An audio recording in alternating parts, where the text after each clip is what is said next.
عرض سلام و وقت بخیر هواداران و علاقمندان گشتین ملی.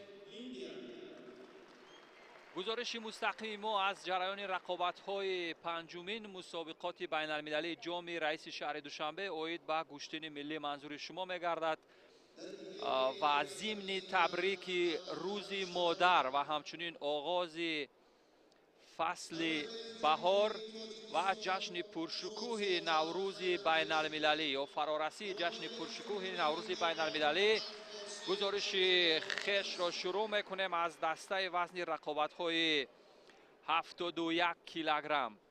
امروز در دو گیلم رقابت ها شروع می شوند و این چهره که روی تصویر مشاهده می فرمایید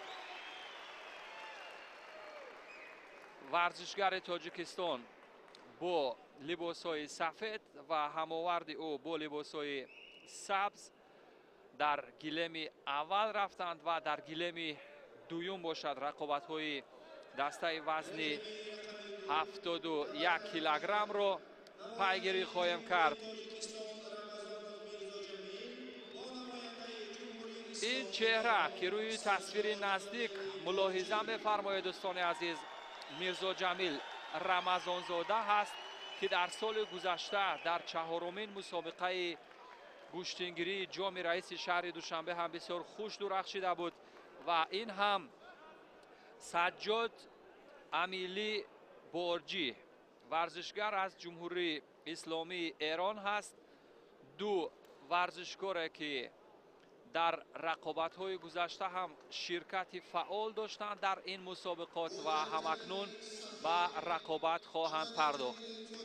شبکه تلویزیونی دوشنبه شما را خوش آمد میگوید دوستان عزیز به تماشای رقابت‌های جذاب و دیدنی و امیدوارم پرهیجان و شادی مسابقات گشتینگیری خوش آمد میگوید. یک بار دیگر یادآور میشیم که رمضانوف میرزا جمیل با لباس‌های سفید و با یک تک سبز این ورزشگر از جمهوری اسلامی ایران هست. ورزشگر تاجیکستانی در رقابت‌های جهانی در نمودهای گوناگون ورزش هم تجربه اشتراک دارد و بسیار ماهرانه هنرنمایی کرده است و ببینیم آغاز رقابت را چگونه شروع میکند. در مرحله گرفتن یا قپیدن یا همان گاردگیری هستند. هر دو شروع خوب در بخش قپیدن داشت میرزا جمیل، اما فرصت را ببینیم چگونه به میان می آید و از این فرصت چگونه استفاده میکند و اولین حرکات از سوی ورزشگر سبز پوش سجاد امیلی، اما هیچ اتفاق نیفتاد. در گیلم دیگر شور و هیجان برخاسته دوستان عزیز، جایی که دیگر ورزشگر تاجیکستانی در برابر هماوردش رقابت دارد. یادآور میشم که 39 کشور دنیا نماینده های خیش را به این مسابقات فرستادند. حرکات معمولی هلوکی داخلی از سمت چپ و راست ورزشگر ایرانی را مشاهده می‌فرمایید، اما بر ضد حمله او هم یک بلوک بسیار بموری داشت و داور آگاهی می‌دهد. یادآور میشم که در این رقابت داوری که مشاهده می‌فرمایید از ازبکستان است، داور مرکز از ترکمنستان معذرت مراد قربانوف و از آذربایجان هایدون علیف. اکنون فرصت بسیار موافق قپیدن میرزا جمیل و برداشت و پرتاب او به سمت مقابل، اما این اتفاق نیفتاد. در این رقابت داوران از قرقیزستان میرجان یرالیف و همچنین از آذربایجان هفدون علیف به داور مرکز کمک میکند.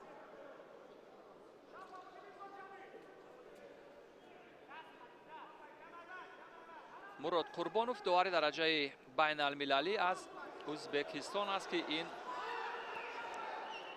رقابت رو داوری خواهد کرد.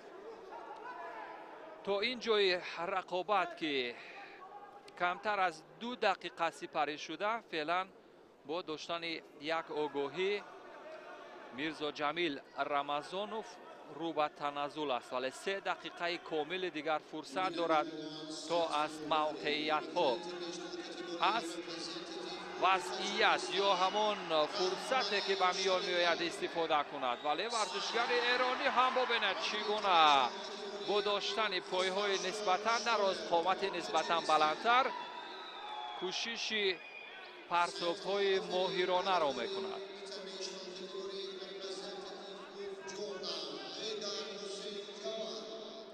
اما یک بدن به میرزا جمیل اشتباهاً پهلو داده شده بود، ولی باز پس گرفته شد و یک بدن به ورزشگر ایران دادن. تا کجا اما روی تصویر به نظر نمی رسید، چون حرکت به نظر می رسید که از میرزا جمیل باشد. به هر حال وقت نشان خواهد داد. میرزا جمیل هم اگر در فرم معمولی خود باشد، همان اوج امتیازهای گوشتین را به اجرا درآورد، احتمال دارد که موفق شود. اما ورزشگر ایران هم بسیار ورزشگر ماهر به نظر می رسد و یادآور میشم که امروز که گوشتین ملی ما گوشتین بین المللی شده است، گوشتین جهانی شده است، با هدایت پیشوای معظم ملت و توجه و غمخواری های به واسطه رئیس شهر دوشنبه محترم رستم امامعلی. امروز گوشتین ملی ما گوشتین جهانی است و از فدراسیه های گوناگون جهانی نماینده ها به تاجیکستان تشریف میارند که این هم بسیار شایسته کاری خواهد بود. یادآور میشم دوستان عزیز که همزمان رقابت ها از 2 شبکه تلویزیونی پیگیری میشن، شبکه تلویزیونی ورزش و همچنین شبکه تلویزیونی دوشنبه. این مسابقات را مستقیما پوشش یا پیگیری خواهند کرد.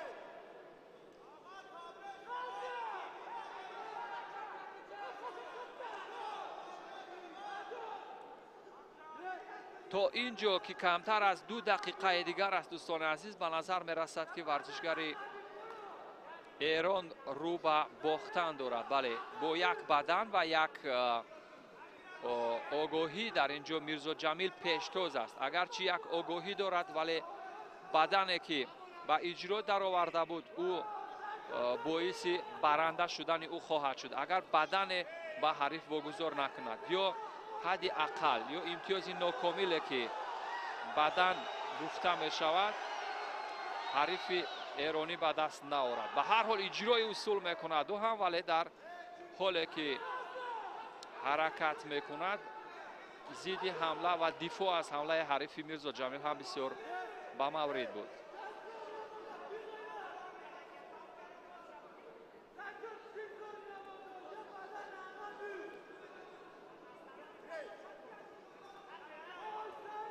فرصت های بسیار کم برای ورزشگر ایران هست، ولی پرتاب دیگره که به اتفاق می افتد با یک اصول کمری بسیار ماهرانه، یک بدن دیگر برمغان میارد برای میرزا جمیل و امتیازش را اکنون کاملتر می کند و در این مرحله حساس که شروع رقابت هایش بود بسیار ماهرانه و ممتاز به پیروزی می رسد. ولی نباید فارغ بال باشد در آخرین فرصت های وقت اساسی و به همین ترتیب میرزا جمیل هم در گام نخست در مرحله اول توانست یک حریف واقعا قوی و پرزور را از صد راه بردارد و به مرحله دوم رقابت ها برود. میرزا جمیل رمضانوف، چهره ناماشنای مسابقات گوشتین تاجیکستان، همچنین در رقابت های سامبو هم قبلا هنرنمایی کرده است، در گوشتین جودو هم هنرنمایی میکرد، ولی اونچنان که اتفاق افتاد بسیار ماهرانه حریف ایرانی خود سجاد امیلی برجی را از صدی راه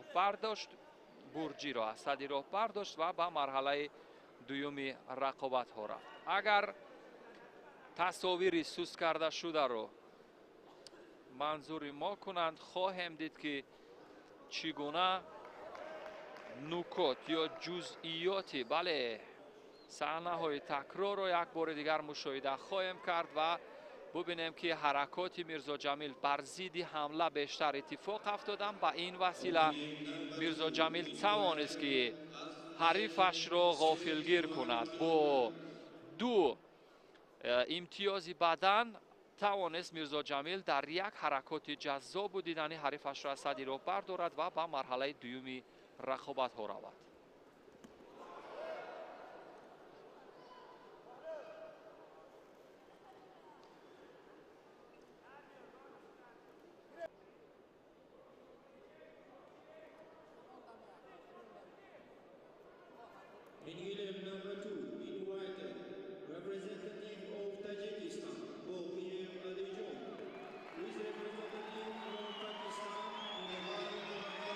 اکنون دوستان عزیز شور و هیجان در سالن برگزاری مسابقات مجمع ورزشی قصر تنیس و ورزش‌های آبی با گوش میرسد، جایی که با افتخاری برآمدن علی جان باقیوف مخلصان کف میکوبند.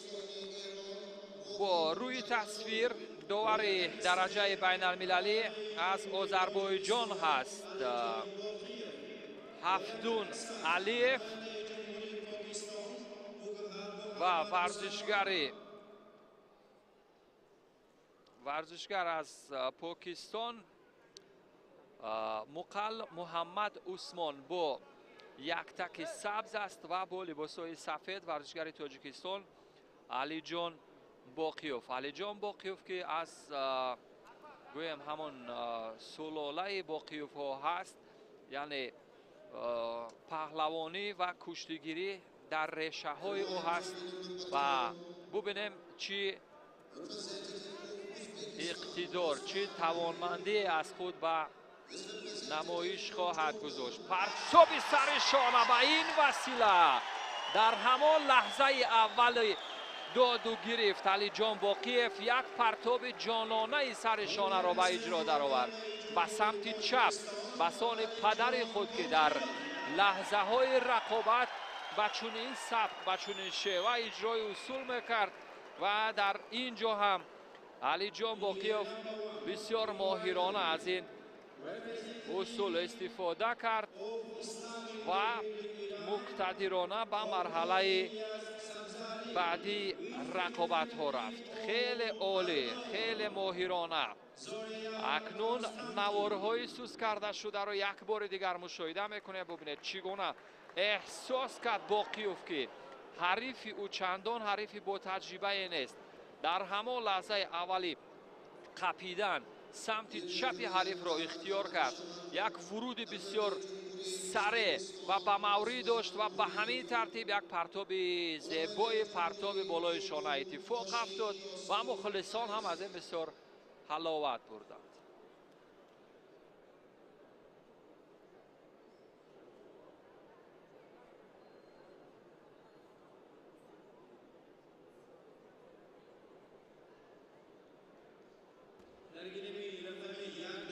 اکنون دوستان عزیز این داوری که روی تصویر مشاهده می‌فرمایید داور درجه بین المللی هست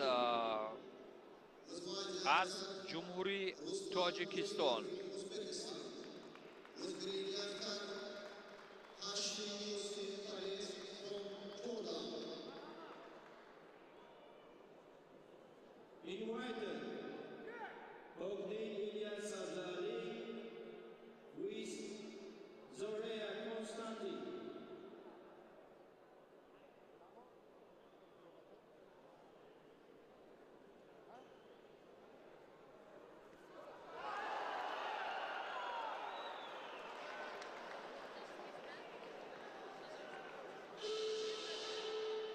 داور درجه بین المللی دوستان عزیز دلاور صبرالدین از تاجیکستان رقابت نوبتی رو داوری میکند و همچنین به او کمک خواهند رسانید داوران کناری از تاجیکستان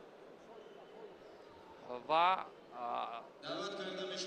دو داور دیگر هم از تاجیکستان به او کمک خواهند کرد. دلشاد زاده، علی بک.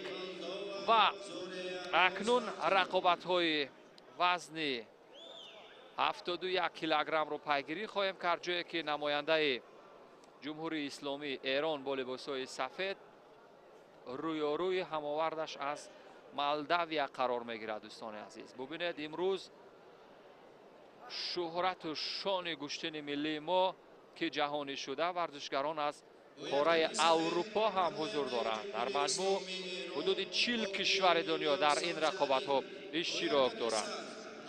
پاکدل الیاس سبزعلی در برابر این چهره زوریا کانستانتین از مالداوا رقابت میکند. داور مرکز گفتم از تاجیکستان صبرالدین دلاوری این رقابت رو داوری میکنند. ببینیم چه اتفاق میافتد. در رقابت های گذشته جام رئیس شهر دوشنبه در مرحله چهارم هم ورزشگر ایرانی حضور داشته بود. آنجا تا مرحله و پرتابی اول از سوی ورزشگر مالداویا اتفاق میافتد. دوستان عزیز ببینید ورزشگران مالداویا که در کشورشان بیشتر به ورزش جودو مشغول هستند و ورزش گشتین ما هم خیلی نزدیکی دارد به گشتین جودو از لحاظ بعضی از قوانین یا فنون ترکیبی.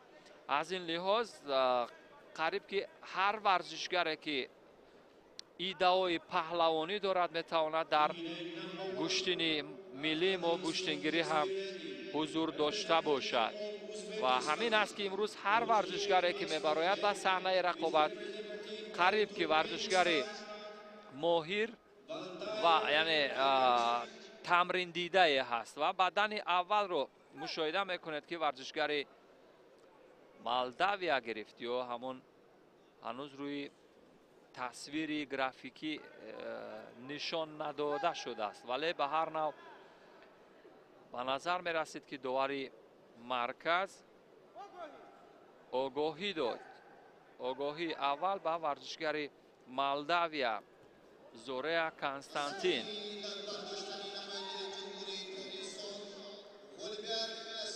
و همچنین او یک بدن دارد آنچنان که قبلا مشاهده کردیم حرکات خوبتری داشت و به همین ترتیب یک بدن و یک آگاهی دارد. این هم بسان رقابت میرزا جمیل رمضانوف در حال ادامه یافتن هست، اما آنچنان که به نظر می رسد ورزشگر ایران هم ورزشگر دست و پا بسته نیست، بسیار کوشش میکند در بخش قپیدن یا گرفتن همان گارد یا گاردگیری بسیار ممتاز هست. از سمت پشت هم بسیار خوب میگیرد، اما در حال اجرای فنون پا یا تکنیک های پای چندان ماهر نیست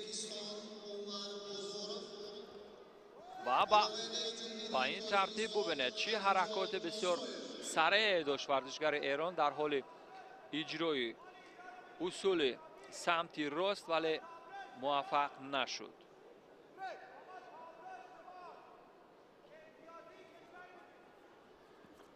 اینک اجرای اصول نوبتی همان تعبیر حلوک داخلی و بدنی که جبران شد از سوی ورزشگر ایران پاکدل الیاس سبزعلی بسیار ماهرانه جواب گردانید و اکنون او برتر خواهد بود از این لحاظ که ورزشگر مالداوا هم آگاهی و هم تنبیه دارد. تنبیه آگاهی بعدی تنبیه خواهد شد و از رقابت حذف خواهد شد یا خارج خواهد شد ورزشگری که سه آگاهی میگیرد یا تنبیه میگیرد. با اجرای اصول حلوک معمولی داخلی و بیرونی به این وسیله ابتدا اصول سراپا بسیار ماهرانه بود و به همین وسیله پرتاب زیبای دیگری از سوی ورزشگر ایران اتفاق می افتد. پاکدل ایلیاس سبزالی بسیار ممتاز هست، در سرعت افزایی بسیار ماهر هست.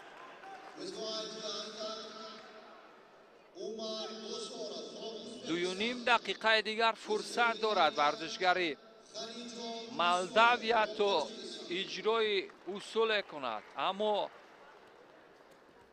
ورزشگر ایران هم به نظر می رسد که با تجربه تر هست نسبت به حریفی که در برابر او قرار می گیرد.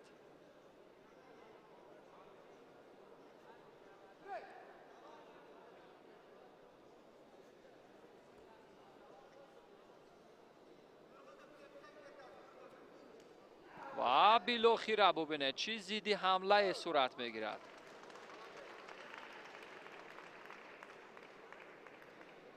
مخلصان و هواداران گوشتین ملی هم واقعا امروز سالن برگزاری مسابقات رو به نظر می رسد که منفجر کنند و به همین ترتیب ورزشگر از جمهوری اسلامی ایران پاکدل ایلیاس سبزالی با برتری کامل در برابر حریفش قبل از انجام وقت اساسی برنده شد و او به مرحله دوم رقابت ها می رود.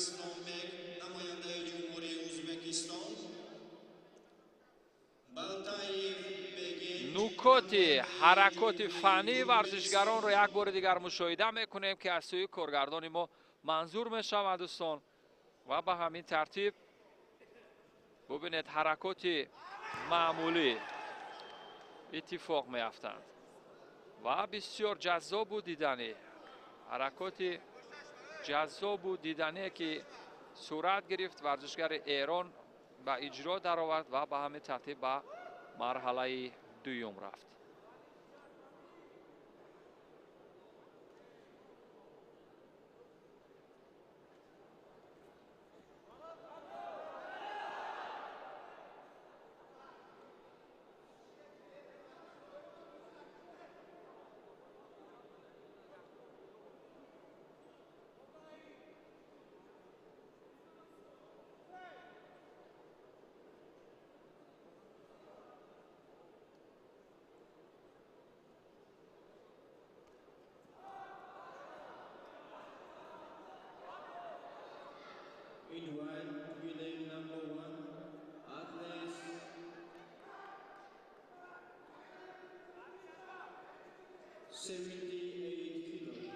عزیزی بختیار این داور درجه بین المللی این رقابت ها رو داوری خواهد کرد، معذرت داور درجه جمهوریوی و همچنین به او دو داور دیگر کمک خواهد کرد از تاجیکستان. ورزشگر ازبکستان این چهره بسیار ورزشگر ممتاز هست که روی تصویر گرافیکی مشاهده فرمودید، روی تصویر نزدیک معذرت بسیار ارسلانبک تاجیف در جام پرزیدنت جمهوری تاجیکستان در سال 2019 هم در خوجند برنده شده بود. یکی از ورزشگران بسیار با استعداد هست و ارسلانبک در برابر هماوردش از ترکمنستان بگنچ بالتایف رقابت خواهد کرد. این چهره که مشاهده می‌فرمایید تاجیف ارسلانبک است، با پهلوانان ما آشنایی خوب دارد و این هم ورزشگر ترکمنستان بنیچ بالتایف. ببینیم این روی چی لحظه های رو به نمایش خواهد گذاشت. ارسلانبک که گفتیم بارها به تاجیکستان آمده است در صحنه رقابت ها و در تاجیکستان نیز به گرفتن مدال طلا شرفیاب شده است در مسابقه های با نفوذ و در همان لحظه اول ببینید چگونه یک امتیازی ناکامل بدن یا پهلو اگر اشتباه حلال، اما نه حلال نوشته شد روی تصویر گرافیکی، اما به نظر می رسد دستن در کاران تصویر گرافیکی چندان فعال نیستند و پهلو است دوستان عزیز. پهلو امتیازی پهلو داده خواهد شد چون بسیار ماهرانه کار کرد و جذاب بود، دیدنی بود حرکات فنیش و اگر پهلوی بعدی صورت بگیرد امتیاز کامل حلال خواهد شد. آنچنان که قبلا هم یادآور شدم توجیف یک ورزشگر بسیار ماهر، چابک و از لحاظ فیزیکی هم بسیار ورزشگر پرقدرت هست و از همین لحاظ می توان گفت که در اینجا برتری بر سود او خواهد بود.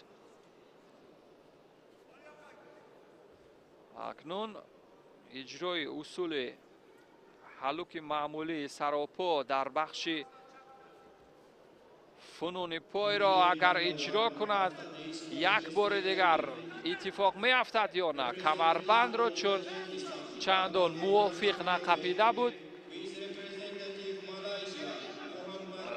باعثی گویم به اجرا رسیدن همان حرکاتش نبود، ولی به هر حال پایزنی بسیار ماهرانه دیگر هم داشت.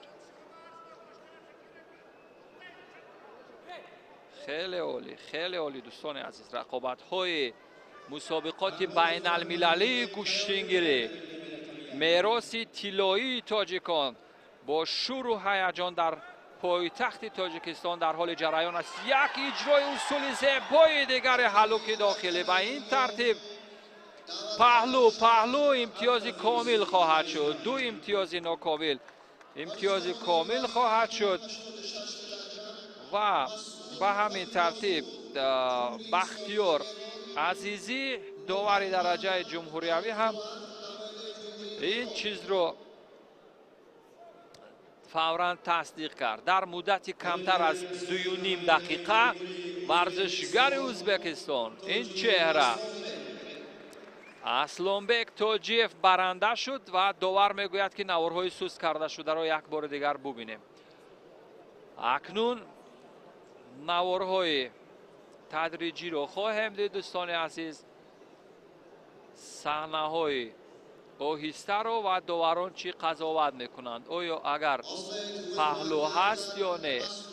اگر پهلوی دویم باشد داور چون پهلو داد به هر حال پهلو هست، چون بسیار جزئیات حرکات اسلانبک با پهلو خیلی شباهت داشت، نزدیک بود و به همین ترتیب پهلو حلال هست.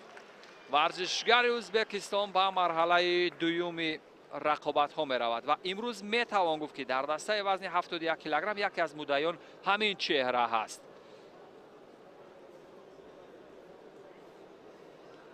ورزشگر ازبکستان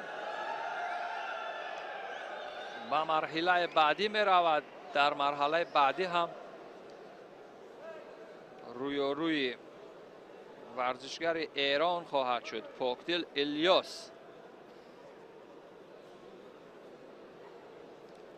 یک بار دیگر نوارهای سوست کرده شده را تماشا میکنیم دوستان. ببینید چگونه ورزشگری با تجربه در حال اجرا کردن اصولهای جذاب و دیدنی هست. این اصولها را یک بار دیگر میبینیم و بر رقابت برمیگردیم. رقابت بعدی هم میانی ورزشگران ازبکستان و از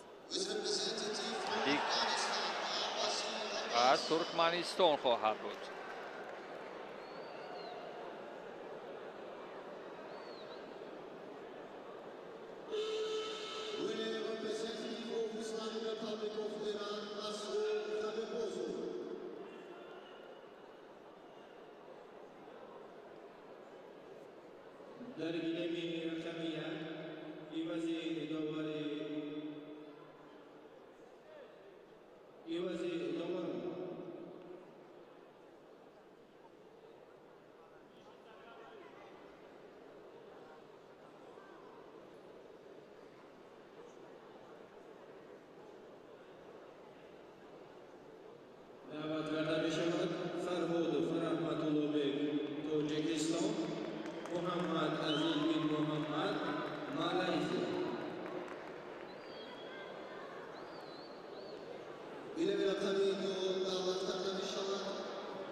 Representative of Tajikistan, Farhod Rahmatullah, who is green Yaka, representative of Malaysia, Muhammad Aziz bin Muhammad.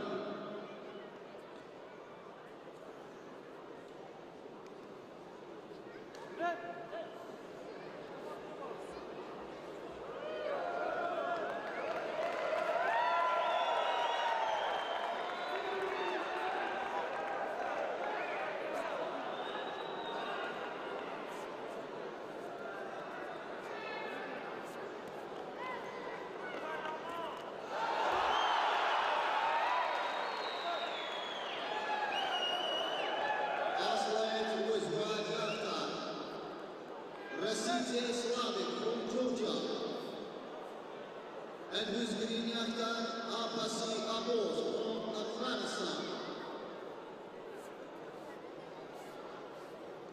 هنوز مشخص نبود که این پرتابه که صورت گرفت چی پرتابه بود دوستان عزیز، اما به هر حال بسیار عالی بود. پرتاب جذاب و دیدنی رحمت الله بیگ رو مشاهده فرموده. بعدن دادن اما بسیار عالی اجرا شد. اصول حلوک داخلی بود و ببینیم در ادامه چه اتفاق میافتد دوستان عزیز.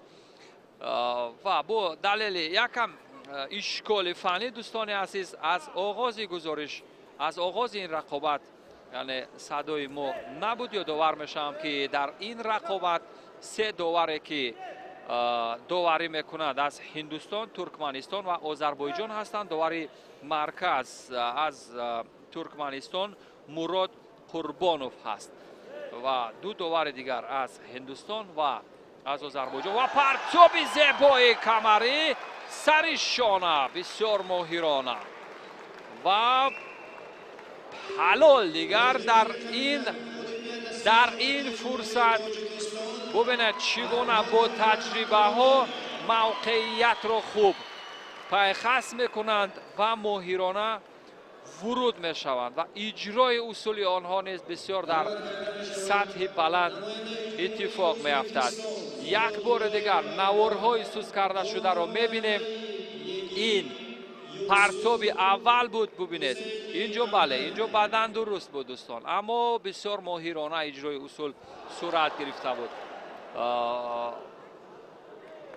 با سمت پیش یا شکم افتید ورزشگر است مالزیا و در کوشش بعدی یا حرکات بعدی ببینید جفتی آستین حرف رو بسیار ماهرانه دریافت کرد و بسیار به مورد ورودی کمر و سر شانه حرکات پایهایش نیز بسیار ماهرانه بودند. رحمت الله بیگ فرهادوف هم به مرحله بعدی رقابت ها رفت.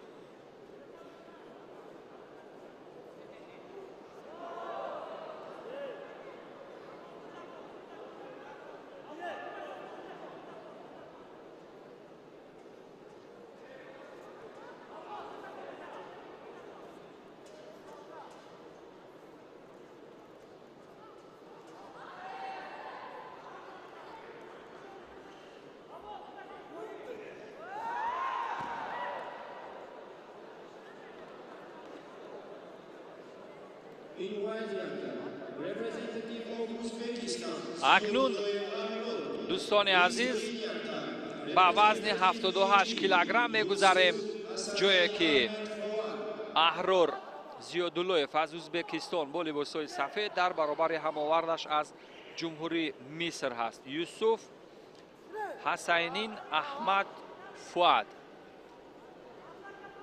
ورزشگران قطعه آسیا یا ورزشگران از آسیای مرکزی در برابر حریفانشان از کشورهای خاور میانه بسیار ماهر هستند. یک سر و گردن فرق میکنند. از لحاظ حرکات معمولی فنی یا تاکتیکی و تکنیکی بسیار جالب و جذاب.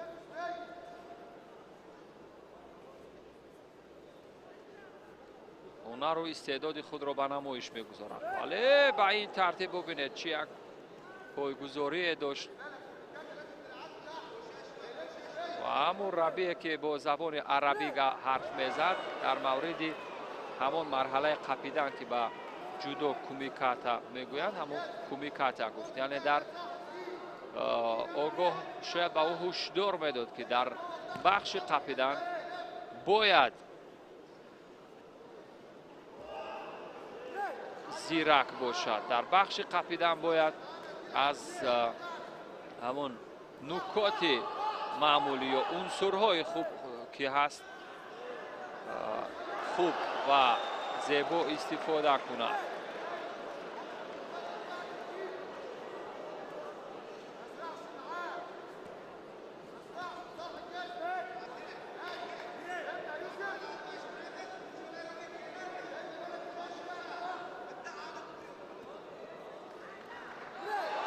ورزشگر ازبکستان یک بدن با دلیل اینکه در لحظه اولی رقابت بسیار ماهرانه شروع کرده بود و اجرای اصولش هم بسیار جذاب بود.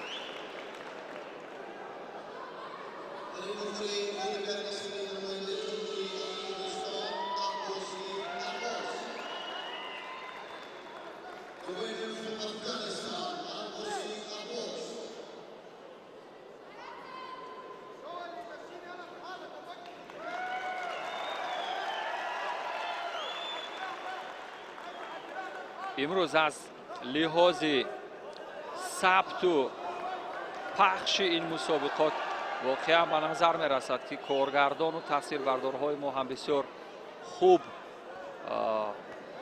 یعنی این مسابقات را به نمایش می گذارند. بسیار توسعه یافتند، بسیار ماهرانه و اجرای اصول ورزشگر مصر را مشاهده کردید. مربی که بسیار مشوش هست در حال شاگردش در یک رقابت مشکل گذار در برابر ورزشگر ازبکستان قرار دارد. ورزشگر ازبکستان اجرای اصول کمره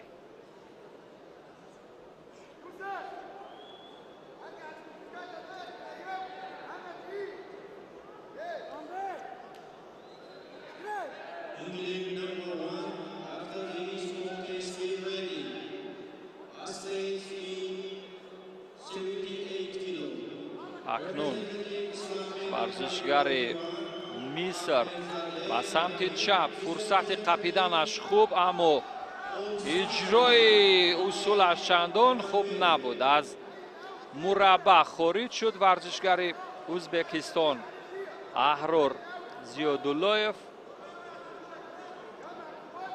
و خارج شدن او از مربع برقصدانه نبود، فقط در حال اجرای اصول، در حالی که حریف فشار می آورد این اتفاق افتاد.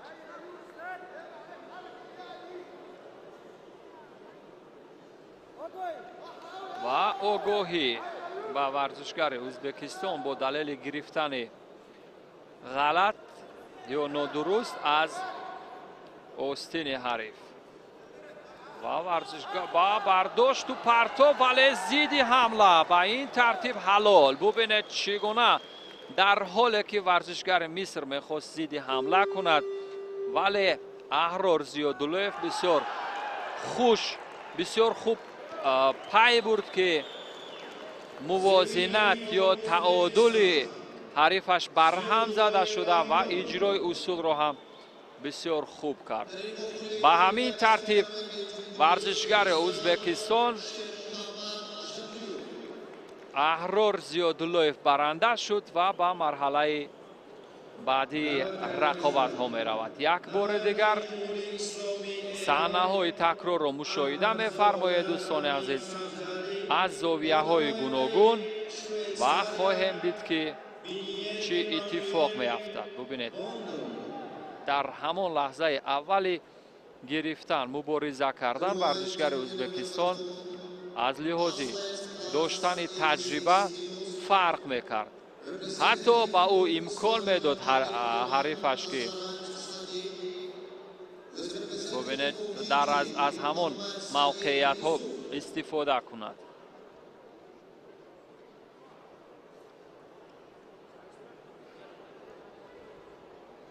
با همین ترتیب ورزشگر ازبکستان به مرحله بعدی رقابت ها می رود.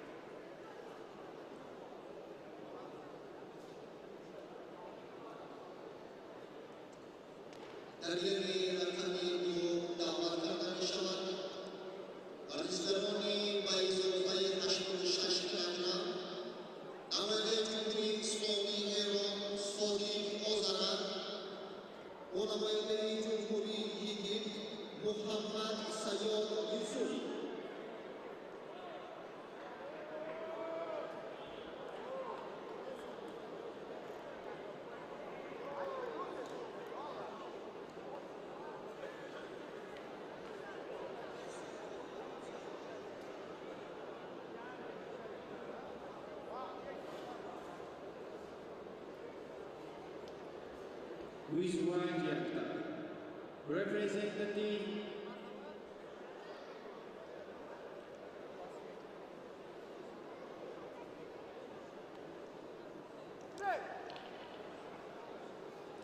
اکنون دوستان عزیز این رقابت به نظر می رسد رقابت جالب و دیدنی باشد، چون با لباس های سفید ورزشگر ایران یوسف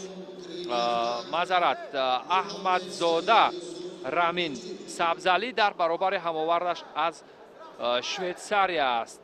بینیت امانوئل مبوندو ورزشگری که یک تک سبز دارد از شویتساریا هست. ببینیم در برابر ورزشگر ایران از چی قدرت و توانایی استفاده میکند.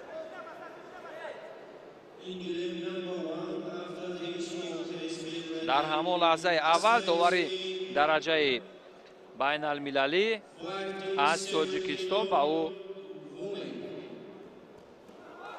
آگاهی داد. سمندر محمدی داوری درجه بین المللی این رقابت را داوری دارد و اصول معمولی یا زیبایی ورزشگر ایران در حال اتفاق افتادن بود، اما از فرصت به مورد استفاده کردن نتوانست. احمدزاده رامین در اینجا هم اجرای اصول کرد.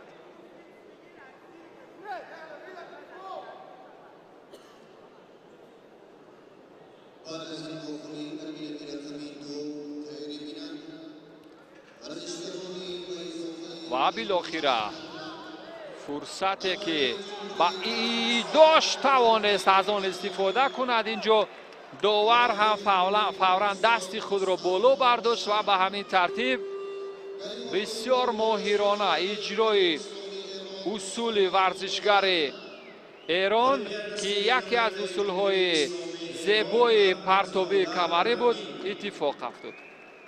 احمدزاده رامین سبزعلی در مرحله اول حریفش از شویتساریا رو بسیار ماهرانه و با همان اوج اصولهای گشتن ملی حلال مغلوب کرد و به مرحله بعدی رفت. اکنون جزئیات یا نکات فنی را خواهیم دید که چگونه اتفاق افتاد. با این ترتیب اصول کمری رو اجرا کرد و این اصول کمری ببینید چگونه اتفاق افتاد. در همان حالی که ورود شد سبزعلی با این وسیله حریف رو پرتاب کرد. یکی از جذابترین پرتاب های این روز رو رقم زد.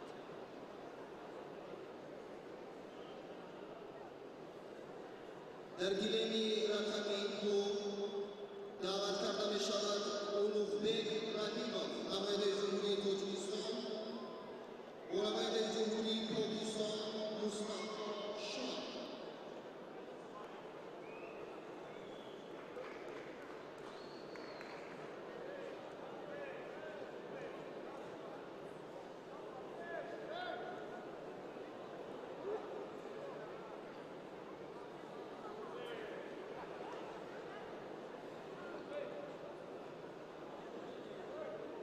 دعوت کرده می شود ورزشکاران وزن 57 کیلوگرم میانی نماینده ایرمانیا اولمون داروسکیچ دریا و نماینده جمهوری تاجیکستان ساییدووا سایورا. باید سفید نماینده جمهوری تاجیکستان اولوغبek رحیمov و نماینده جمهوری پاکستان شاه مصطفی. اکنون بر رقابت بانوان توجه میکنیم دوستان عزیز. این رقابت رو داوری درجه بین المللی از ترکمنستان این چهره داوری میکند. با لباسای سفید از کشور آلمان است داریا داروفسکیچ، با لباسای سبز یا یک تک سبز ورزشگر از جمهوری تاجیکستان هست سایورا ساییدووا تازه بر رقابت‌های بین المللی گشتین ملی گشتینگیری پیوسته است و ببینیم در برابر هماوردش از آلمان چگونه رقابت میکند. در همان لحظه اول ببینید ورزشگر کشور آلمان با یک پایگذاری و حرکات دست کار را تمام کرد و سریعترین پیروزی این روز را رقم زد. در مدت همگی 14 ثانیه پیروز شد. تا اینجای کار کسی در 14 ثانیه پیروز نشده بود، ولی ورزشگر آلمان توانست که به پیروزی برسد. ببینید موازنت رو بسیار خوب کنترل کرده توانست. یک بار دیگر ببینید حرکات رو تا آخر به امتیاز کامل رسانید. با پای راست پای چپ حریف را هدف قرار داد و بسیار خوب و زیبا اجرا شد. حرکات فنی که واقعا ساده به نظر می رسید ولی یک کار بزرگی را به انجام رساند.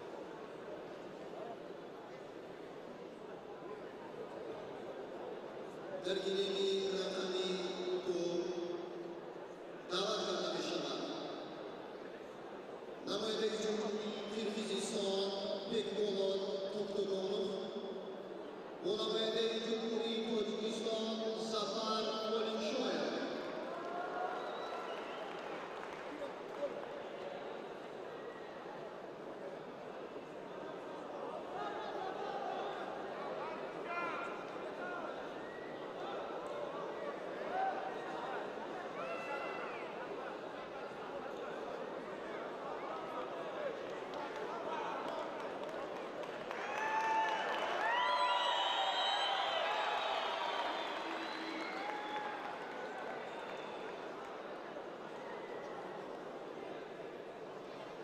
اکنون دوستان عزیز با هدایت داور مرکز از آذربایجان این چهره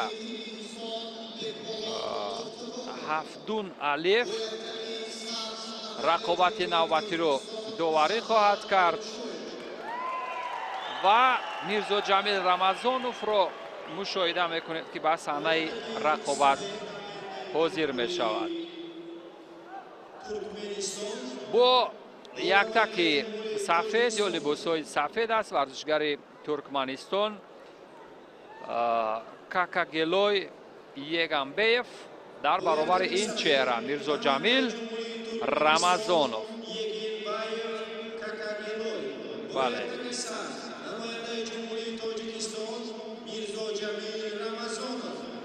این مرحله دوم رقابت ها است دوستان عزیز در دسته وزن 71 کیلوگرم.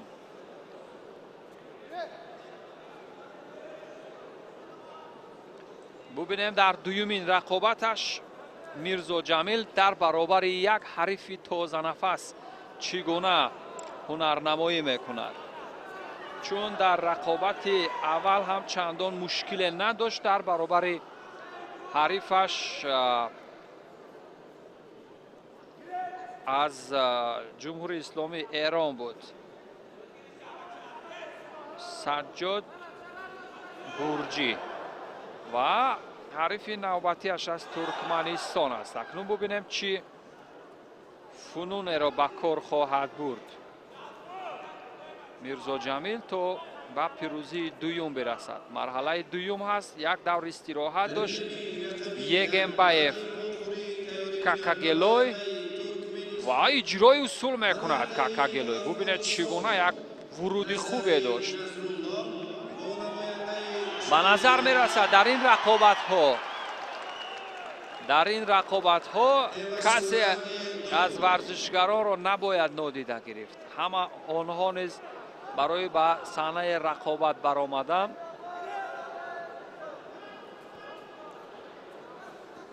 آماده می شوند. آمادگی جدی می گیرند تو خود رو خوب تیار. و ببینید اجرای اصولی که اتفاق می افتد. میرزا جمیل رمضانوف رو یک امتیاز کامل حلال. بله به هر حال با تجربه ها در برابر نوکاران ماهر هستند. خیلی عالی، خیلی عالی، جذاب و دیدنی. England number 1 invited representative of Afghanistan, Nazari Nazrullah, who is representative of Sri Lanka.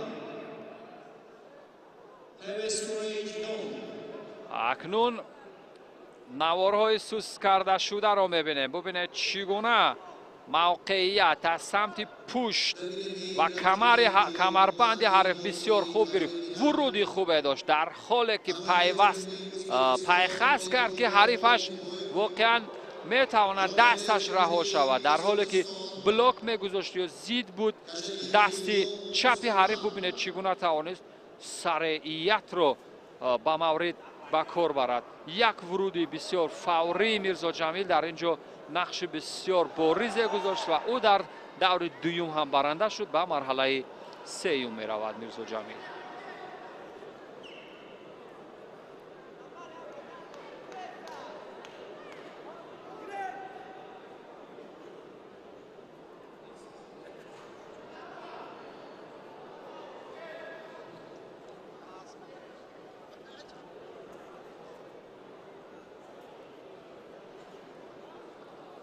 در علمی رقمیت دعوت کرده بشود.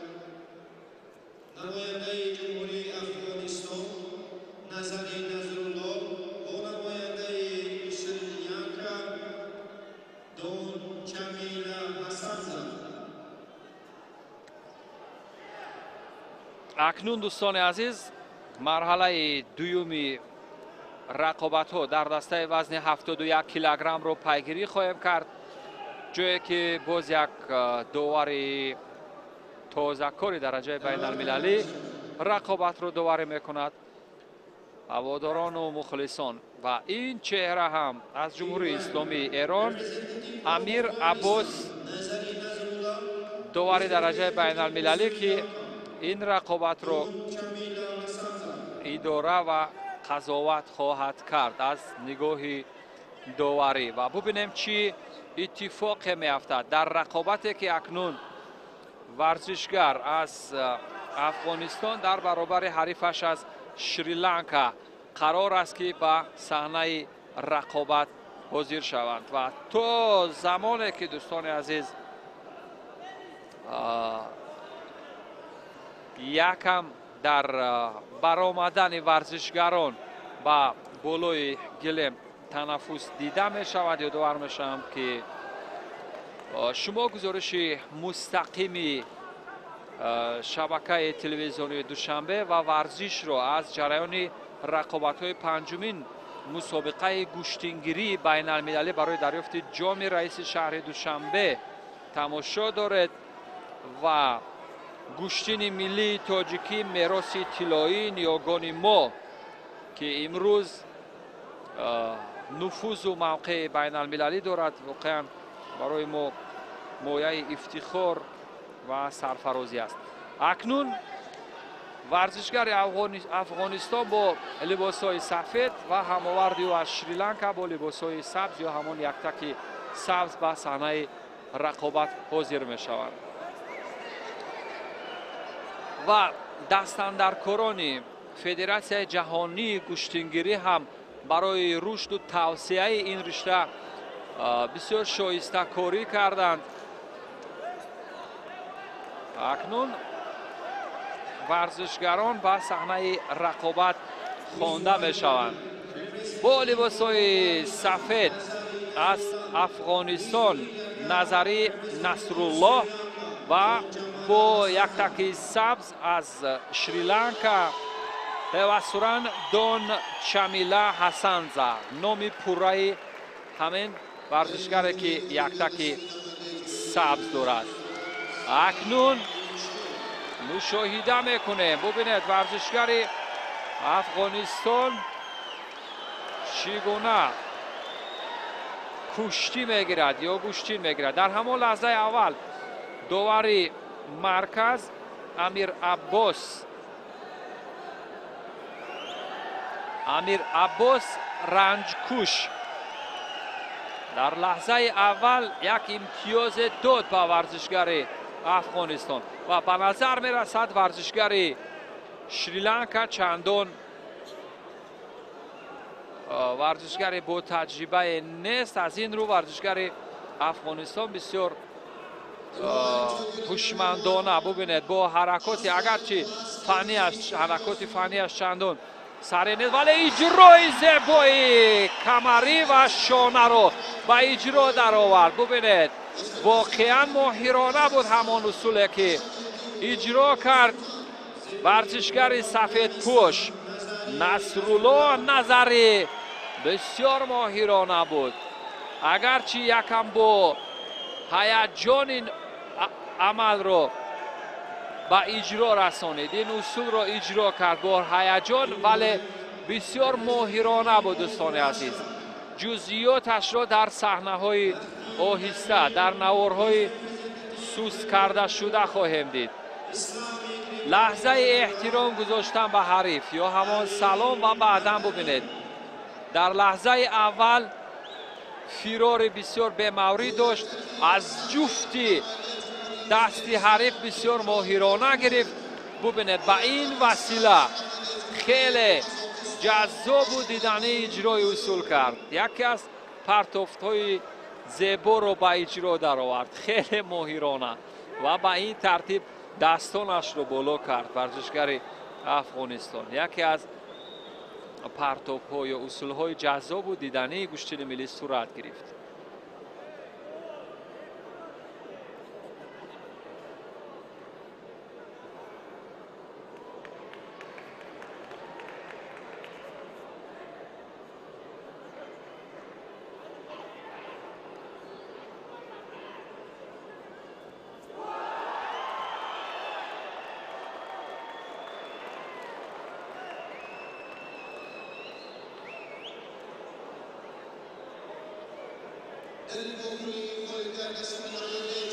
اکنون دوستان عزیز رقابت ورزشگران دسته وزن 71 کیلوگرم رو دنبالگیری میکنیم. جایی که علی بیگ دلشادزاده داور درجه بین المللی از تاجیکستان این رقابت رو داوری میکند و لخت دانیل از فدراسیون روسیه و علی مردانی این چهره از جمهوری اسلامی ایران این رقابت رو اکنون شروع خواهند کرد. مرحله دوم هست. ببینیم چی اتفاقی میفته.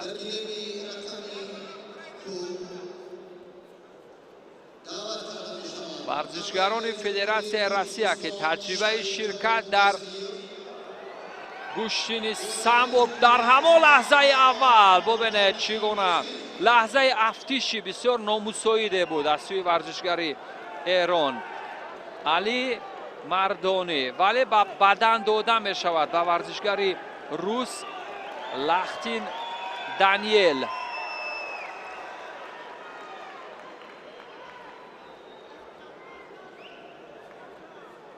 حدود 40 کشور دنیا از سرتاسر جهان در این رقابت های پنجمین مسابقه با شکوه بین المللی جامی رئیس شهر دوشنبه در رشته کشتیگیری یا گوشتینگیری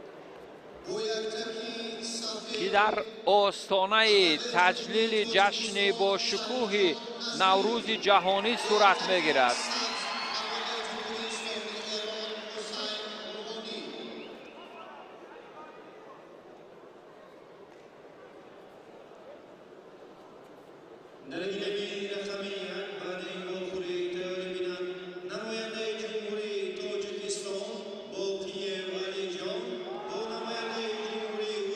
در جستجوی موقع یا قپیدن موافق هستند هر دو ورزشگر.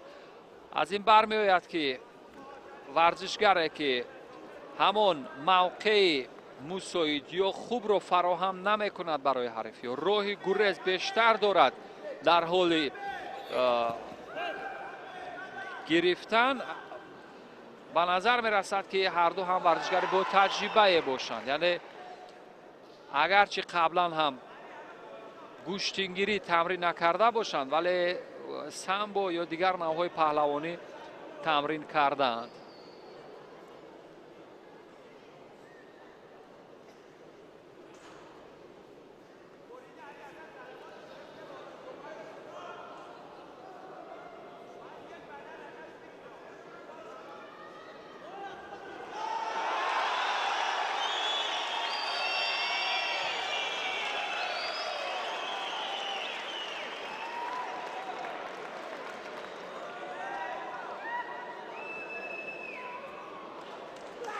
و اجرای اصول زیبایی باز همون کمری و شانه بسیار به مورد بود.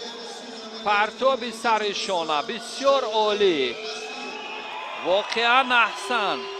دانیل لختین ورزشگر سفید پوشی روس بسیار ماهرانه اجرای اصول کرد و علی مردانی که چندان تجربه خوب نداشت در اینجا بسیار غافلگیر شد در عین اجرای اصول با مورد. یک بار دیگر اکنون نوارهای آهسته سوست کرده شده را میبینیم در صحنه های تکرار. با این ترتیب ببینید باز جفتی آستین حریف. اینجا پرتابی که صورت گرفت چندان پرتاب ماهرانه نبود ولی دفاعی خوب نداشت. لحظه افتیش خطرناک بود برای ورزشگر ایران ولی باز جفتی آستین حریف رو به مورد گرفت، طرف خود کشید و بعدا ورود بسیار ماهرانه داشت و این باعث شد که ببینید یک نیم کم سریعیت حرکت کمر و همچنین ورود شانه بسیار ماهرانه و یک اصول جذاب و دیدنی دیگر به این ترتیب رقم خورد. واقعا امروز اصولهای پرتابی سر شانه بسیار سر استعمال و دیدنی بودند.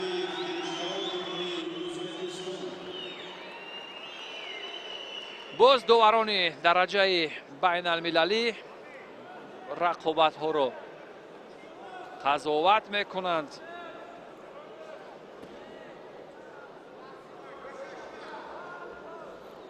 یادآور میشم که با هدایت داور مرکز این چهره امیر عباس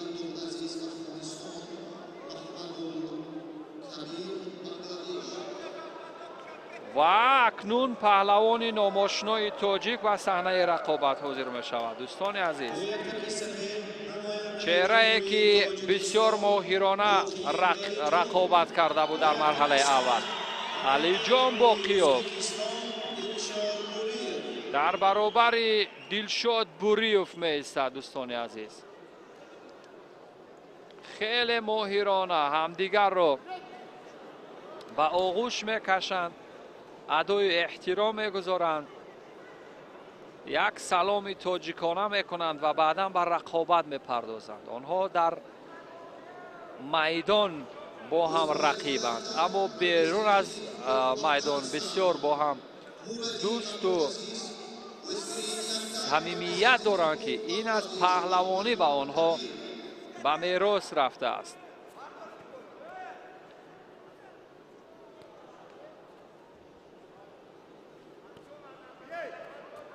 یک چیز دیگر رو هم میسازد یادآور شد که در رقابت‌های واقعا مسابقه‌های گوناگون ورزشگران ازبکستانی با ورزشگران تاجیکستانی بسیار رقابت نزدیک دارند، از همدیگر آشنایی خوب دارند، ولی پهلوانان با قیاف‌ها در مسابقات کورش هم در چمپیونات جهان 2 مدال طلا آوردند. سال 2005 اگر اشتباه نکنم هم رسول باقیوف هم و هم پدر این چهره خود رستم باقیوف در مسابقات جهانی کورش مدال طلا به دست آورده بودند و 2 بار در ازبکستان سرود ملی ما طنین انداز شده بود که واقعا آنجا بود که واقعا حیرت زده شده بودند ورزشگران ازبکستان که تاجیکستانی ها چه قدرت و توانایی دارند در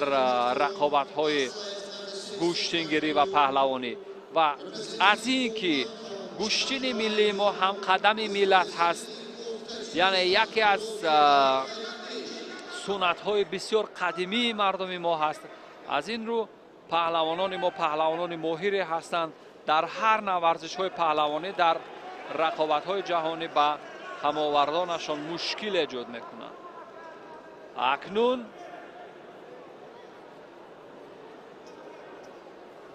یک آگاهی که ورزشگر ازبکستان میگیرد با دلیل گریزی بیشتر و کمکاری نسبت به ورزشگر تاجیکستان باقیوف که یکی از عامل های فرق کننده و در اینجا اون نکاتی که برتر هست به سمت چپ خواهد بود. چپ کارها در بسیار حالت ها میتوانند که به حریفان راستکار خود مشکل ایجاد کنند و ببینیم اکنون شور و هیجان چگونه اتفاق میافتد.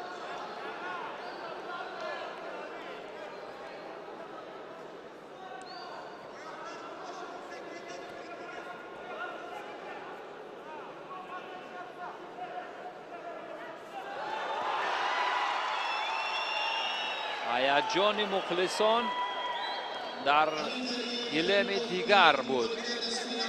اکنون در گلیم ما هم ببینیم اگر اجرای اصول اتفاق بیفتد شور و هیجان را مشاهده خواهید کرد دوستان عزیز. و این ترتیب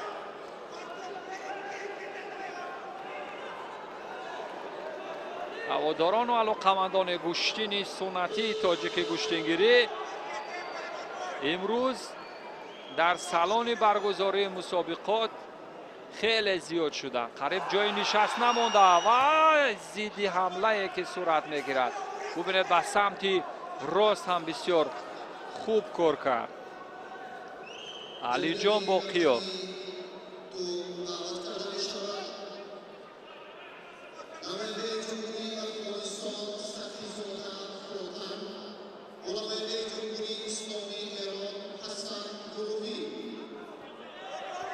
هر جا که پهلوانان ازبکستان و تاجیکستان رقابت میکنند آنجا هیجان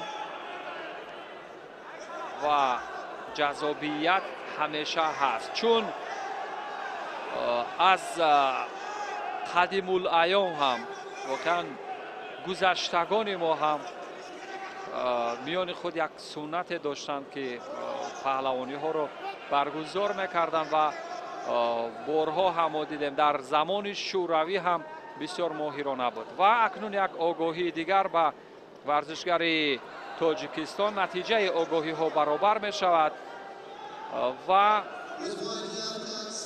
تا اینجا قوه ها هم برابر هستند. ورزشگر ازبکستان هم ماهرانه کار میکند در همه بخش ها. هواداران و علاقمندان جودو بسیار شوقمندانه رقابت ها را تماشا دارند. اجرای اصولی که در نقشه داشت ورزشگر ازبکستان دلشاد بوریف، اتفاق نیفتاد. اکنون ثانیه های پایانی دقیقه آخر است. اجرای اصول علی جان باقیوف.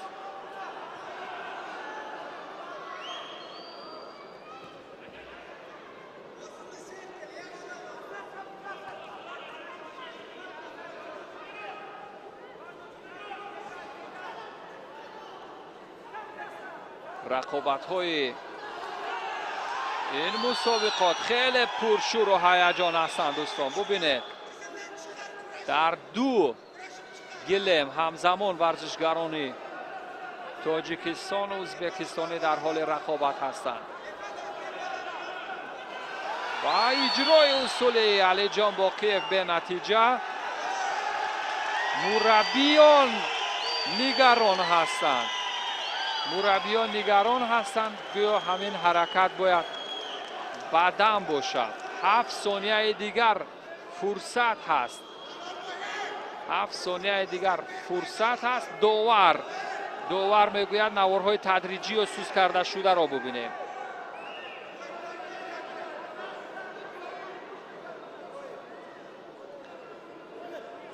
نوارهای سوس کرده شده را میبینیم. اینجا اجرای اصول از سوی ورزشگر ما بود. چی جایی نگرانی هست؟ ببینید ضد حمله هم صورت نگرفت. از این رو هیچ اتفاقی نخواهد بود. وقت تمام می شود و با دلیل اینکه نتیجه برابر هست اکنون فرصت اضافی دقیقه های اضافی 3 دقیقه دیگر فرصت دارن ورزشگران رقابت کنند. جناب رنجکش داور درجه بین المللی هم ماهرانه و اجرای اصول ببینید با یک پایگذاری اتفاق می افتد و این بدن هست دوستان عزیز.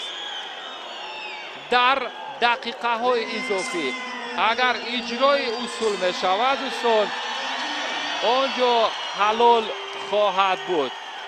صدرالدین عابدوف و کنار شاگردان از سالن برگزاری مسابقات این رقابت ها را تماشا دارند. بله اکنون علی جان باقیوف کار خود را کرد ماهرانه در همان آخرین فرصت های اولین فرصتی که در دقیقه های اضافی بود کارش را ماهرانه به انجام رسانید. ببینید چگونه به همین کنترل پای های حریف به وسیله پای عمل کردش جذاب بود. همین گونه ورزشگر آلمانی در بخش زنان هم در 14 ثانیه پیروز شده بود در آغاز رقابت ها و در بخش مردان هم ببینید چگونه باقیوف از این حرکت جذاب تکنیک پای ها خوب استفاده کرد و برنده شد و به دور سوم رفت.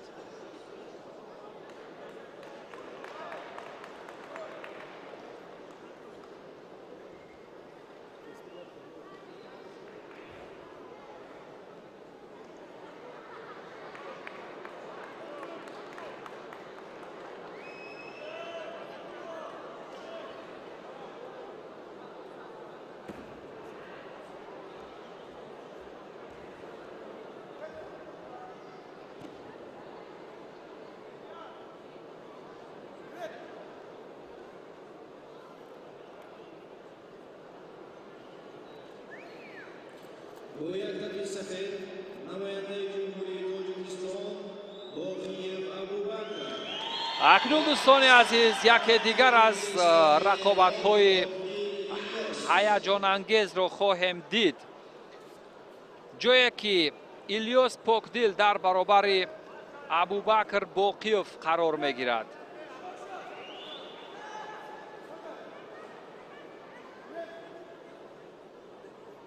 پاکدل الیاس در مرحله اول هم برنده شده بود با یک پرتاب جذاب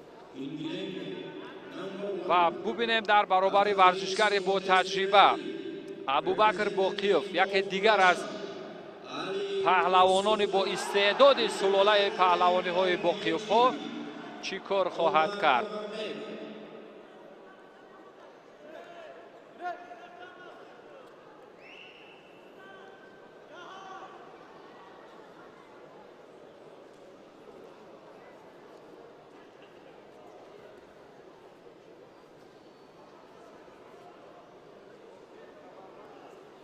در کارنامه ابوبکر باقیوف هم شایسته‌کاری ها کم نیستند.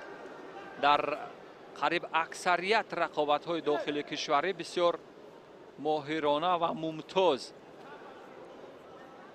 عمل میکند و از خود یک افتخاراتی خوب بر جای میگذارد. ببینیم یک بار دیگر نوارهای جالب از این رقابت رو.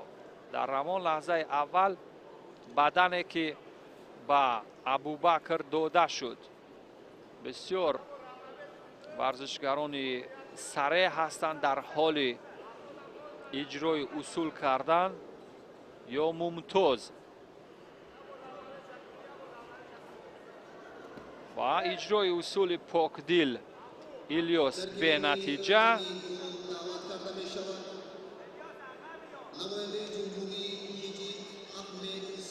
داور درجه بین المللی از ترکمنستان این رقابت رو داوری دارد. تا اینجای رقابت که 2 دقیقه قریب تمام می شود، ابوبکر باقیوف پیشتاز است. ابوبکر موقعیت دارد برای اجرا به سمت راست. در حال حرکات ورزشکاران یا رقابت ورزشکاران، اگر مخلصان به تصویر گرفته نشوند خوبتر خواهد بود. در حال تنفس بهتر خواهد بود.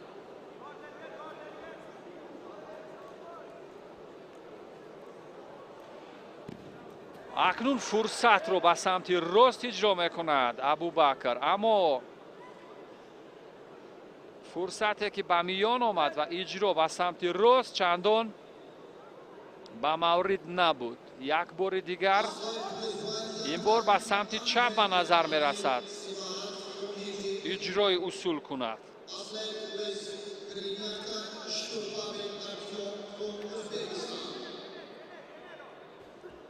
از مسافه دور اجرا کردن اصول های معمولی نتیجه نخواهد داشت، و ویژه در برابر پهلوانان نامی و با تجربه.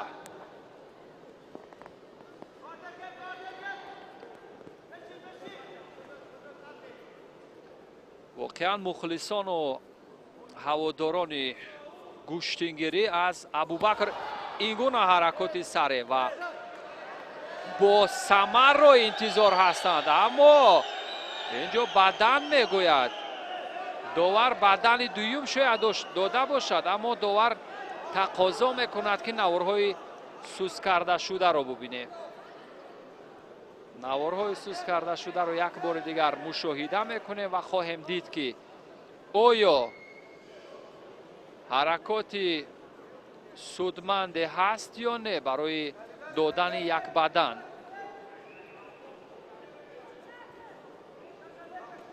استاد زیا کارگردان ما این رقابت ها رو کارگردانی دارد و اکنون نوار تدریجی که درخواست شد روی تصویر مشاهده میکنید. در این تصویر بهتر به نظر میرسد. بدن داد داور، اما هست یا نه؟ بدن نیست. داور میگوید بدن نیست و مخلصان از این شاد میشوند، چون واقعا چندان حرکاتی که باعث به یک امتیاز باشد به نظر نمی رسید. ولی به هر حال این ورزشگر ایرانی الیاس پاکدل که در رقابت های گذشته هم اشتراک داشته بود، تا مرحله های حساس رفته بود، از این لحاظ باید از او هر حرکات غیر انتظار شوه، غیر چشم داشت رو، حرکاتی که میتوانند غافلگیر کننده باشد.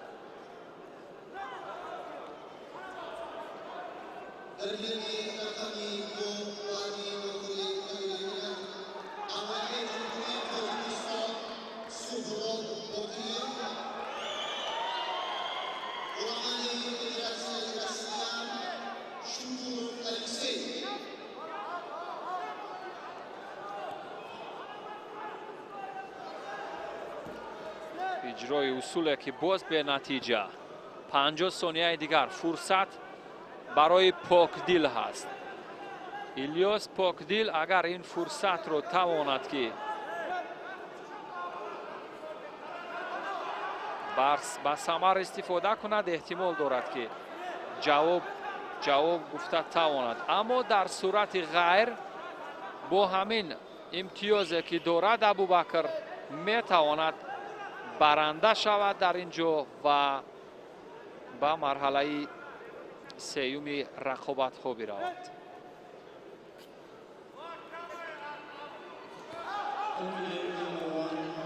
و بالاخره ببینید اجرای اصول، همان حرکاتی که بیننده ها از آن چشم انتظار بودن، میخواستم ببینم. بالاخره بدنی که بدون شک و تردید صورت گرفت به این وسیله بود. 24 ثانیه دیگر آخرین فرصت برای این رقابت است. بله، پرتاب بسیار زیبای جالب.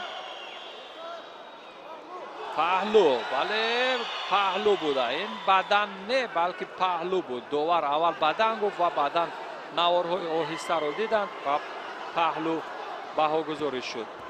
دیگر با فرار از حمله های حریف ورزشگر ما میتواند در این رقابت برنده شود. بله، بار دیگر اجرای اصول میکند در کمترین فرصت از لحظه ها. خیلی عالی. ابوبکر باقیوف، امروز باقیوف ها خیلی خوش درخشیدند، ماهرانه.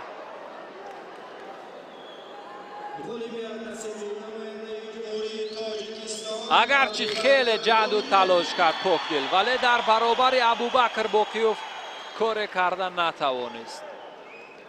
ببینید تجربه در نهایت کار خودش را کرد.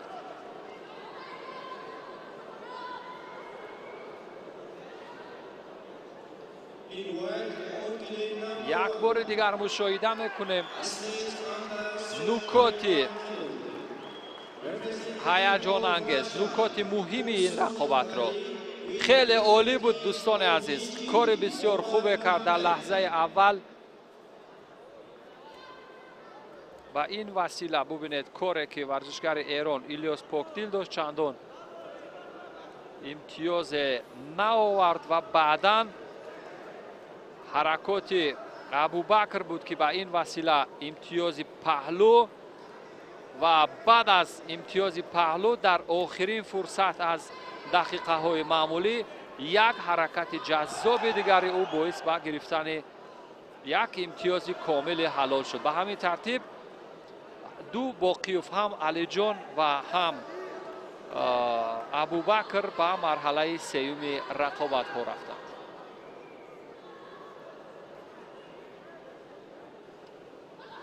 پیران کهنسال، سابقه داران، آنهایی که تشنه دیدار یا پهلوانی ها هستند، این تماشا و مخلصی میکنند. داور آذربایجانی هست که رقابت نوبتی را داوری میکند.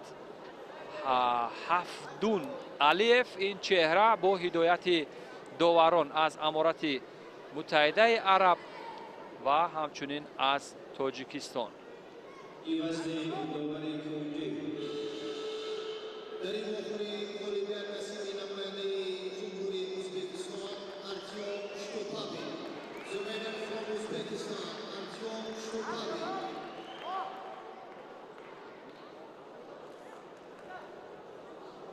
داوری کنجی نماینده جمهوری تاجیکستان عزیزی بختیار.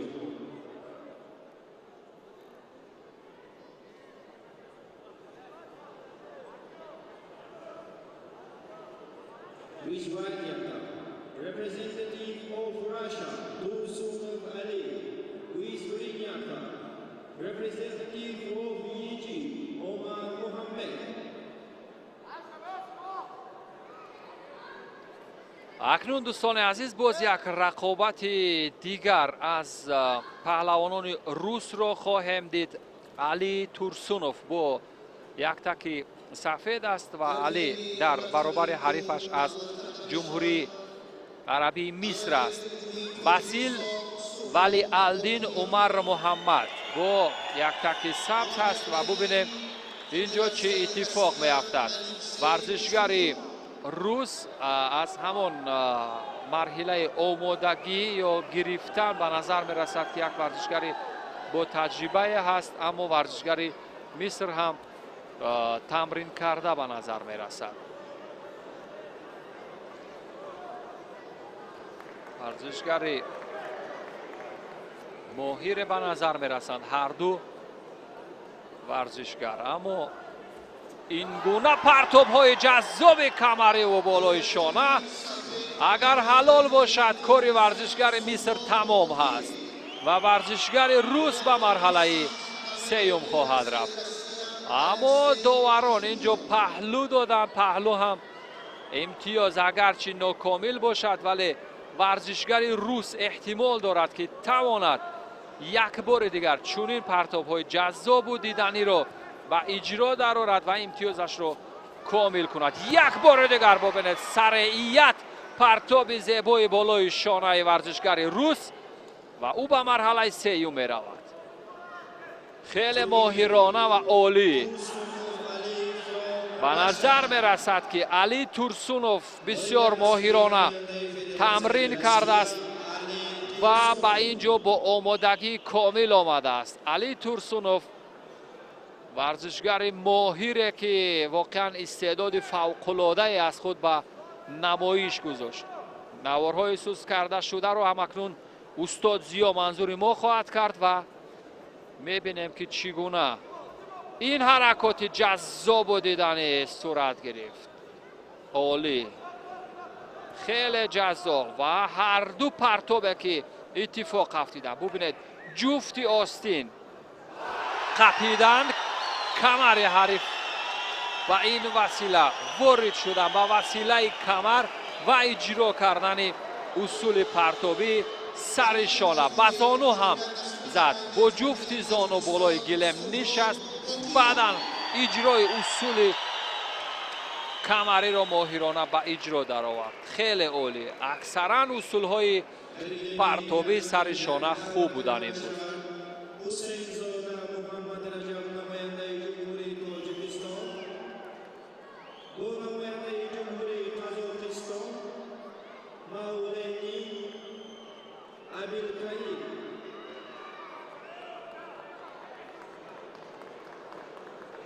اکنون باز داوری درجه بین المللی رنجکش عباس امیر، این چهره که روی تصویر هم کارگردان منظور کرد، با هدایت دو داور دیگر از هندوستان و تاجیکستان رقابت نوبتی رو قضاوت میکنند.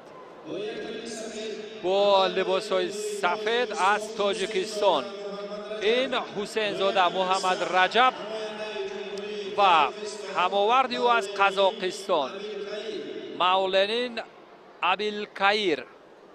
ببینیم چه اتفاق می افتد. ابیلکایر به نظر می رسد ورزشگر نوکار باشد و شروع نوی او باشد در رقابت های گشتین ملی تاجیکان گشتینگیری.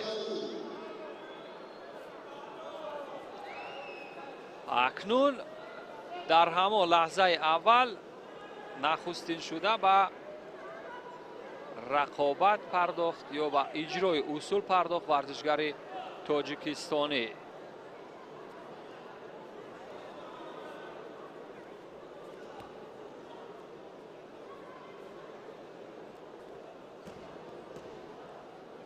تا این جای رقابت ها دوستان عزیز ورزشگران تاجیکستان بسیار هنری شایسته داشتند، بسیار ماهرانه رقابت کردند.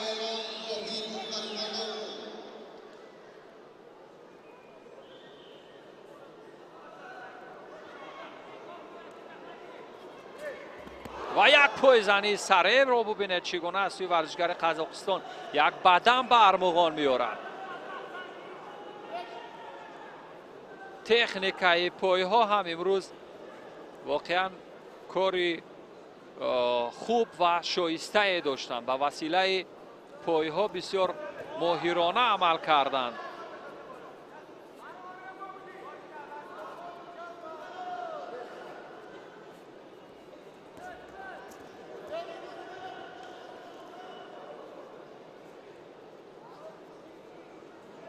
خیلی خوب، خیلی عالی.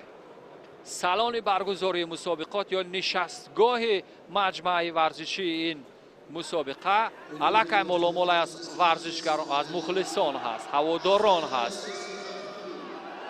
اکنون فرصتی خوب از گریبان قپیدن ورزشگر ما و ورودی او به سمت چپ در اینجا موافق خواهد بود، اما قدرت فیزیکی ورزشگر قزاقستان نمیگذارد. ببینید چگونه با دست فوراً کنترل میکند و حرکات با داور قریب بر میخورند. یک برخورد با داور میشد.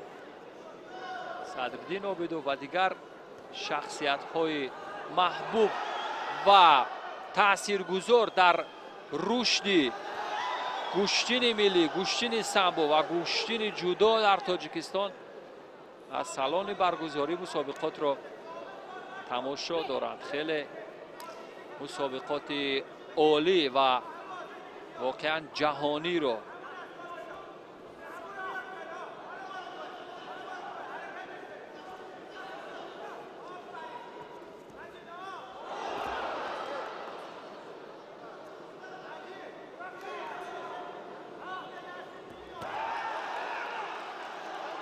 خیلی عالی از لحاظ ثبت و نمایشگذاری رقابت ها نیز امروز تلویزیون های تاجیکستان هم ممتاز هستند. ماهرانه رقابت هایی که در داخل کشور برگزار می‌گردند خیلی عالی و شایسته برای بیننده ها منظور کرده می شوند.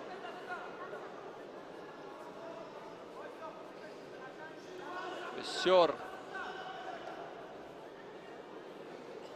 مرحله گردگیری خوبی را به نمایش گذاشت کارگردان ما که ورزشگر ما هم آن را فوراً قپید، از عهده اجرای آن برآمد، اما در حرکات پای چندان خوب نبود. مخلصانه که واقعا تشنه تماشای پرتاب های جذاب هستند روی تصویر مشاهده فرموده. دوستان عزیز، امروز اگرچه در سرتاسر دنیا یا جهان فوتبال ورزش رقم یک است، ولی با تعبیر بسیاری از هواداران و علاقمندان و دوستداران پهلوانی این سنت اجدادی ما گوشتینگیری یا کشتیگیری یک ورزش شماره یک هست. این واقعا بدون شک و شبهه است. دوستان عزیز،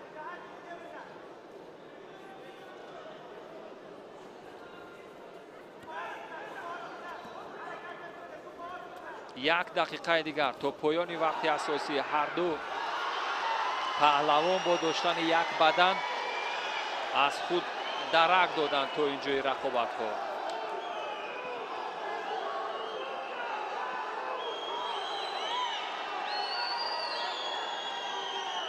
پنجاه و 5 ثانیه دیگر.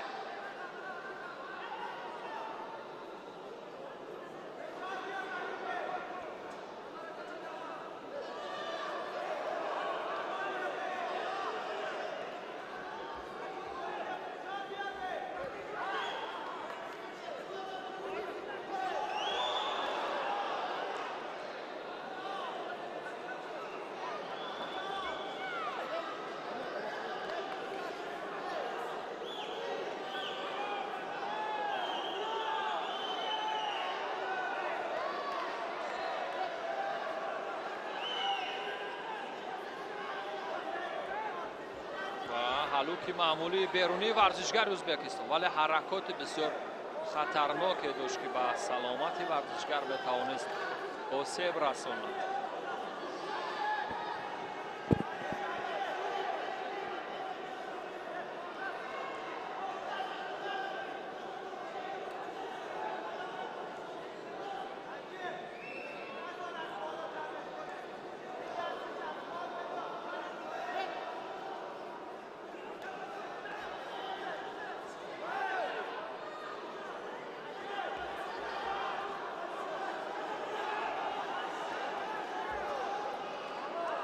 و اجرای زیبای یک اصوله که دیگر جای شک و شبهه نخواهد بود و به همین ترتیب پهلوان ازبکستانی در این رقابت برنده می شود. قزاقستانی معذرت، ورزشگر قزاقستانی بسیار ماهرانه کار کرد. ابیلکایر مویلنین بسیار خوب،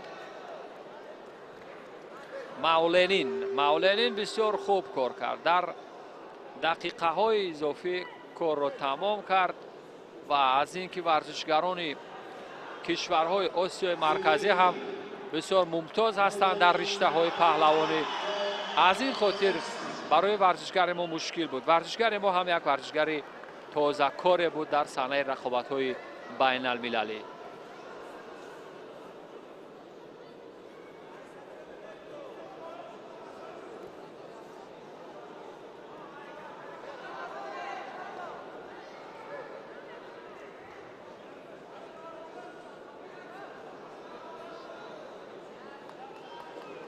اکنون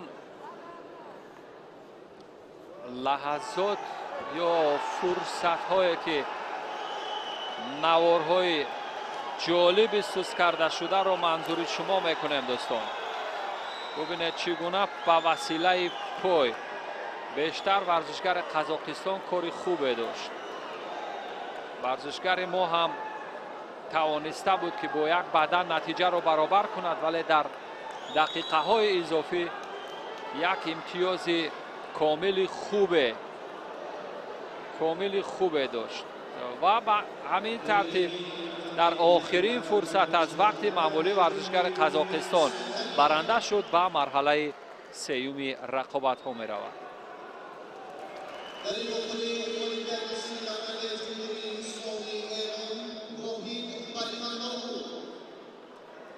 This contest winner representative of Islamic Republic Iran, Wahid Alimalou.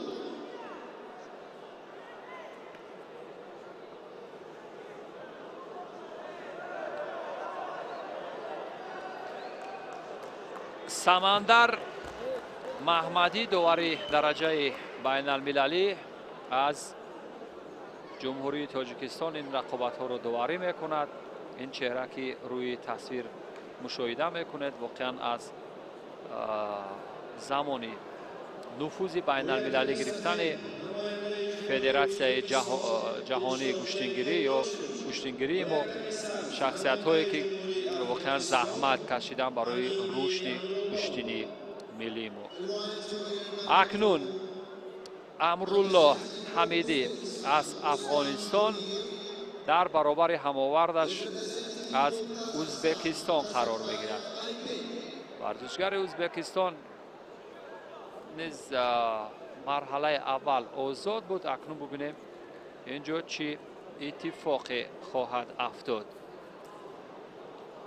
یولداشف با لباسهای سفید است.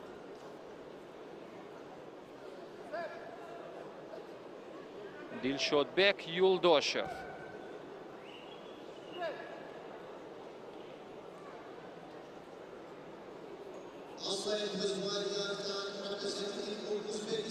و ورزشگران ازبکستان از لحاظ داشتن تجربه بیشتر فرق کننده هستند.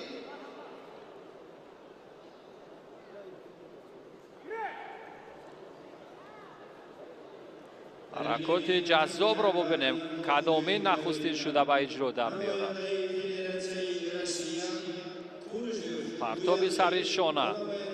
امروز در مرحله اول رقابت ها چون ورزشگران کم تجربه تر بیشتر بودند، ورزشگرانی با تجربه همان اصولهای معمولی و جذاب و دیدنی رو بیشتر اجرا میکردند و واقعا به چشم میرسید قریب که همه بیشتری امتیازهای کامل حلال اتفاق افتادند. خیلی جذاب و دیدنی هم بودند.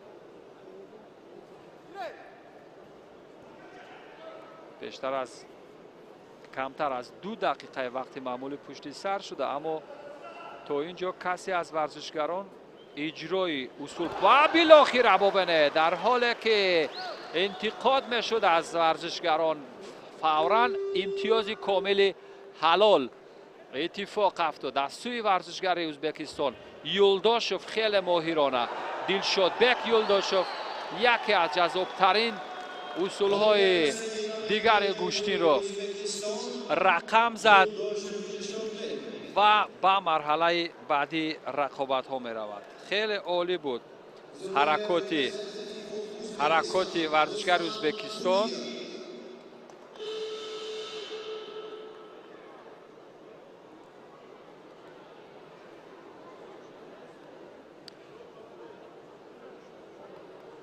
اکنون نوارهای تدریجی یا سوز کرده شده را یک بار دیگر مشاهده میکنه دوستان عزیز. ببینید چگونه ماهرانه یولداشوف از مرحله قپیدن و بعدا یک پایگذاری به سمت پیش توانست که حریف ازبکستانیش را با یک امتیاز کامل حلال پرتاب کند و به مرحله بعدی رقابت ها برود.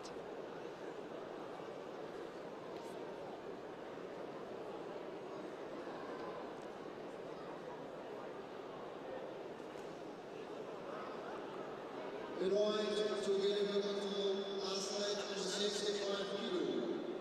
Representative of Russia is Khan Ramzan. With representative of Korea, Cho Seung-wan.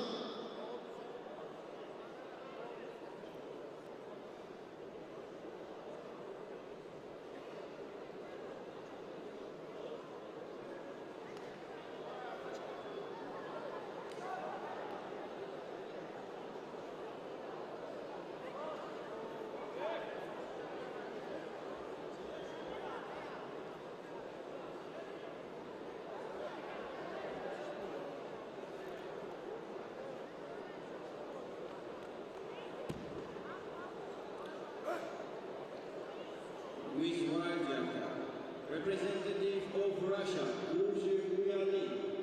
With green jumper, representative of Uzbekistan, Tojiyev Akhtonbek.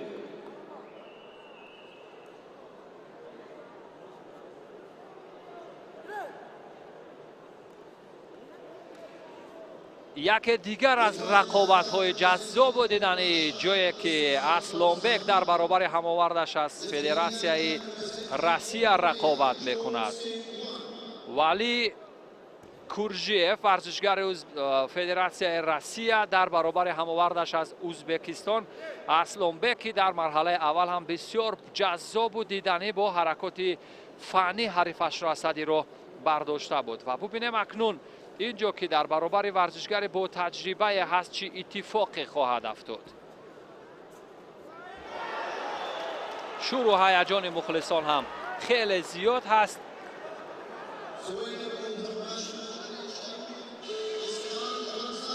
در لحظه های اول کسی از ورزشگران اجرای اصول سره نداشت، ولی به هر حال حرکات ورزشگر ازبکستان نسبتاً فرق کننده بود.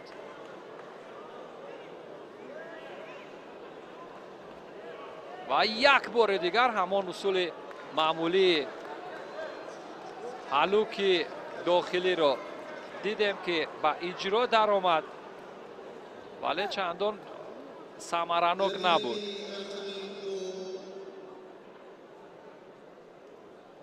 زیری وزنی کو 65 کیلوگرم دعوت کرده می شود. نماینده جمهوری تاجیکستان شهباز سیدپور.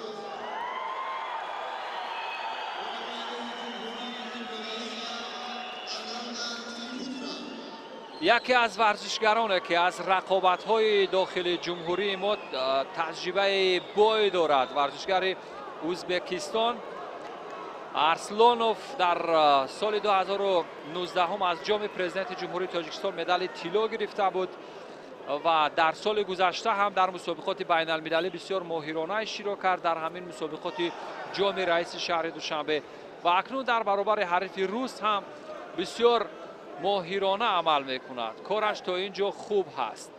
اما ورزشگر روس هم ورزشگر دست و پا بسته نیست. کارش شایسته‌کاری هست تا اینجا، ولی در برابر ارسلانوف بسیار ماهرانه می ایستد. خیلی عالی. توجیف، ارسلانبک و آگاهی اول به ورزشگر روس کورژیف داده می شود. ورزشگر روس آگاهی اول را می گیرد و از این لحاظ ورزشگر ازبکستانی برتر هست.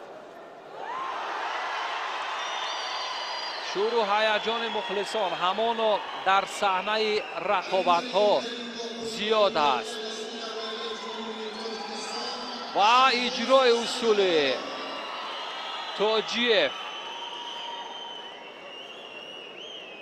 توجیف ارسلانبک در حال اجرای اصول های معمولی هست. فرصت خیلی زیاد هست. می توان گفت که یکی از رقابت های جالب و اجرای اصول ورزشگر روس بدن خیلی عالی. عجب نیست که توجیف را از سطح راه بردارد این ورزشگر روس و او به مرحله سوم رقابت ها برود. ورزشگر روس تازه نفس هست. یک دور استراحت کرده بود، اکنون در دور دوم رقابت ها است. یک بار دیگر با دو بدن در اینجا پیشتاز است ورزشگر روس.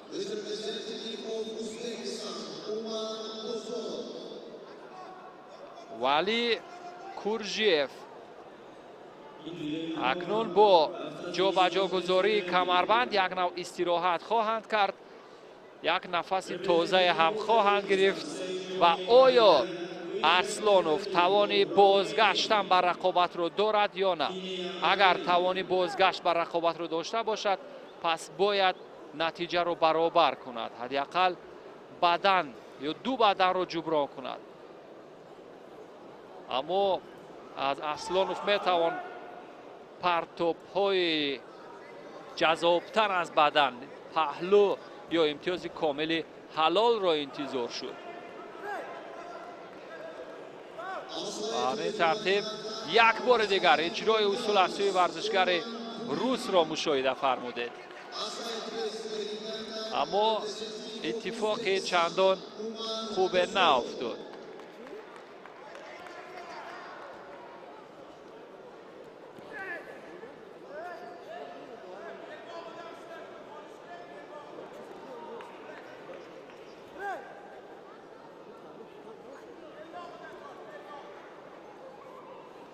و حالا فرصت برای ورزشگر ازبکستان اجرای اصول میکند اما موفق نمی شود. ارسلان احتمال دارد که از مرحله حذف شود. نماینده های فدراسیه های کشورهای گوناگون در رشته گوشتین ملی ما گوشتینگیری، نماینده های فدراسیه جهانی گوشتینگیری رو روی تصویر مشاهده فرموده. دوستان عزیز، ارسلانوف یکی از مدعیان در حال حذف شدن است و اجرای اصول میکند اما نتوانست. 32 ثانیه دیگر فرصت هست. مربی ارسلان اشاره میکند که نباید هرچی باد و باد گفت، فقط اجرای اصول کرد با موقع و سریع و جذاب.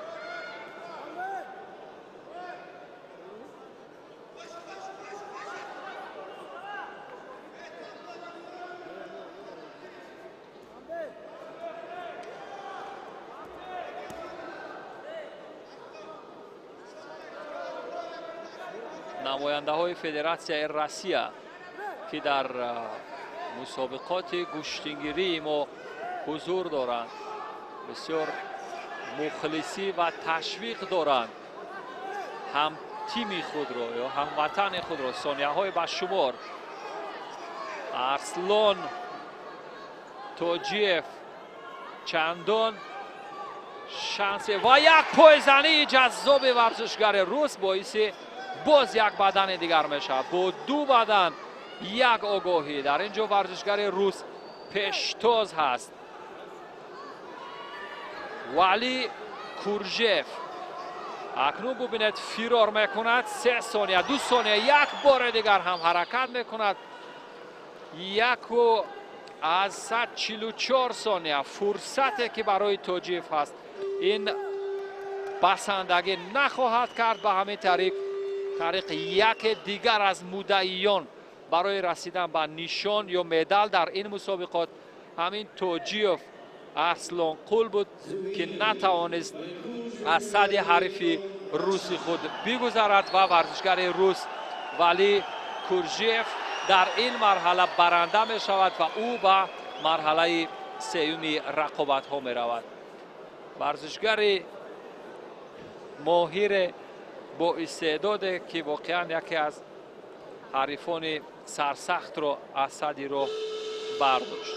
جذابیت بسیار زیاد بود در این رقابت و ویژه در لحظه های پایانی که شانس یا فرصت بود برای ورزشگر ازبکستان. اما ورزشگر روس به هر حال کارش رو کرد، حرکات معمولی رو بسیار خوب اجرا کرد و ویژه در آخرین فرصت در کمتر از 1 دقیقه دیگر باقی ماندن ببینید که به این وسیله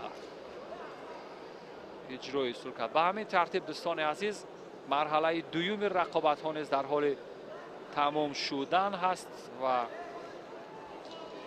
امروز در 7 وزن رقابت ها دوستان ما گزارش ما رو از مجمع ورزشی قصی تنیس و ورزش های آبی منظور شما خواهیم کرد.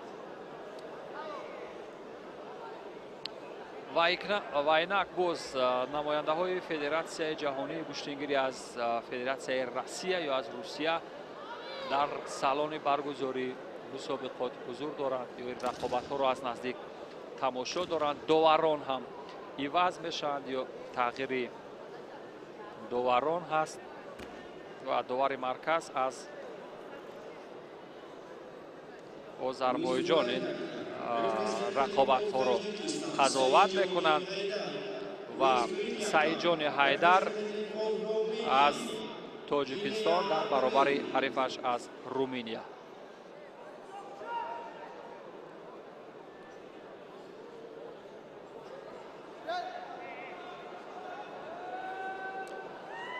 سعیدجان حیدر یک ورزشگر ناماشنای هست. در رقابت های داخل جمهوری بارها او رو مشاهده کرده و دیده ایم که چگونه هنرنمایی میکند. از سلاله پهلوان ها هست. یک ورزشگر بگویم در رقابت های داخل جمهوری در مسابقات گویم آستانه جشن و گویم ایدهای ملی. ورزشگر رومانیا جانی اندریا الکساندر گابریل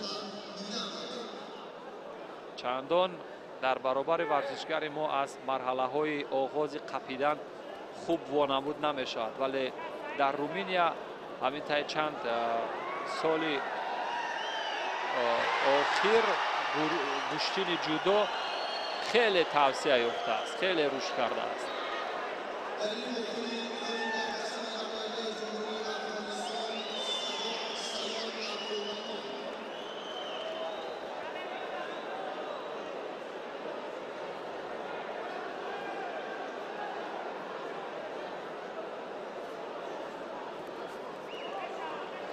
فرصت قپیدن هر دو هم یک زل و بالاخره ورزشگر ما سعیدجان حیدر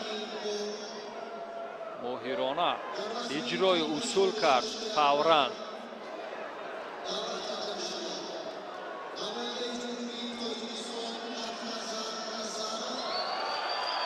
با این ترتیب اجرای اصولی که صورت میگیرد پهلو هست یا نه؟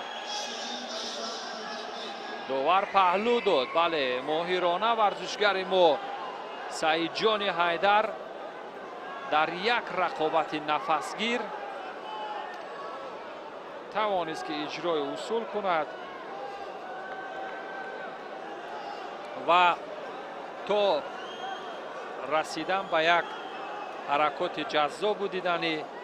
ببینید چگونه امتیازی پهلو را به دست آورد. داور امتیازی پهلو میگوید، اما ببینیم دیگران چی نظر دارند. آیا در حقیقت امتیاز پهلو هست یا نه؟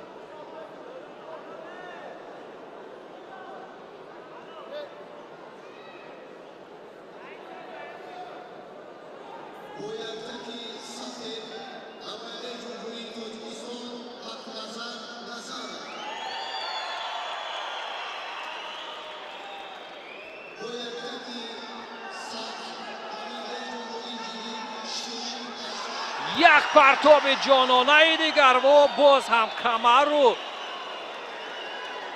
پای ها بسیار ماهرانه کار کردم. ورزشگر ما یک دیگر از اصول های جالب را به اجرا در آورد. خیلی عالی. سعید جان حیدر ماهرانه کار کرد و دستی او را داوری آذربایجانی بالا برداشت. بسیار ماهرانه و ممتاز بود.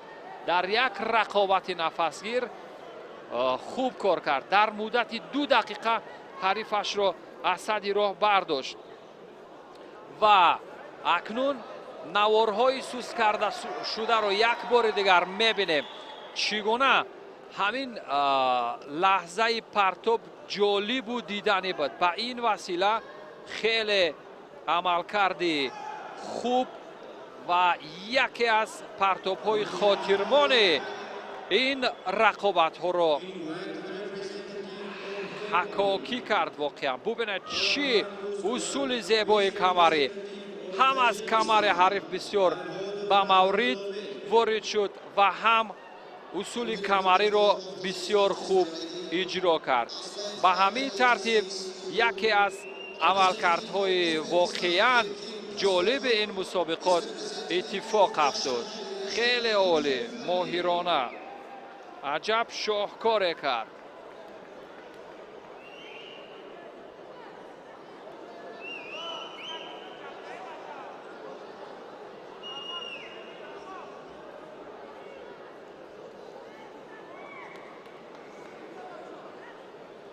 رقابت نوبتی را اکنون داور درجه بین المللی از جمهوری اسلامی ایران رنجکش عباس امیر این چهره این رقابت رو داوری میکند و با لباسای سفید هم اکنون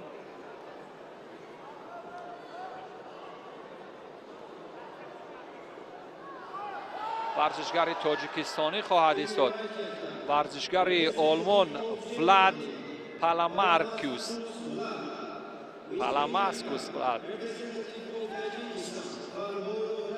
رحمت الله بیگ فرهادوف در برابر ورزشگر ایرانی. رحمت الله بیگ فرهادوف در مرحله اول رقابت ها بسیار ماهرانه با همان اصول های جذاب و دیدنی از خود درک داده بود و اکنون ببینیم چه اتفاق می افتد. اجرای اصول در همان لحظه اول پایزنی های از سوی رحمت الله بیگ ولی نتیجه نداره.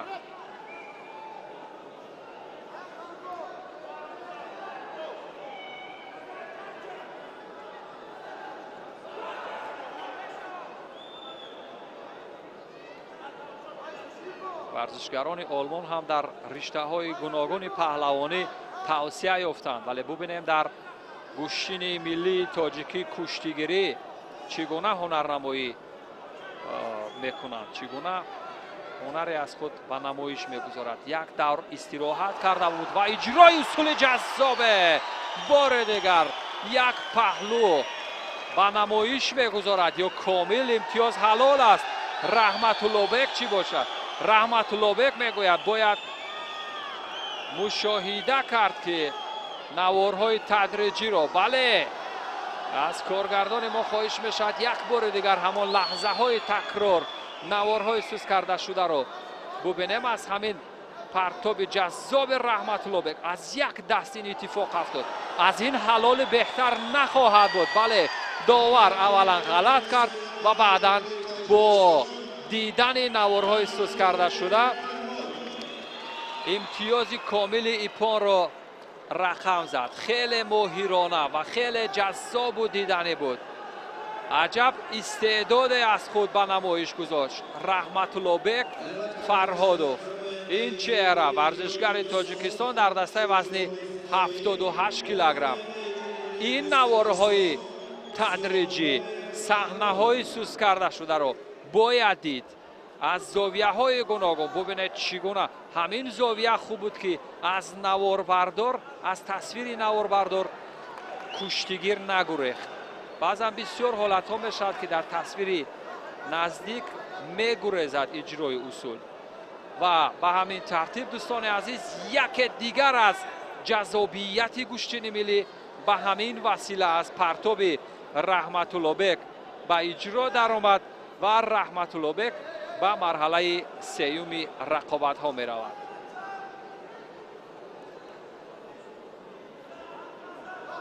همانا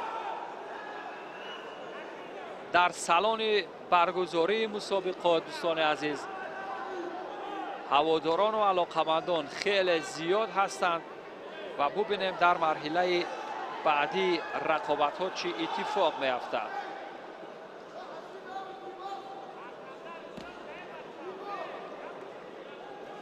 ورزشگر آلمان اسدی رو برکنار شد. داوری آذربایجانی این رقابت رو حکمی میکند جناب علیف هفدون و با او کمک میرسانند داوران از هندوستان و از جمهوری اسلامی ایران.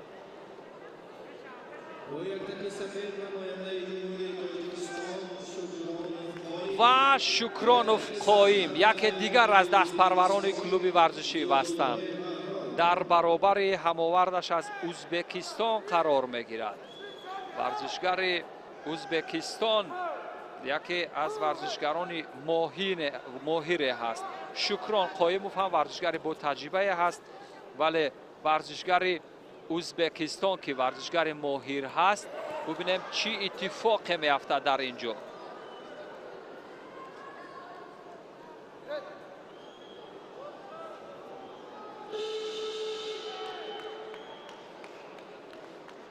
قایم شکرانوف در مرحله گذشته رقابت ها هم بسیار ماهرانه هنرنمایی میکرد. شکران قایموف در آغاز رقابت ها در حرفه‌ایتش در رقابت های گوشتین جودا از کلوب ورزشی وستن از دهه یوگدی ناحیه دروز رجوع کرد و از سلوله پهلوان ها هستند. در صحنه رقابت های جهانی هم حضور داشته است و او در برابر زیاداللهف احرار که یک پیروزی داشت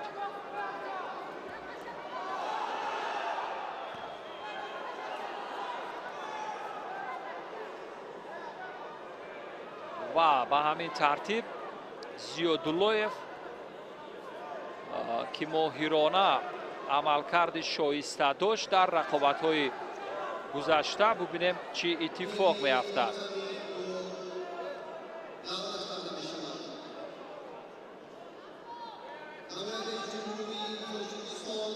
اگر همون اصول‌های پرتابی معمولی سراپا صورت بگیرد از سوی شکرانوف قایم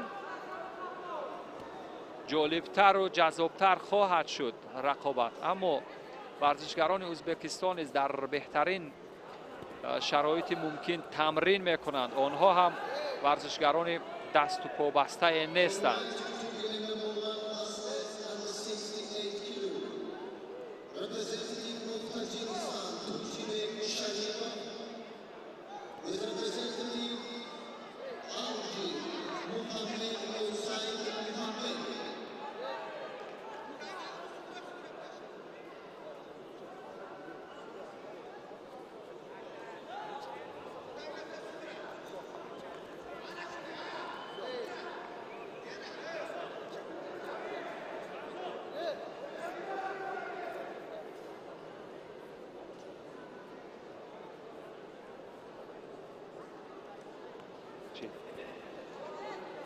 و بعد از واقعا شروع خوب در حرفیتش قایم با صف قواهای مسلح جمهوری تاجیکستان پیوست و در کلوب مرکزی ورزشی ارتش یکی از پهلوانان خوششانس است و در جام وزیر کارهای داخلی جمهوری تاجیکستان که در آستانه تجلیل روز قواهای مسلح جمهوری تاجیکستان بود برنده مدال طلا شده بود قایم شکرانو.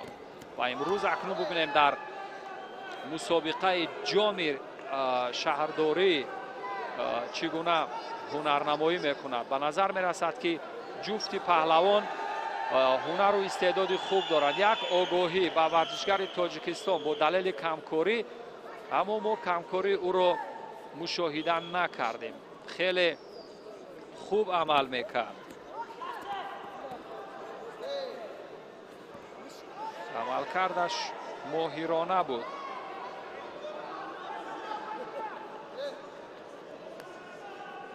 قایم شکرانوف یکی از ورزشگران ماهر تاجیکستانی اجرای اصول میکند اما موفق نمیشود. به هر حال شانس دارد.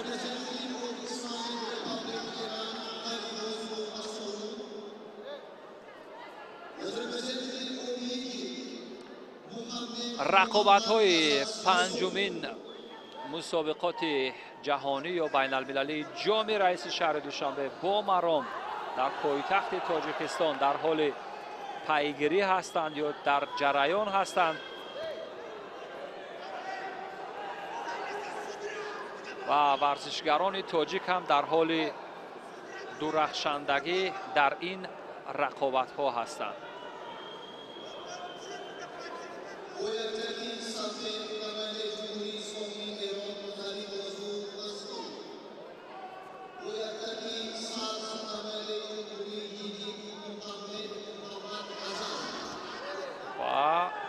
ورزشگر ازبکستان با دلیلی که هماورد او کمکار هست اینجا پیشتاز به نظر می رسد.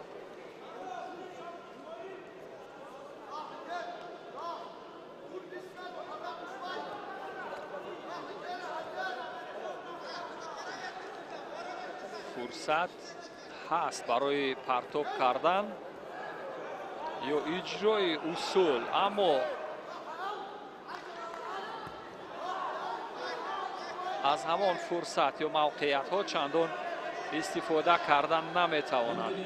رقابت های جالب و دیدنی این مسابقات در پیش هستند. داوری آذربایجانی چی میگوید؟ چی قضاوت نکرد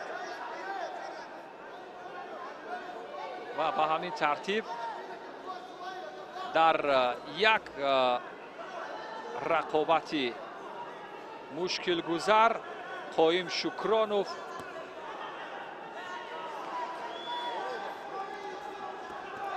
به نظر می رسد که مشکل داشت در برابر حریف ازبکستانی و ورزشگر ازبکستانی تا 24 ثانیه وقتی پایانی در راهی رسیدن به مرحله بعدی رقابت ها است.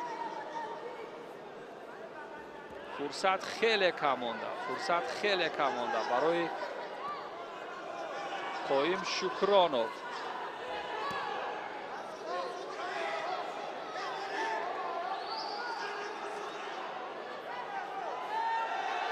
یک آگاهی دیگر که باعث گرفتن تنبیه می شود. قایم شکرانوف در یک رقابت نفسگیر در برابر حریف ازبکستانیش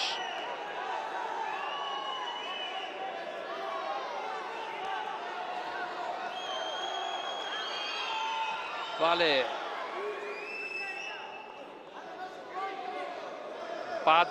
بدن میگوید دوباره بدن میگویم با ورزشگر سبزپوشی ازبکستانی.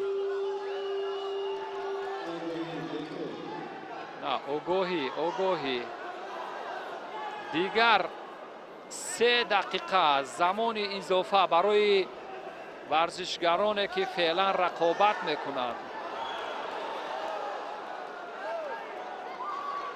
قایم شکرانوف در برابر هماوردش از ازبکستان احرار زیاداللهیف و اجرای اصول. هر دو هم قوه های برابر دارند، نزدیک شدند.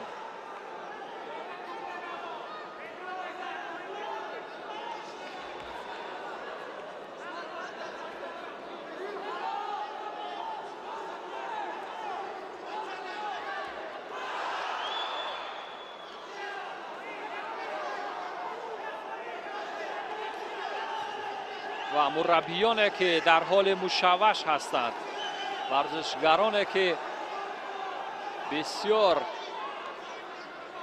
در هیجان هستند، نتیجه برابر است از نگاه آگاهی ها. با این وسیله ببینید یک ضد حمله دیگری که صورت میگیرد نتیجه ندارد.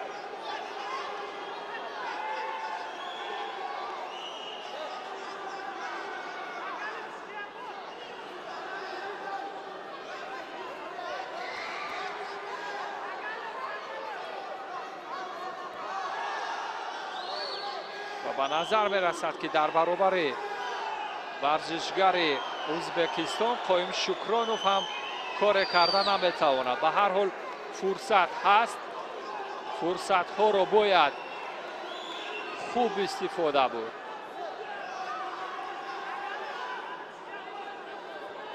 و بار دیگر هم ببینید اجرای اصول میکند.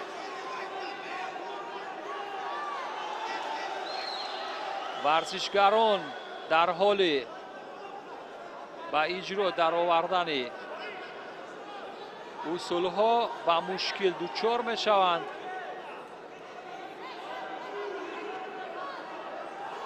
اما با قایم شکرانوف هم توصیه ها از گوشه و کنار با گوش می رسد. فرصت خیلی زیاد هست اما نمیتواند از آن فرصت های یک اجرای اصول پرتابی، اما همان استعداد و قدرتی که در رقابت های گشتینی جودو یا ورزش جودو داشته بود قبلا قایم در گشتین ملی در برابر ورزشگر ازبکستان نمیبینه. اما آگاهی دویم با قایم این تنبیه اولین می شود. ورزشگر ازبکستان از این لحاظ برتر می شود تا اینجا که یک آگاهی دیگر با قایم شکرانوف دادند.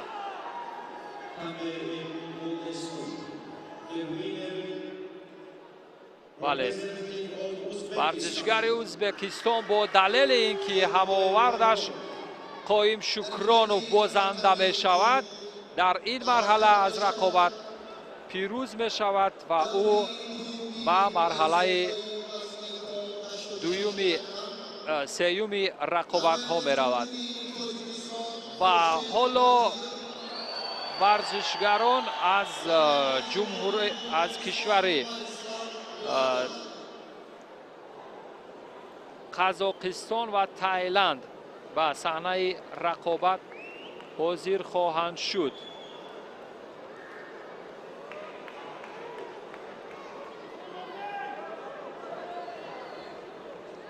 دو ورزشگره که هر دو هم در مرحله اول آزاد بودند و اکنون تازه نفس در مرحله دوم رقابت ها با میدان حاضر خواهند شد. اما ببینیم تازه نفس ها چی کار خواهند کرد. یادآور میشم که در این رقابت داوری مرکز از تاجیکستان هست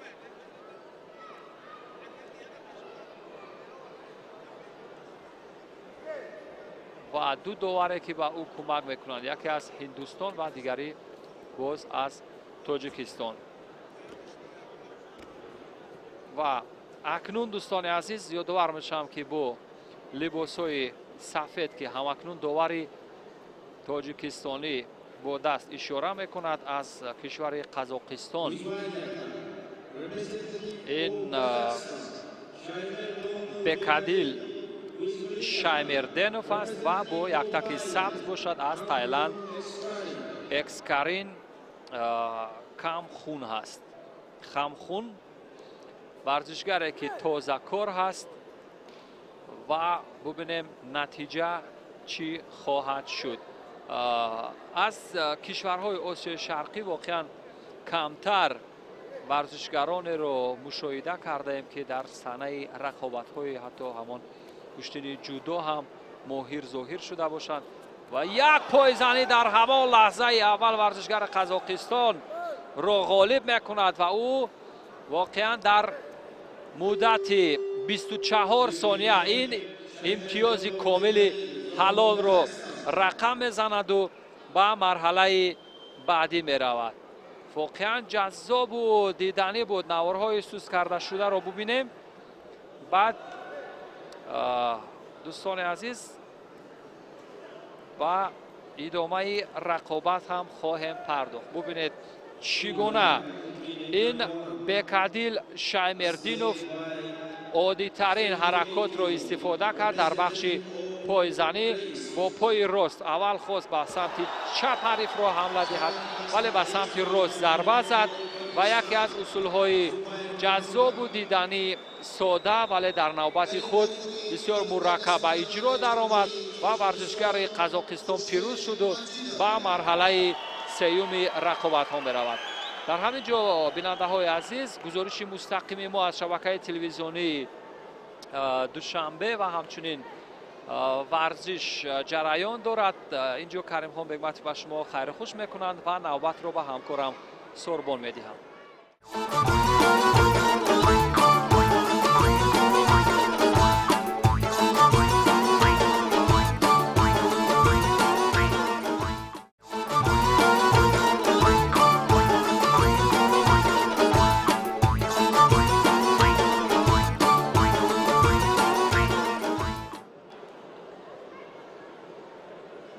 In white to winning number 2, athlete class 86 kilo, representative of Afghanistan, Abbasi Abbas, with representative of Uzbekistan, Shakriu Shirkulamad.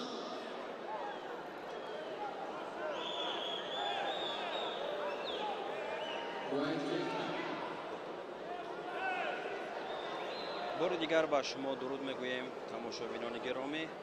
ادامه گزارش خود را از جریان رقابت‌های وزن 78 کیلو در پنجمین جام رئیس شهر دوشنبه اوید به گشتنگیری ادامه میدهیم و اینجا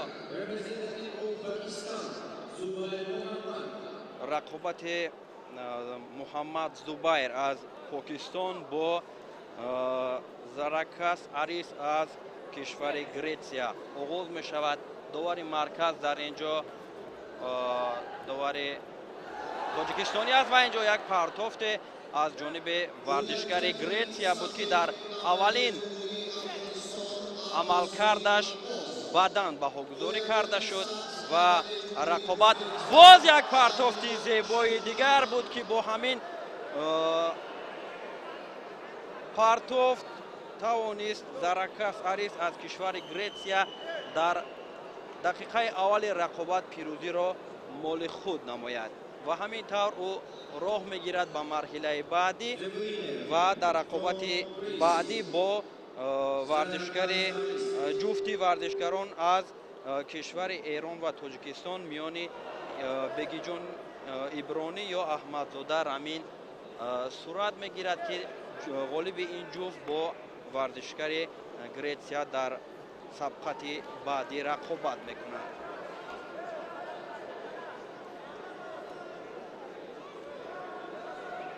اینجا نمون نوارهای تکراری است که پیشنهاد شما می شود از جانب کارگردان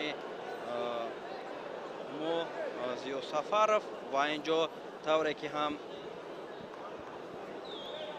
قید کردیم در همین اولین رقصشی که در دقیقه اول بود ورزشکار گریتسیا توانست غالبیت را مال خود نماید. در میان مخلصان اینجا هنمان استادان برجسته گوشتنگیری هم به چشم می رسد که ما اینجا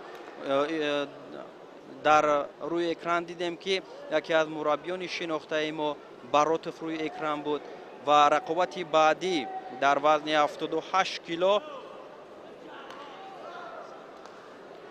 در مرحله یک هشت‌نهایی ادامه می‌یابد که پهلوان تاجیکستانی ایبرانی بگیجان با احمدزاده رامین سبزعلی پهلوان کشور ایران روی گلیم آمدند. همین پهلوان خوشطوله از کشور ما است و با رقیب خود از کشور ایران به رقابت می‌پردازند و اینجا یک هنمان دستفشاری هم بود و با صدای گیرت از جانب داور مرکز داور ازبکستانی رقابت میان ایبرانی بگیجان با احمدزاده رامین سبزعلی از کشور ایران آغاز شد و در اولین هنمان رقص شو ایبرانی بگیجان میخواهد اصول انجام بدهد تا که امتیاز اولین را در این رقابت به دست بیارد و اینجا یک کوشش از جانب پهلوان کشور ایران بود و به نتیجه و آگاهی اول را داور به پهلوان ما میدهد.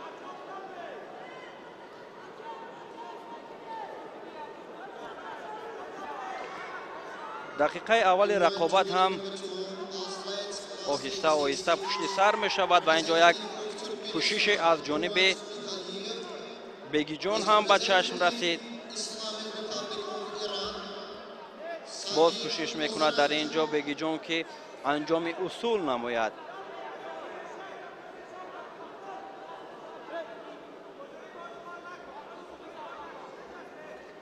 در دقیقه اول رقابت و پهلوان ما داور طوری که قید کردیم آگاهی اول رو نشان داد و اینجا با این شکل گوشتین گرفتن فکر میکنم که نتیجه به بار نمی آورد.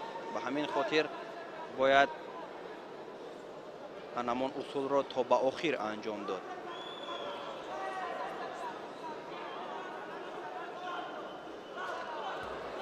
اینجا بگیجان هرچند کوشش میکند که اصول را انجام بدهد و برای به دست آوردن امتیاز حالا هم باید کوشش را زیاد کرد، تلاش را بیشتر کرد تا که امتیاز لازمه به دست بیاید و اینجا کوشش از هر دو جانب است و طوری که در بالا هم قید کردیم این پهلوانان برای راه یافتن به مرحله یک چهارنهایی میان هم رقابت میکنند. دقیقه دوم رقابت هم پشت سر می شود و با نمون یک آگاهی که با بگیجان ایبرانی داده شد حالا هم رقابت جریان دارد.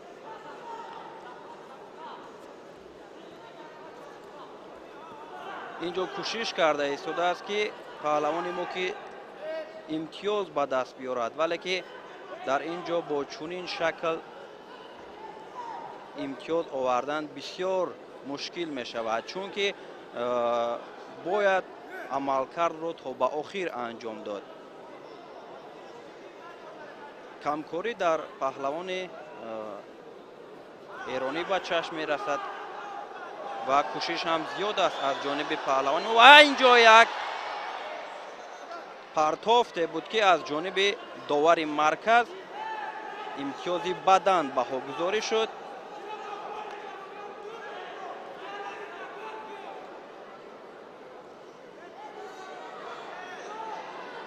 رامین سبزعلی پهلوان ایرانی یک ضد حمله را انجام داد در اینجا که با او امتیاز اول را آورد.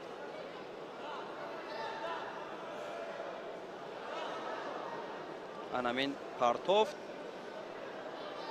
از جانب داوران سنجیده می شود و بدن بهاگذاری شد و رقابت ادامه می یابد. همانا و کوشش باید کرد در اینجا ابرانی بگیجان که امتیاز به دست بیارد و برابر کند در اینجا حساب رقابت را.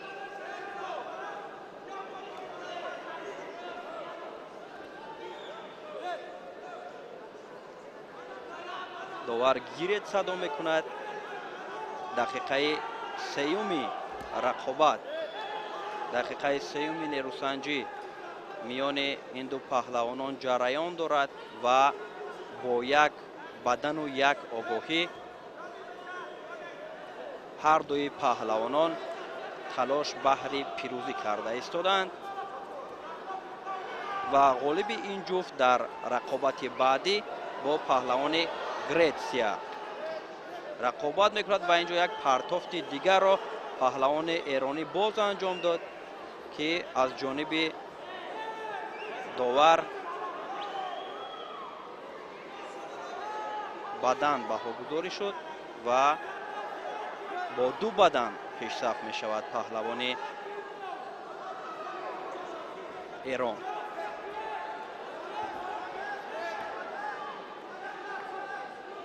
در صورتی با چنین رقابت کردن، با چنین شکل انجام یافتن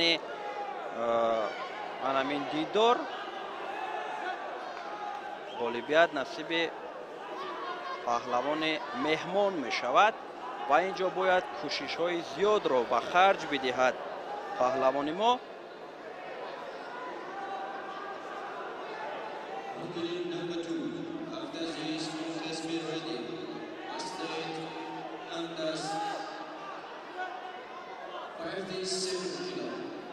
نیروسنجی پهلوانان ادامه دارد و کوشش هم میکند اینجا پهلوان ما، لیکن تا به آخر انجام داده نمیتواند همون اصول های خود را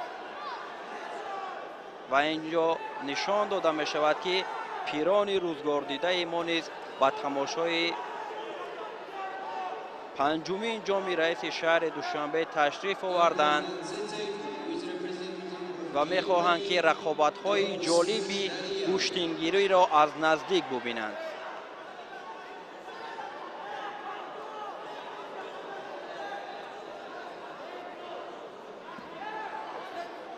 یک دقیقه زیادتر تا انجام رقابت باقی مانده است و دو بدن پهلوان مهمان دارد و پهلوان کشور ما باشد یک آگاهی را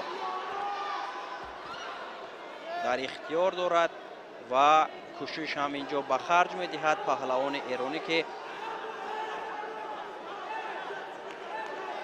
انجام اصول بکند و قبل از انجام وقت اساسی غالبیت را مال خود گرداند. یک دقیقه دیگر تا فرجام این آزمایی باقی مانده است و همان پهلوان ایرانی در پیش است و در لحظه های آخر این آزمایی باید ابرانی بگیجان کوشش هایش را زیاد کند. البته خسته شده است پهلوان مهمان، هر دو هم خسته شدند چون که یک نبرد بسیار هم مشکل بود برای هر دو.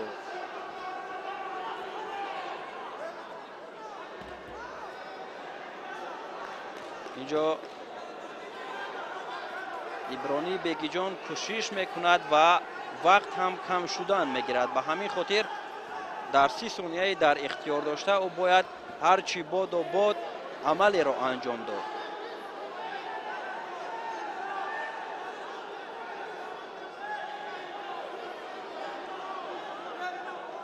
پهلوان ایرانی احمدزاده رامین سبزعلی بسیار خسته به چشم میرسد.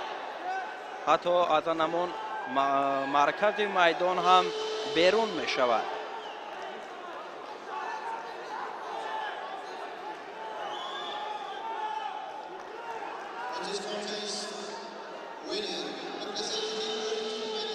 خیلی خسته به چشم می رسد پهلوان مهمان و در لحظه های انمو ثانیه های آخر رقابت ابرانی کوشش دارد و 2 ثانیه دیگر باقی مانده است و رامین سبزعلی با 2 بدن پیش صف است و همین طور با امتیاز 2 بدنی که به دست آورد با مرحله بعدی راه می‌یابد و در رقابت 1/4 نهایی با پهلوان گریتسیا زرکس اریس دیدار انجام می‌دهد.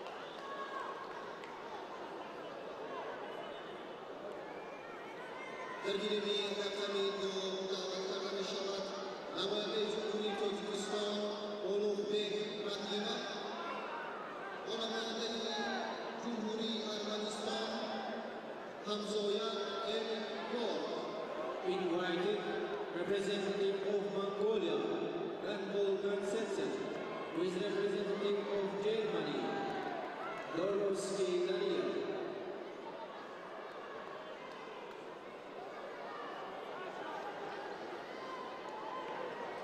بعد همین لحظه های تکراری رقابت در وزن 57 کیلو میان بانوان آغاز می شود.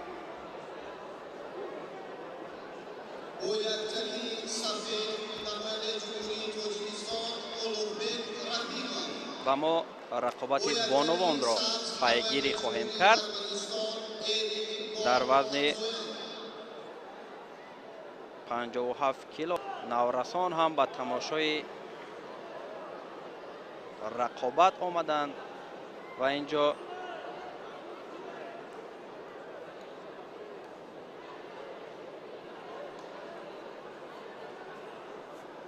رقابت میان بانوان آغاز می شود.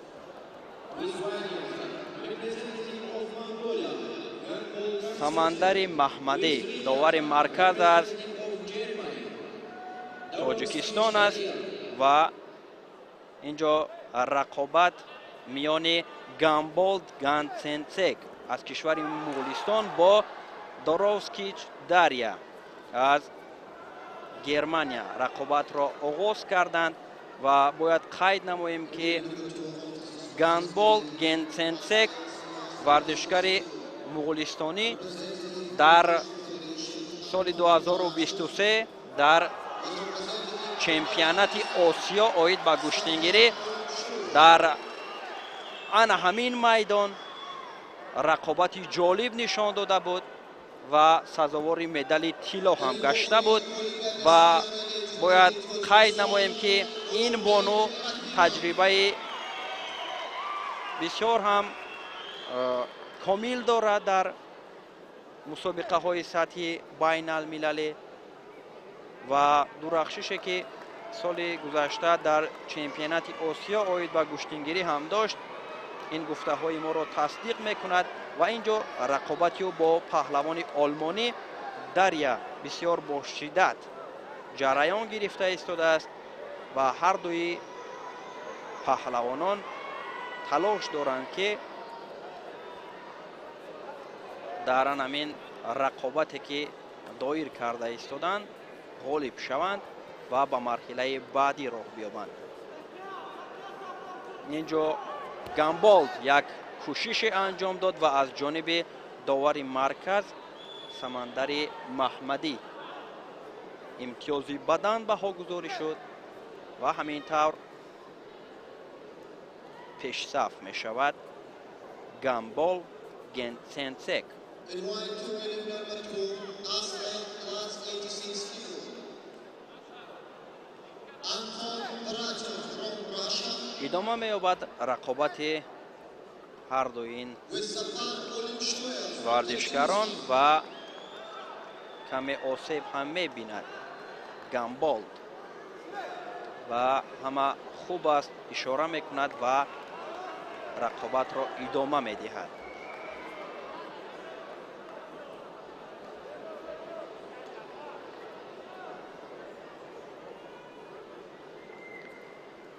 دو دقیقه زیادتر تا فرجام رقابت هر دوی این بانو باقی مانده است و وقت خیلی هم زیاد است حالا و هر دو هم امکان دارند که امتیازهای ضروری را کسب کنند.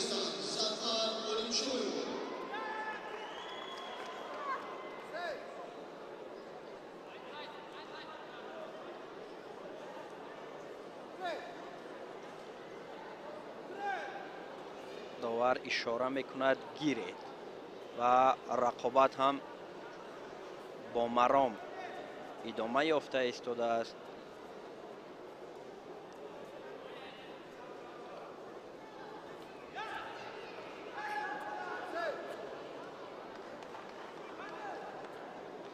و اینجا داور دریا هم با او مصلحت میدهد تا که فعال باشد و اینجا یک عملکرد را گامبول داشت که بدن دویم را کسب کرد و از جانب داور عملکرد او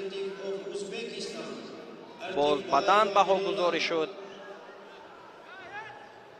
و با دو بدن و یک آگاهی گنسنسک ورزشگر بانوی مغولستانی پیش صف است و تا فرجام رقابت یک دقیقه زیادتر وقت مانده است و با چنین شکل صورت گرفتن این دیدار گامبولد غالب می شود و از حسابی که نادرست داشته بود در همان جریان نیروسنجی ورزشگر مغولستانی داور مرکز با او آگاهی دویم را نشان داد و کمتر از یک دقیقه دیگر هر دوی این بانو در اختیار دارند و گامبول گنسنسک کوشش دارد و میخواهد وقت کشی کند و در این نیروسنجی غالب شود. دریا هم در اینجا رقابت شایسته نشان میدهد در برابر قهرمان آسیا عاید به گشتنگیری در سال 2023 میانی بانوان در وزن 57 کیلوگرم گامبول گنسنسک از کشور مغولستان و با آهستگی وقت در حالت به آخر رسیدن است.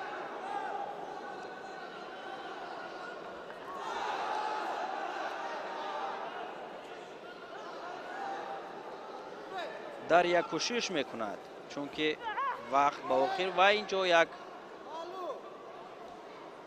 عملکرد دیگر را گامبولد انجام داد که از جانب داوران پهلو بها گذاری شد و همینطور 4 3 2 1 و غالب می شود ورزشگر بانوی مغولستانی و به مرحله دیگر راه می یابد. با یک پهلو و دو بدن این بانو غالبیت به دست آورد.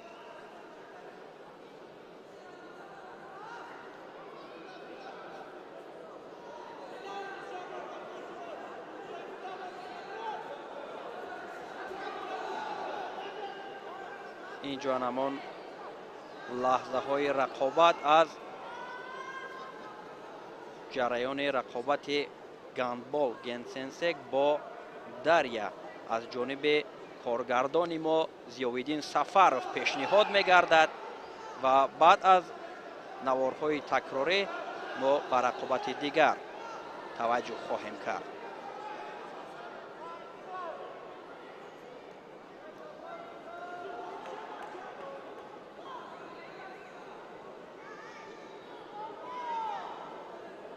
Beginning number 2 of position, which is Lady. Athletes class 86 kilo. Representative of Uzbekistan, Bekmurod Otiboyev. Was representative of Pakistan, Sabar Chani.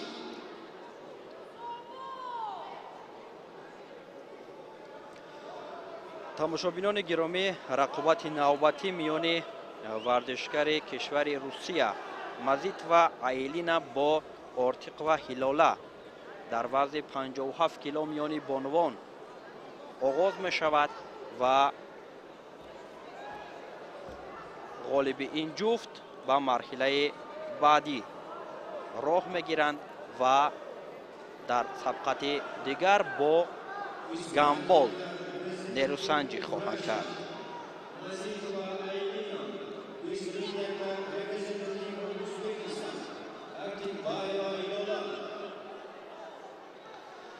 довари марказ аз тоҷикистон аст Алибек Дилшодзода ва рақобат шурӯъ шуд миёни Айлина бо Ҳилола.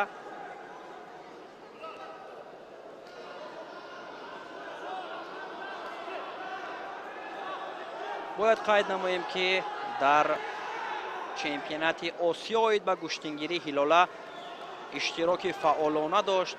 як рақобати бисёр ҳам зебо нишон дода буд ва сазовори нишони биринҷии аввалин чемпионати Осиё оид ба гӯштингирӣ гашта буд дар соли 2023 ва ин ҷо бо варзишгари рус рақобати шадид нишон медиҳанд.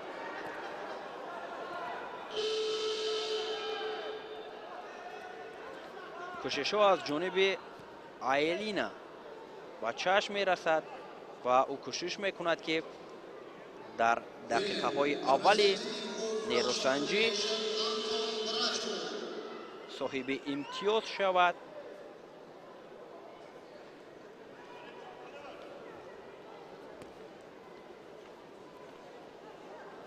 рақобат миёни ин бонувон бо маром идома ёфта истодааст ва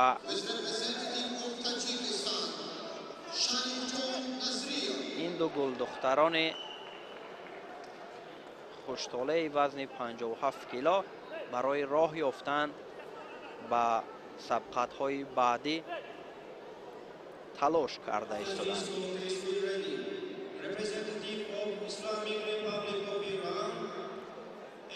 Ҳилола талошҳои зиёд дорад дар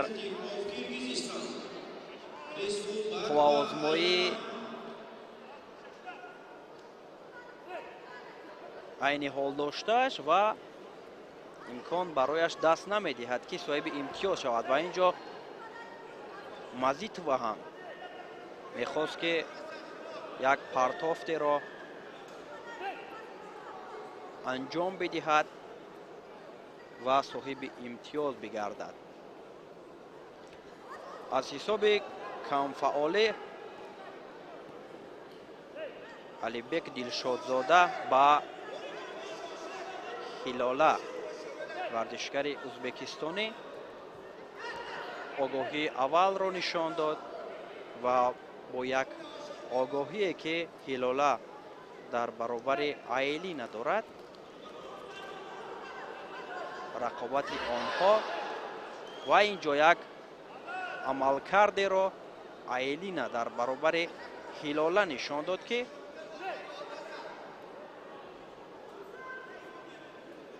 аз ҷониби довар то ба ҳол баҳогузорӣ нашудааст ва داور هم اشاره میکند که در آنجا چیزی نبود. رقابت ادامه می‌یابد.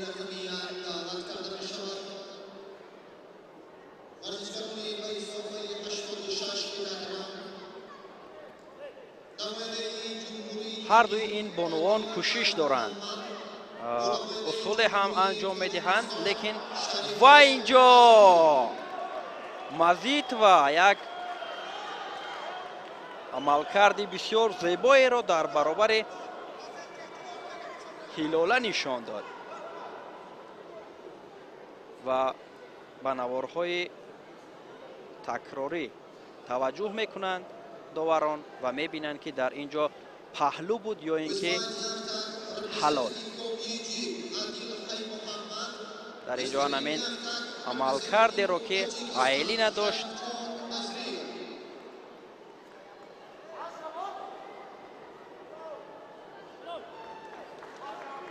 فکر میکنم حلال است. البته از جانب داور مرکز حلال بها گذاری می شود و همین طور هیلاله بسیار افسوس می خورد. بسیار افسوس می خورد که در رقابت بسیار هم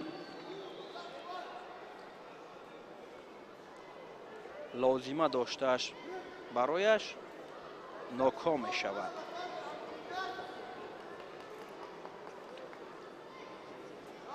نوارهای تکراری را اینجا تماشا میکنیم که چگونه رقابت را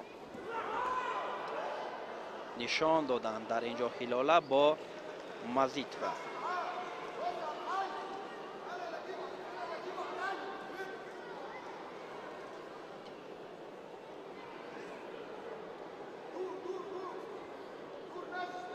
در گیری رقم یک دعوت کرده میشه با نماینده جمهوری کرگیزستان.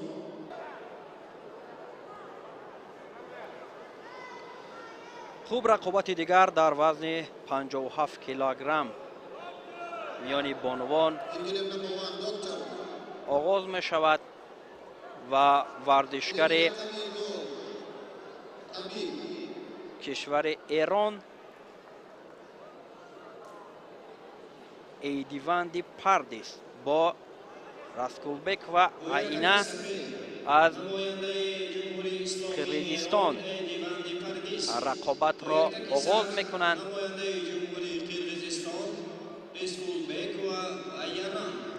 آینا اسکولبک و ورزشگر بانو از کشور کرگیزستان با پاردیس بانو از جمهوری اسلامی ایران رقابت را آغاز کردند. داور مرکز اشاره میکند که از خط گلیم از خط مرکز بیرون شدند و رقابت را آنها دیگر باره از مرکز میدان ادامه میدهند.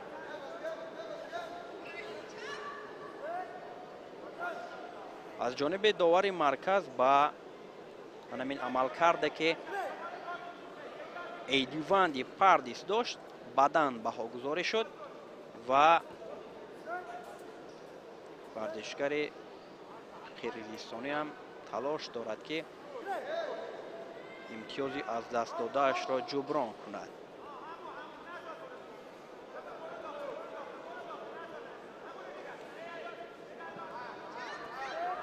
و اینجا ایدیواندی پاردیس یک ضد حمله را انجام داد و مخلصان را هم با پا خیزان که از جانب داور حلال بها گذاری شد. همین طور پاردیس غلبه صاف را در این رقابت بر نفع خود انجام داد.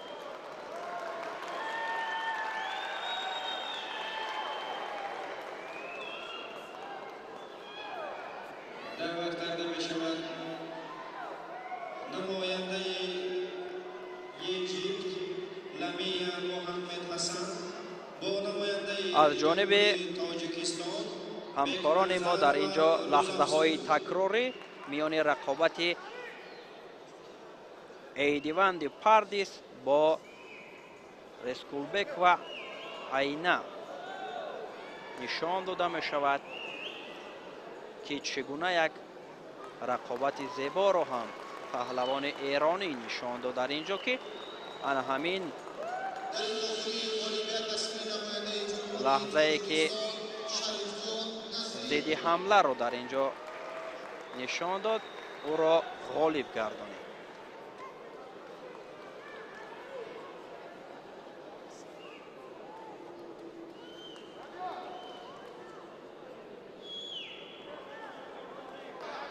ҷумҳурии мо аз риштаи гӯштини тарзи ҷудо нишон дода мешавад ва дар анамо нишастҷойҳо ҳам тамошобинон мухлисони гӯштин аз ҳамсоя кишвари мо аз кишвари ӯзбекистон ҳам ташриф оварданд.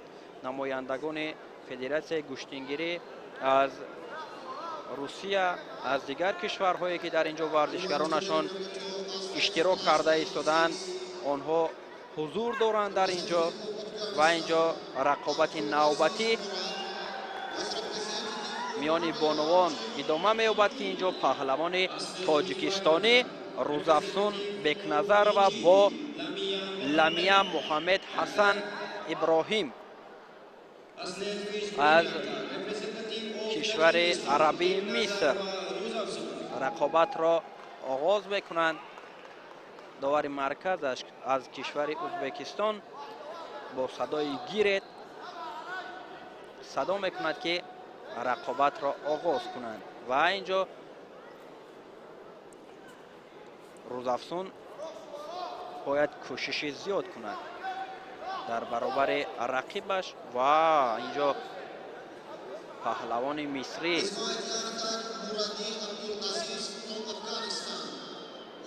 намегузорад бар рӯзафзун ки ӯ амалкардеро анҷом бидиҳад ва тамошобинони гиромӣ бояд қайд намоем ки рӯзафзун дар чемпионати тоҷикистон оид ба гӯштингирӣ камтар аз як моҳ пеш буд ки доир гашта буд, нишони нуқраро ба гардан овехта буд ва ин ҷо ӯ бояд анамон ҳунарнамоие ки дар чемпионати тоҷикистон дар соли 2024 дошт ана ҳамон гуна рақобатро нишон бидиҳад ва ин ҷо бо чунин амалкард рӯзафзун наметавонад соҳиби имтиёз шавад. ин ҷо ҳам аз ҷониби довар ишораҳо мешавад аз ҷониби мураббии паҳлавони мисрӣ ки бояд чӣ корҳоро кадом усулҳоро анҷом бидиҳад ва аз ҳисоби камфаъолӣ ҳам ба рӯзафзун довар аллакай огоҳии аввалро нишон дод.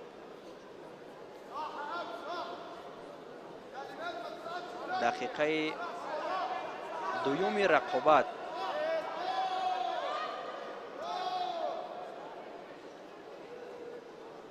сипарӣ шуда истодааст ва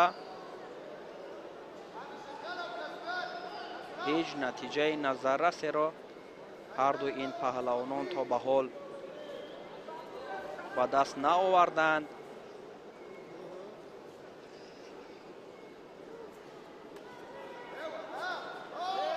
паҳлавони мисрӣ дар ин ҷо кӯшишҳои зиёд дорад. ламия муҳаммед ҳасан иброҳим ва рӯзафзун бекназарова дар ин ҷо бояд ақибнишинӣ накунад.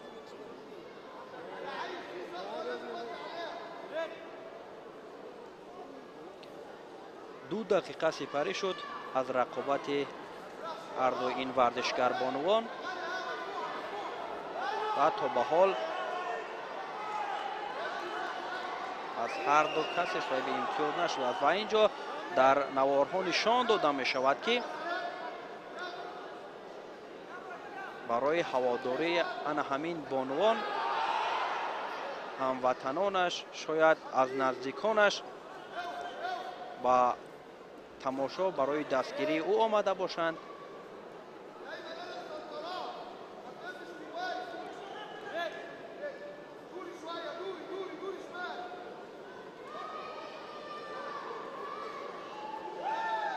рӯзафзун дар ин ҷо аллакай танбеҳ дорад.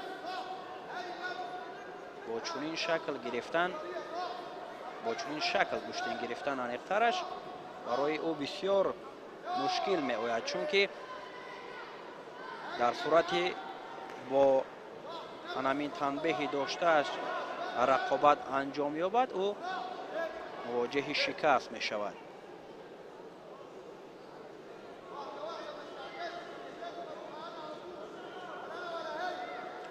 бояд ин ҷо паҳлавонбонуи мо кӯшиш кунад, чунки 1 дақиқа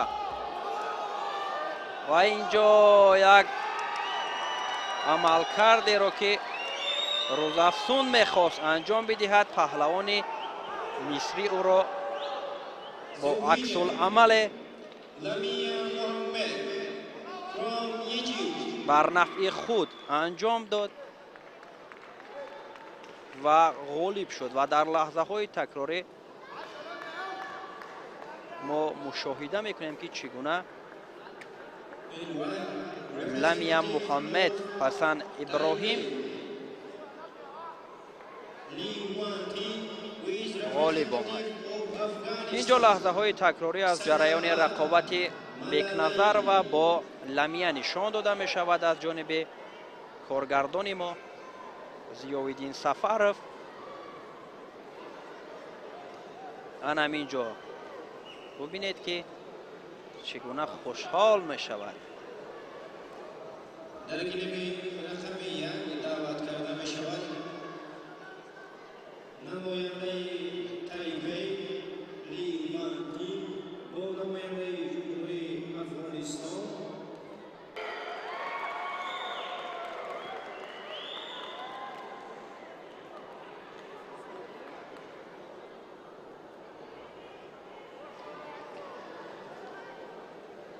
рақобати навбатӣ миёни бонувон оғоз мешавад. ин довари ҷумҳуриявӣ дилшодзода алибек довари марказ аст.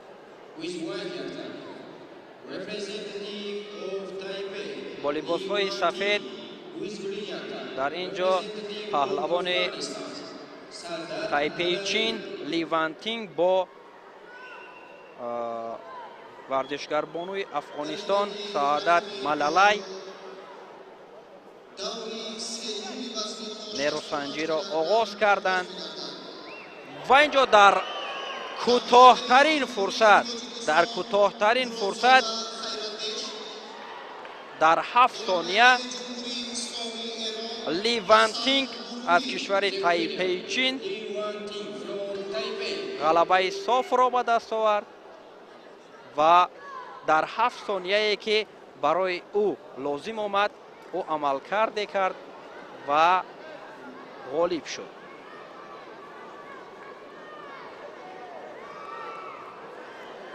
ин кӯтоҳтарин рақобат дар панҷумин ҷоми раиси шаҳри Душанбе оид ба гӯштингирӣ фикр мекунам ба ҳисоб меравад, чунки дар 7 сония Ли Ван Тин дар ин ҷо анамин партофро анҷом доду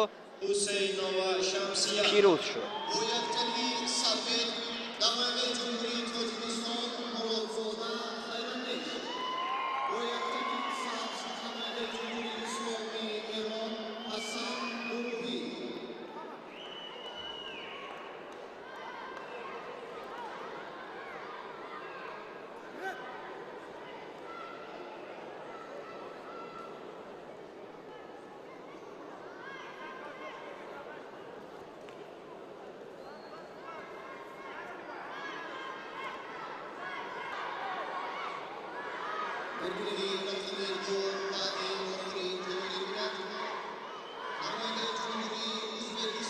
рақобатҳо дар панҷумин ҷоми раиси шаҳри Душанбе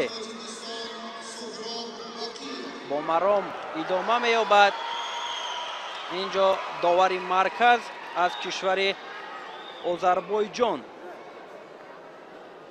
Алиев Халдун рақобати навбатиро ҳакамӣ хоҳад кард.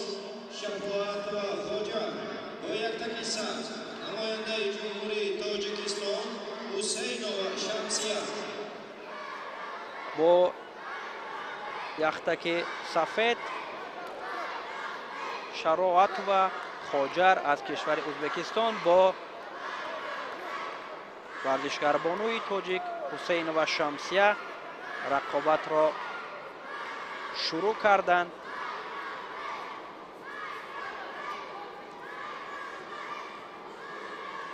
дар ин нерӯсанҷӣ миёни ҳарду ин паҳлавонон нафаре ки ғолиб меояд ва инҷо як амалкардеро ки паҳлавони ӯзбекистонӣ нишон дод,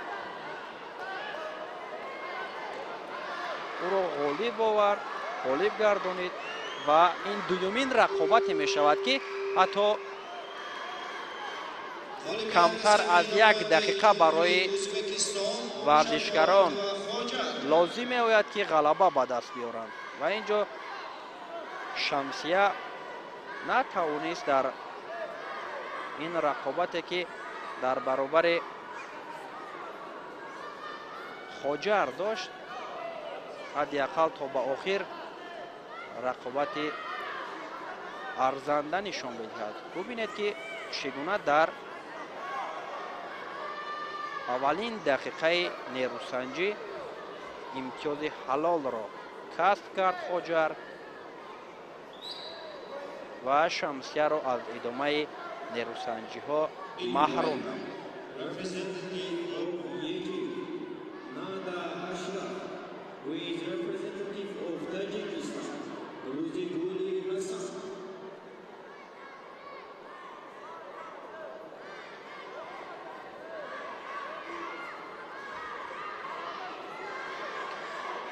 инҷо пирони рӯзгордида ҳам ба тамошои паҳлавонон омаданд, барои дастгирии паҳлавонон омаданд. мухлисон аз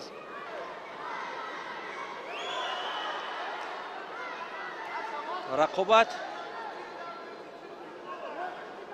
дар вазни 57 кило идома меёбад. довари марказ амир аббос ранҷкеш аз кишвари эрон, довари маркази паҳлавононро инҷо ишора мекунад ки дастони якдигарро фишоранд ва инҷо паҳлавони сабзпӯшида Рӯзигули Ҳасан бо паҳлавони кишвари арабии Миср Нада Ашраф Салаҳ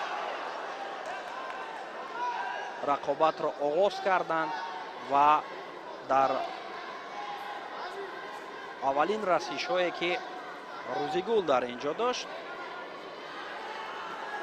аз ҷониби довар амалкардию бадан баҳогузорӣ шуд ва ҳамоно кӯшиш дорад Рӯзигул ки дар дақиқаҳои аввали рақобат имтиёзи асосиро бар нафъи худ анҷом диҳад ва инҷо як кӯшише кард.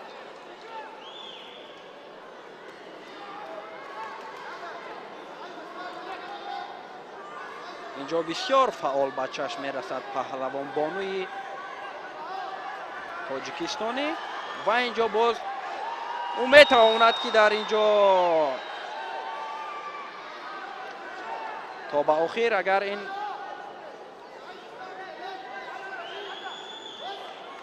усулро анҷом медод, фикр мекунам ки кор ба интиҳо мерасид.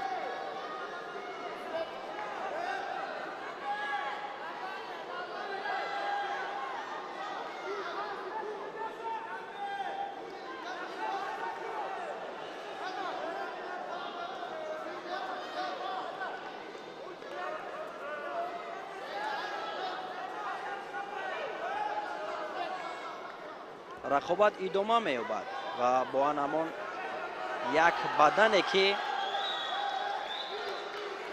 Рӯзигул дар дақиқаи аввали қувваозмоӣ ба даст овард, нерӯсанҷии онҳо идома хоҳад кард ва инҷо Рӯзигул нисбат ба ҳарифаш талошу кӯшишаш زیاد به چشم میرسد و اینجا یک عملکردی رو میخواست انجام بدهد و رقیبی و عکس العمل رو انجام داد و او نیز امتیاز بدن را کسب کرد.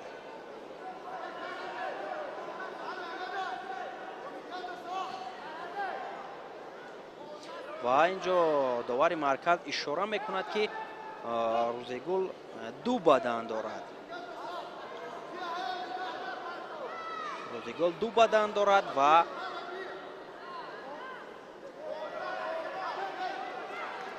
حریف او باشد یک بدن و با دو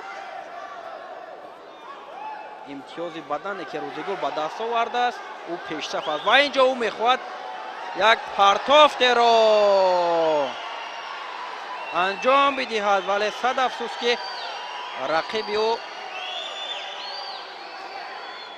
از همان لحظه های چرخشی که روزگل کرد استفاده برد و امتیاز پهلو را بر نفع خود انجام داد و روزگل باید کوشش کند. کمتر از 2 دقیقه تا فرجام وقت اساسی باقی مانده است و روزگل 2 بدن دارد و رقیبی او باشد یک بدن و یک پهلو را مال خود کرده است و رقیب روزگل پهلوان مصری پیشصف است و اینجا پهلوان سبز پوشیده تاجیکستانی باید کوشش بکند که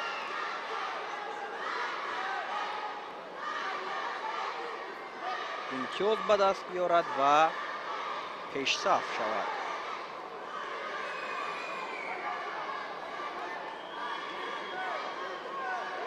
یک دقیقه دیگر تا فرجام وقت این آزمایی باقی مانده است.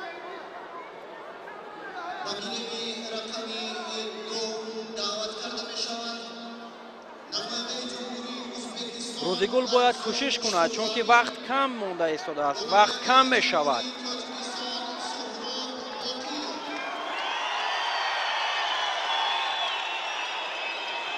اینجا کمتر از 30 ثانیه باقی میماند و روزگل باید دیگر هرچی باد یک اصول را انجام بدهد که او رو به باخت دارد.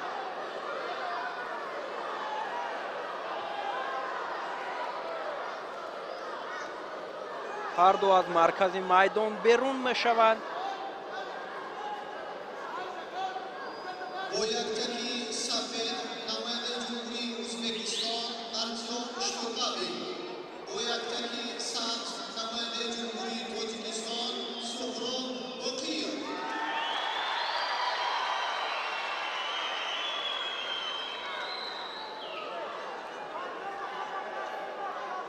کمتر از 10 ثانیه است. در اینجا روزگل چی را انتظار باشد؟ وقت به انجام می رسد و او رو به باخت دارد. چی را انتظار است؟ وقت به آخر رسید.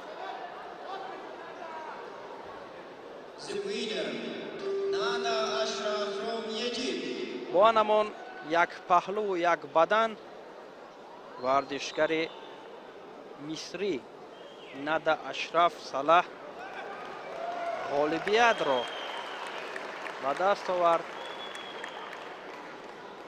و به رقابت نوبتی می رود.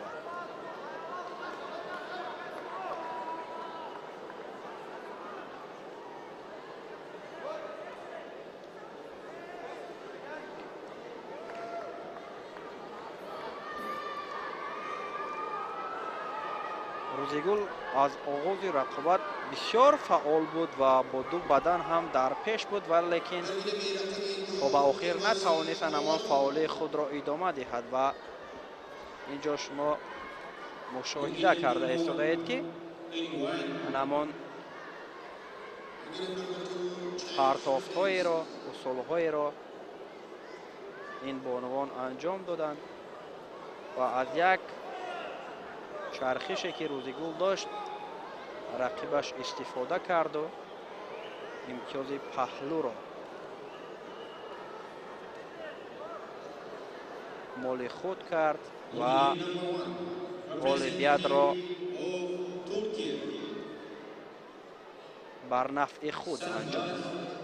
Senador, who is representing Islamic Republic of Iran, Sabah Karamali.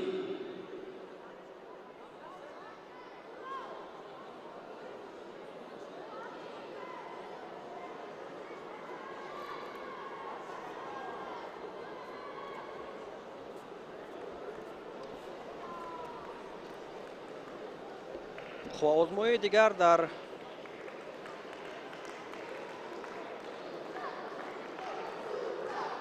вазни 70 килограмм миёни бонувон оғоз мешавад.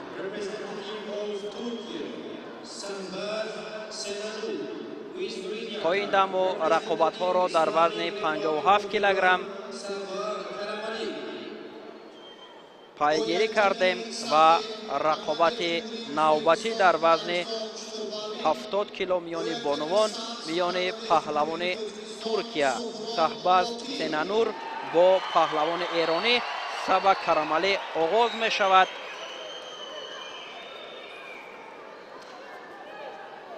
ва ин рақобати аввалин дар вазни 70 кило миёни бонувон шурӯъ шуд ва ин марҳилаи якҳаштниҳоӣ аст ки паҳлавонон қувваозмоӣ доранд. Саҳбаз Сенанур паҳлавони Туркия бо либосҳои сафед ва ҳарифи ӯ Саба Карамалӣ аз кишвари Эрон бо либосҳои сабз сабқат карда истоданд. дақиқаи аввали нерӯсанҷӣ ҳам пушти сар шуд ва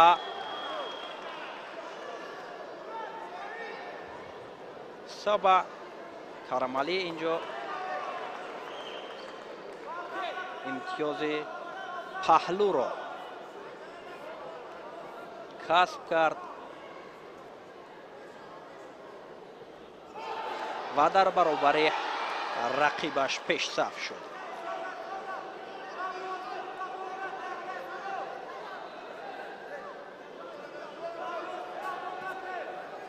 инҷо боз мехоҳад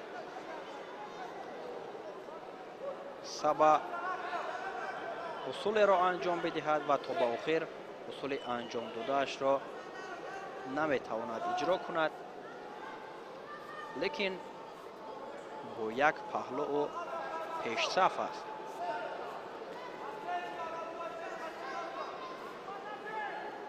кӯшишҳо аз ҷониби рақиби ӯ бештар бояд сурат гирад, чунки метавонад бо анамин як имтиёзи паҳлӯ дар сурати ба анҷом расидани вақт паҳлавони сабзпӯшида ғолиб шавад.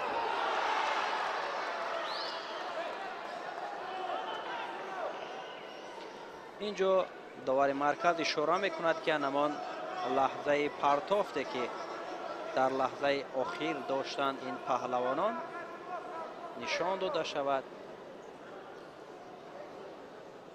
ва видеодоварон аз назар мегузаронанд ки дар онҷо имтиёз буд ё ин ки на. манам инҷо як зидди ҳамларо ки Саҳбаз анҷом дод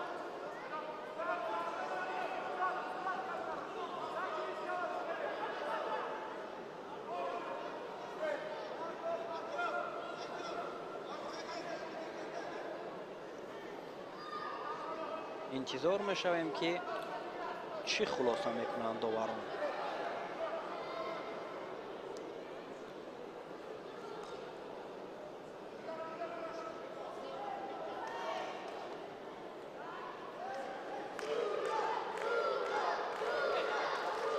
داور اشاره میکند که گیره، اینجا چیزی نیست.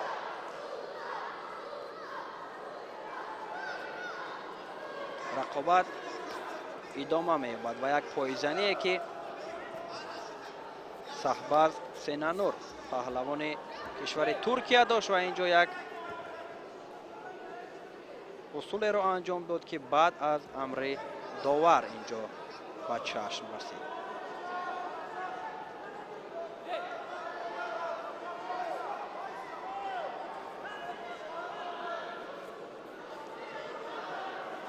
کمتر از 2 دقیقه رقابت باقی مانده است و همانا با یک امتیاز پهلو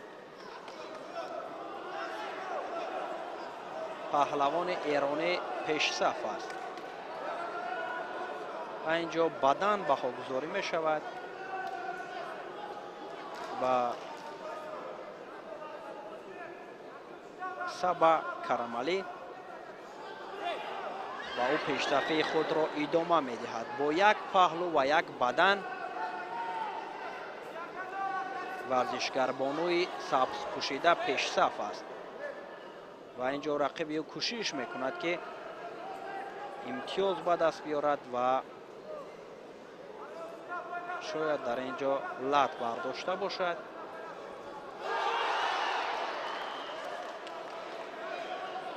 و طبیبان نیاز دارد پهلوان ترکیه.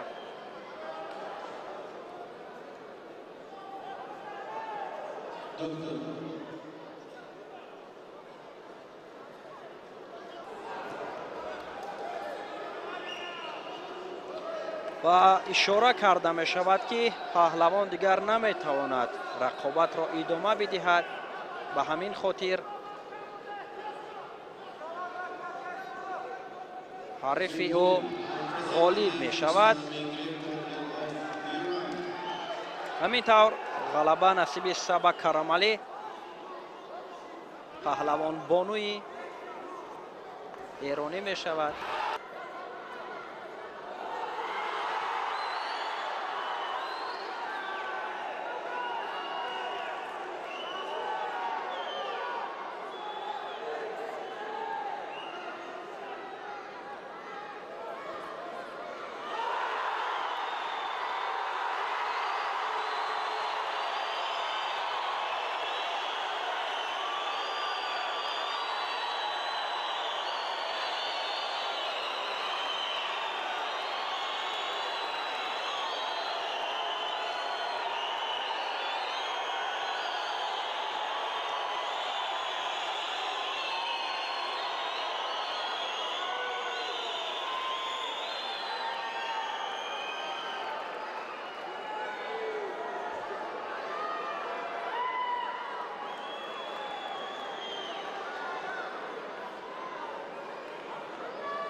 همین طریق نوید باقری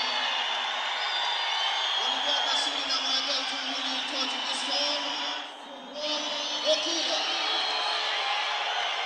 دوستان عزیز باید قید نماییم که در گلیم دیگر یکی از چهره های سرشناسی کشور ما سهراب باقیف توانست که در برابر یکی از پهلوانان شناخته کشور ازبکستان ارتیوم شتوربابین پیروزی به دست بیارد و اینجا شور و شوق مخلصان را هم با پا خیزاند.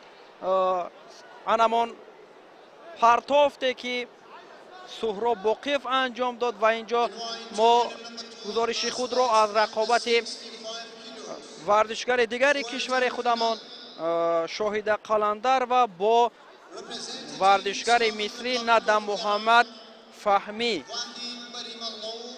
ادامه میدهیم که در این سبقت چگونه نیروسنجی میکند. شاهده اینجا میخواست در اولین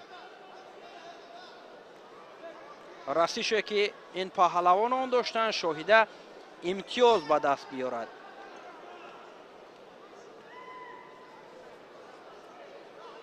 лозим ба ёдоварист ки шоҳида қаландар ва яке аз бонувоне ба ҳисоб меравад ки дар гӯштинҳои майдонӣ ҳам бисёр ба чашм мерасад ва дар баробари мардон ҳам ӯ рақобатҳои шоёнро дар гӯштинҳои миллӣ нишон додааст ва ин ҷо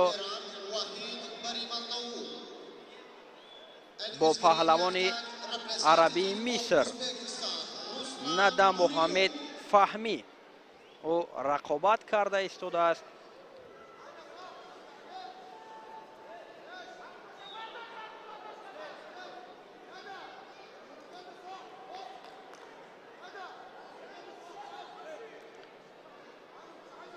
довар инҷо рақобатро дигарбора аз маркази майдон аз паҳлавонон хоҳиш кард ки оғоз кунанд ва нерӯсанҷӣ идома меёбад. шоҳида кӯшиш карда истодааст ки усулеро анҷом бидиҳад.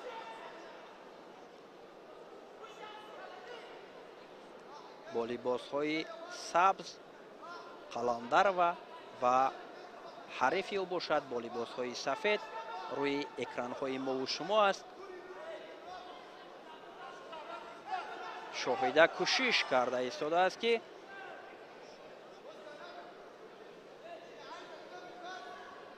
ҳарчи зудтар ҳарчи бештар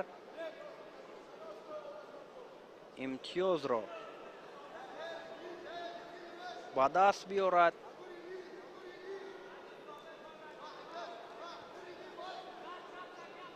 камтар аз 2 дақиқаи дигар барои анҷоми вақти ин рақобат боқӣ мондааст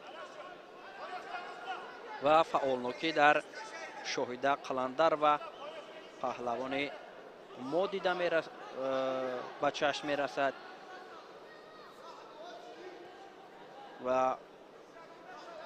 паҳлавони мисрӣ ҳам дар ин ҷо кӯшиш мекунад ки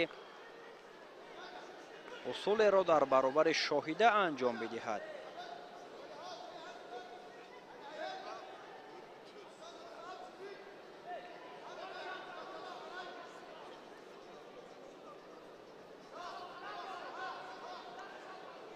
як дақиқаи дигар то фарҷоми нерӯсанҷии шоҳида бо Надам Муҳаммед Фаҳмӣ боқӣ мондааст. то ба ҳол ҳардуи ин варзишгарон имтиёзе ба даст наоварданд ва ин ҷо Азам Мисаков яке аз анамин шоҳида қаландарваро мураббияш аст рӯи экранҳо ки ба ӯ ишора мекунад ки ӯ бояд чӣ гуна амалкардро анҷом бидиҳад.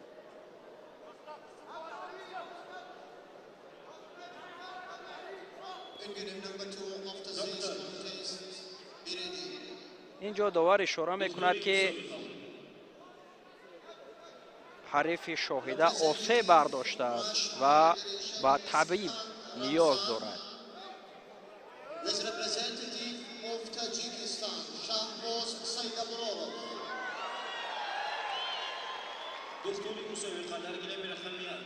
анам ин ҷо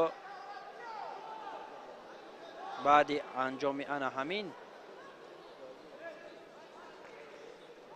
усуле ки дошт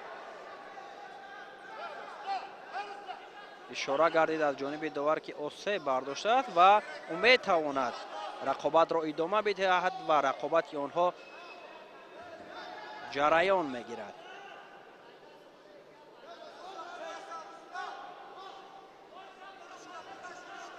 дӯстони азиз, мухлисони гӯштини миллии гӯштингирӣ, шоҳида 30 сонияи дигар то фарҷоми вақти асосӣ бо рақибаш дар фарҷоми имкон доранд ки имтиёз ба даст биёранд ва бо чунин шакл фикр мекунанд ки рақобати онҳо шоиста ва олӣ дорад баргузор мегардад. در وقت اضافه یعنی وقت طلایی ادامه می‌یابد. و همچنین سپردن جایزه‌های افتخاری 10 آیفون پرو مکس انتظار است. همه شما را با یک جهان صمیمیت و صداقت پیوسته تا به خاتمه این سبقت‌ها وقت انتظار می‌شویم. به انجام می‌رسد. 5 ثانیه دیگر فکر می‌کنم که در 5 ثانیه هر دو این پهلوانان در 5 ثانیه همینطور نمی‌توانند عمل اجرا کنند و رقابت آنها در وقت اضافه کرده داور در 3 دقیقه اضافه کرده داور و آزمایی را ادامه بدهند.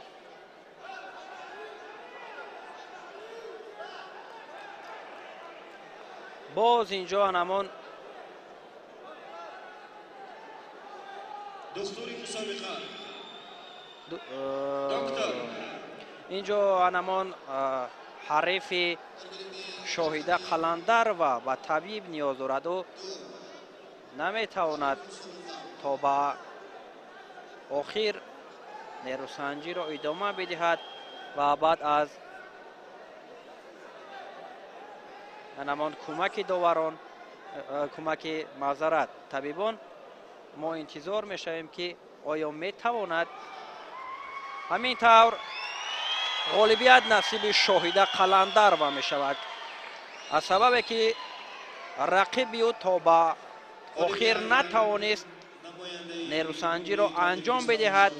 شاهده قلندر و غالب میشود.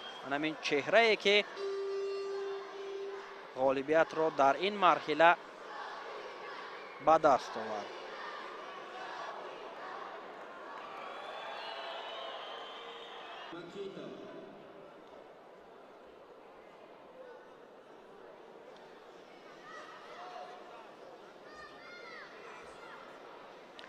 داور مرکز در رقابت نوبتی داور ایرانی امیر عباس رنجکش نیروسنجی را در وزن 70 کیلو میان بانوان میان بازار و شهنازه با لیبل مکیتا از کشور کنگو حکمی میکند. این پهلوان کشور ازبکستان است با لباس های سفید و این بانو باشد با لباس های سبز با یختکی سبز از کشور کنگو است و اینجا آنها با هم دست میفشارند و رقابت آغاز می شود.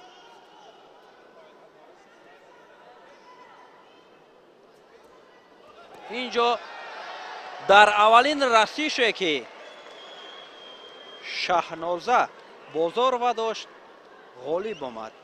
او با آسانی در این رقابت توانست حریفش را از کشور کنگو شکست می‌دهد.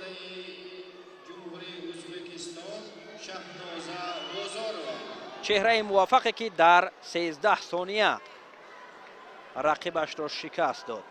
اینجا نوارهای تکراری نشان داده می شود که ببینید در اولین رسیشش شهنازه غالب آمد.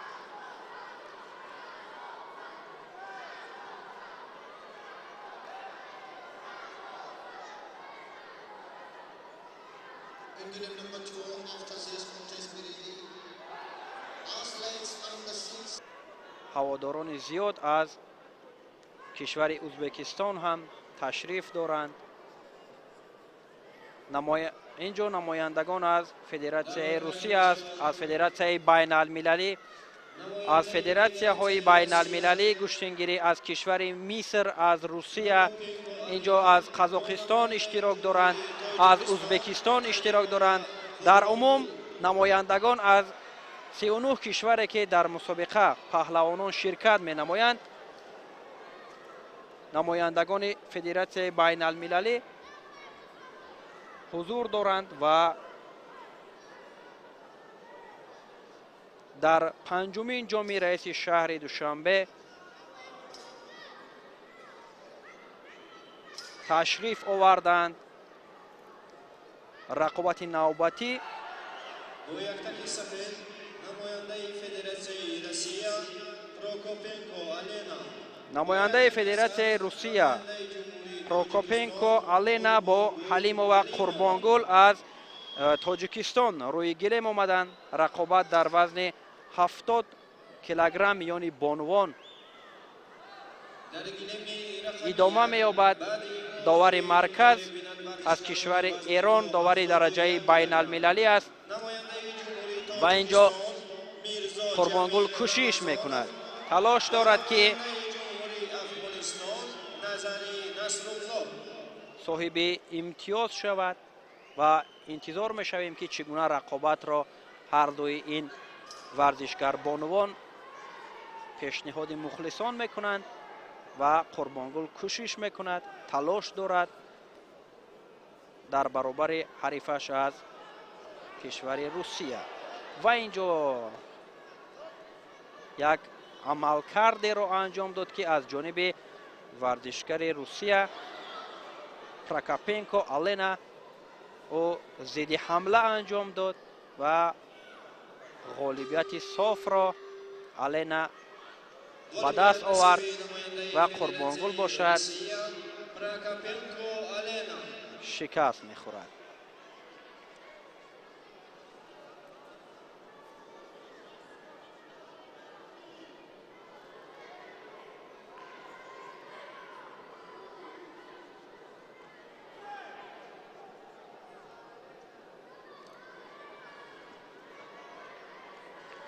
наворҳои такрориро мебинем ки чӣ гуна инҷо иштибоҳ кард Қурбонгул.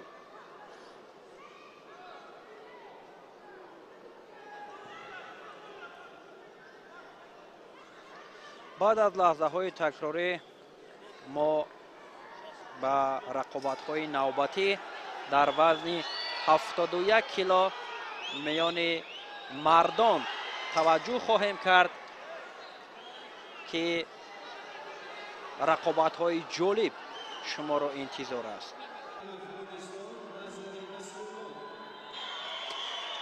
ин чеҳраи муваффақе ки мебинед Мирзо Ҷамил Рамазонов, паҳлавони хушноми Тоҷикистон, бо рақибаш Назари Насруллоҳ аз кишвари Афғонистон дар рақобати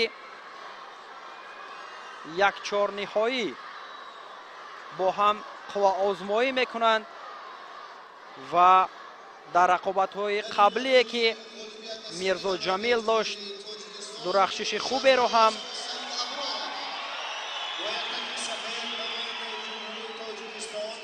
нишон дода буд ва инҷо бо либосҳои сафед дар ин нерӯсанҷӣ Мирзо Ҷамил қувваозмоӣ мекунад ва рақиби ӯ аз кишвари Афғонистон Назари Насруллоҳ бошад, бо либосҳои сабз рӯи гилем ҳастанд.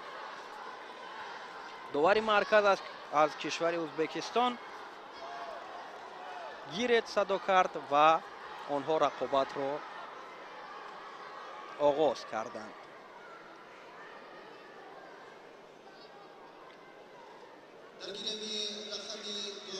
паҳлавони Афғонистонам дар рақобатҳои қаблие ки дошт пирӯзиҳои зеборо бар нафъи худ анҷом дод ва баъди ду пирӯзӣ ба ин марҳила расид ки дар ин марҳила бо Мирзо Ҷамил Рамазонов қувваозмоӣ карда истодааст ва инҷо Мирзо Ҷамил кӯшиш дорад, талош мекунад ки соҳиби имтиёз шавад.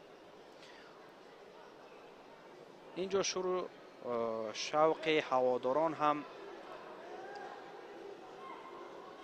анамин ба майдон омадани Мирзо Ҷамил буд ки мухлисонро ба по хезонд ва ҳама интизори пирӯзии навбатии ӯ ҳастанд ки ва инҷо анамон усули маъмуле ки дорад Мирзо Ҷамил мехоҳад ӯро анҷом бидиҳад ва мухлисони худро шод гардонад.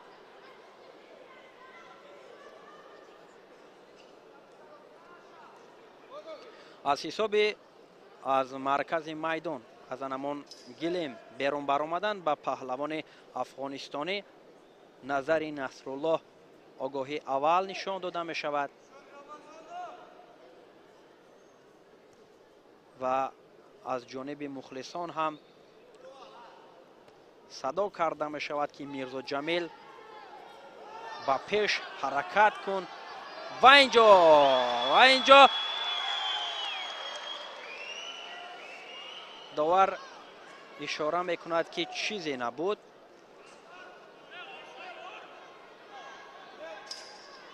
идома меёбад рақобат.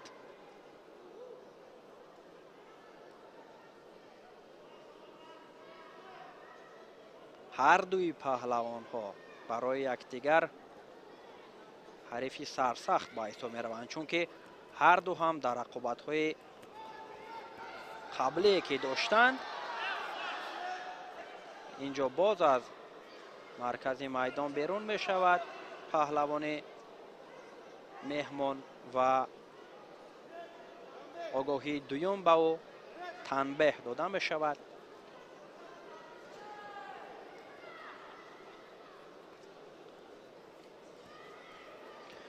Мирзо Ҷамил оромона ва инҷо як партофте буд ки фикр мекунам дигар ҳоҷат ба гап ҳам намемонад ва ҳоҷат ба идомаи сабқат ҳам.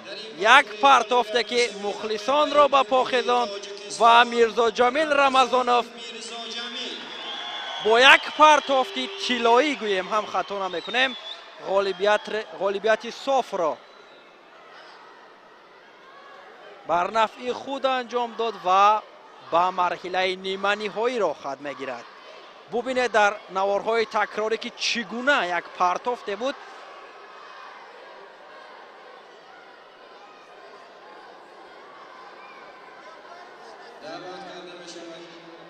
инҷо чунин партофтро ҳама мухлисони Мирзо Ҷамил интизор буданд ва бисёр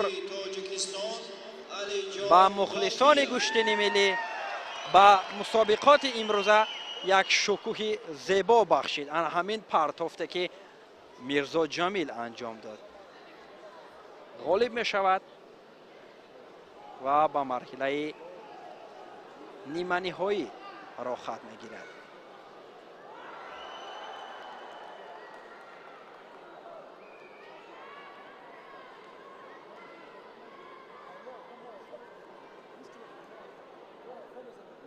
در این مخوری اولویت نصیب نماینده جمهوری ازبکستان عمر بزرگ.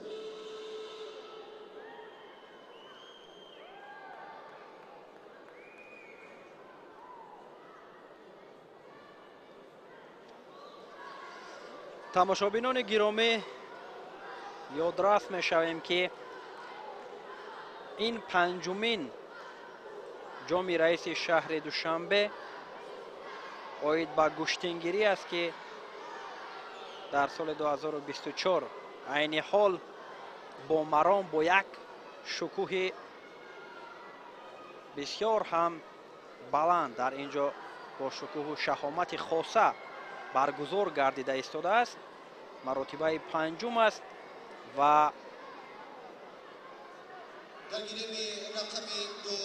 дар ин ҷо эҳсос ҳам карда мешавад ки баъди байналмилалӣ гаштани гӯштини миллии гӯштингирӣ ҳар як мусобиқае ки доир мешавад дар сатҳи баланд аст ва дар сатҳи баланд баргузор кардани анамин ҷоми раиси шаҳри душанбе буд ки дар солҳои қаблие ки доир гашт ва дигар мусобиқаҳои сатҳи байналмилалӣ тавонист ки гӯштини миллии мо гӯштингириро байналмилалӣ гардонад ва ин ҷо рақобати навбатӣ оғоз мешавад.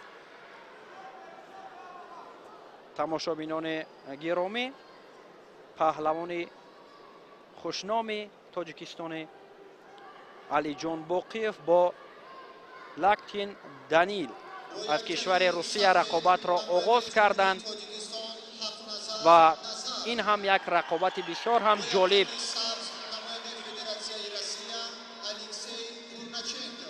میان این پهلوانان است که هر دو هم درخشش داشتند در رقابت‌های انجام دادهشان و در رقابت اولینش علی بوقیف یک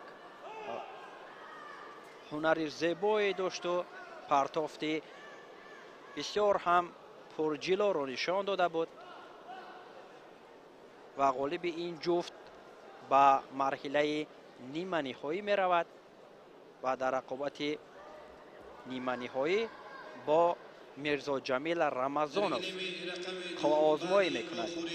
علی جان بوقیف با لباس های سبز و رقیبی او باشد دانیل با یختک سفید آزمایی کرده ایستادند. دقیقه دومی نیروسنجی است که جریان دارد و تا به حال به هر دو این ورزشکاران میسر نشده است که امتیاز به دست بیارند.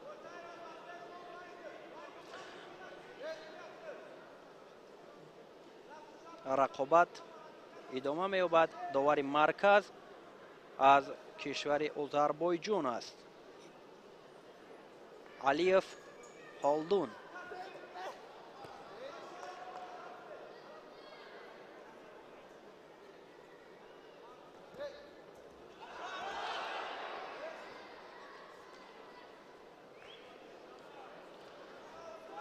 علی جان کوشش کرده ایستاده است که کسب امتیاز کند و اینجا مانده شوی در چهره رقیبش دیده می شود و فعال است. اینجا کوشش دارد علی که امتیاز کسب نماید و اینجا هم یک عملکرد را انجام داد علی جان بوقیف.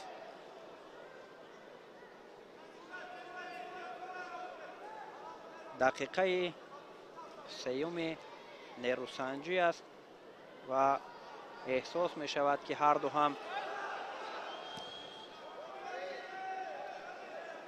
مانده شدند، زیرا که این رقابت های سیوم آنها در جام رئیس شهر دوشنبه است و علاقه مرحله یک چهارنهایی است که آنها سبقت کرده ایستادند.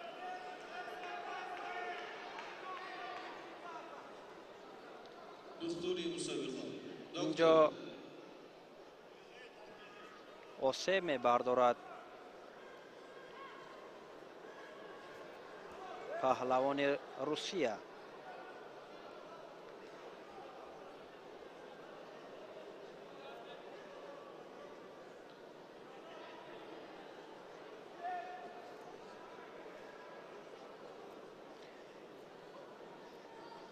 اینجا به طبیب نیاز دارند. همان حالتی که برخورد داشتند پهلوانان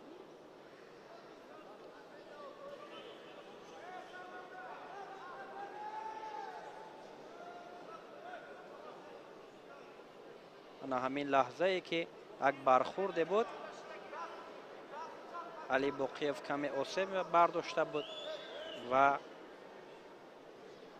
دیگر باره رقابت از مرکز میدان صورت میگیرد.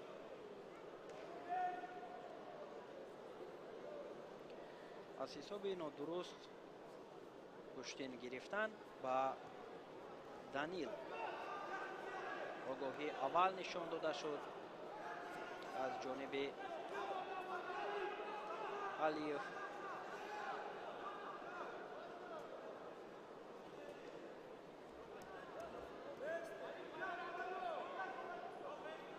علی بوقیف با یختک سبز اینجا کوشش میکند و اینجا بوقیف کوشش کرد یک عملکرد را نشان بدهد و تا به آخر نتوانست اصول را انجام بدهد و رقابت ادامه می‌یابد. از نیروسنجی پهلوان روسیه با پهلوان سبز پوشیده تاجیکستان. اینجا کمفعالی به چشم می‌رسد از جانب دانیل لاکتین.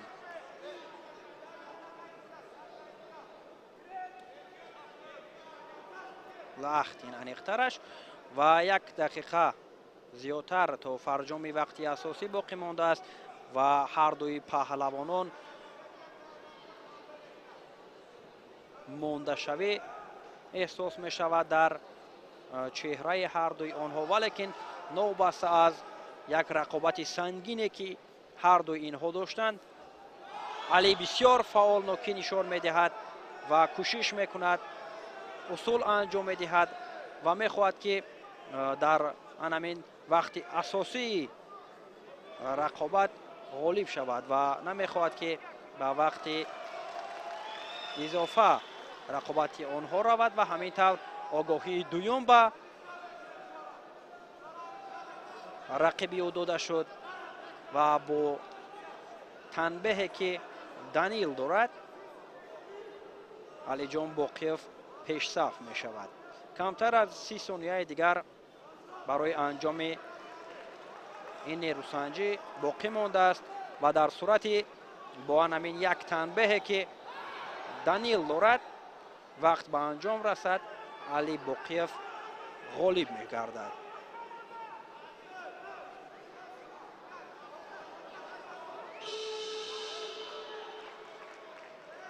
و اینجا همینطور وقت خاتمه می یابد و علی جان باقیف پیروز می شود.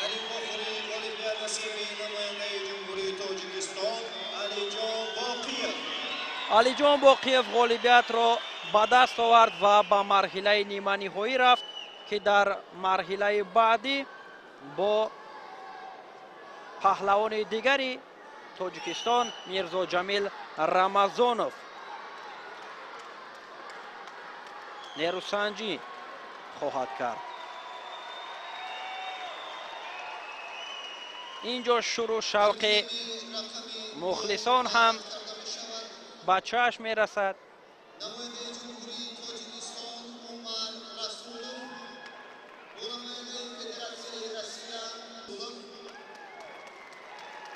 و اینجا داور ازبکستانی اشاره می کند به داوران کنجی که به جایهای خود گذشته نشینند و رقابت را آغاز می کنند.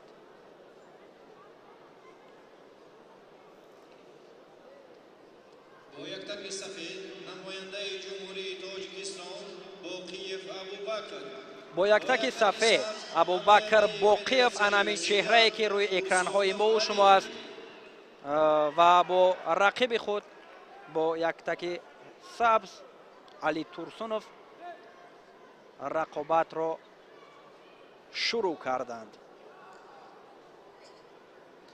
نیروسنجی هر دوی این پهلوانان راحت به مرحله نیمه نهایی است و نفر غالب به مرحله نیمه نهایی راه میگیرد و طوری که در سبقت‌های قبلی هم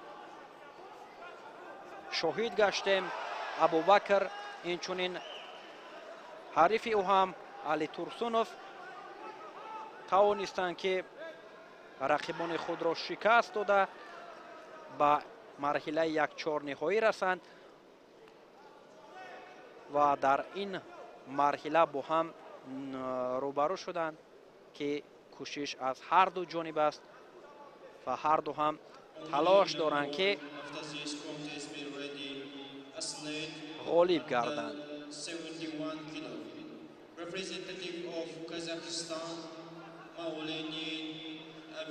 ابوبکر باقیف در سال 2024 در چمپیونات تاجیکستان اوید به گشتینگیری اشتراک نداشت و در سال 2023 باشد او در جام پرزیدنت جمهوری تاجیکستان اوید به گشتن جودو هنر ارزنده ای را نشان داده مدال طلا را به دست آورده بود.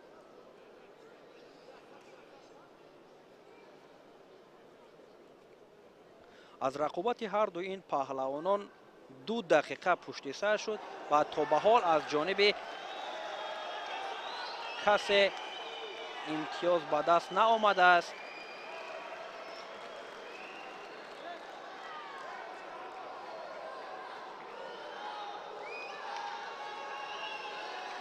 دقیقه سیوم سبقت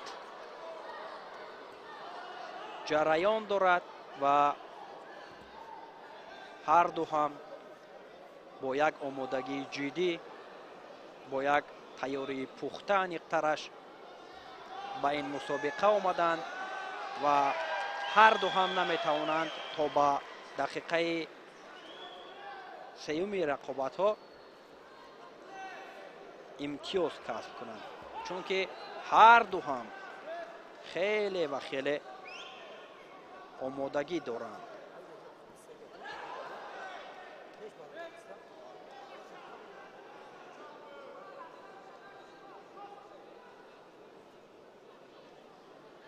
در رقابت قبلیش ابوبکر یکی از پهلوانان نام آشنای همسایه کشور ما از ازبکستان بود که او را شکست داد و اینجا دستش کمی فکر میکنم آسیب میبیند و او رقابت را ادامه دادن میتواند. کمتر از 2 دقیقه دیگر در اختیار دارد. انیقترش در اختیار دارند ابوبکر با علی.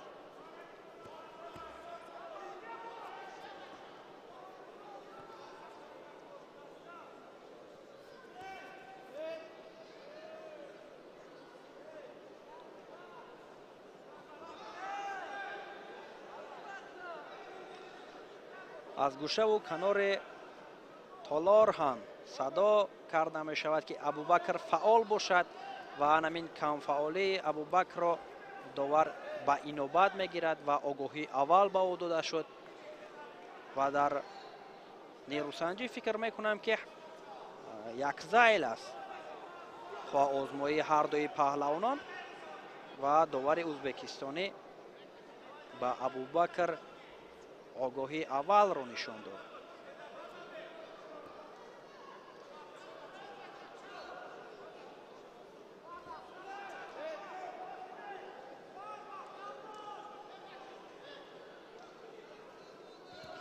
هر دو هم خسته شدند چون که رقابت بسیار هم مشکل برای آنها این نیروسنجی به حساب می رود و 1 دقیقه دیگر تا فرجام وقت این قوه آزمایی باقی مانده است و اینجا ابوبکر میخواست یک اصول را انجام بدهد.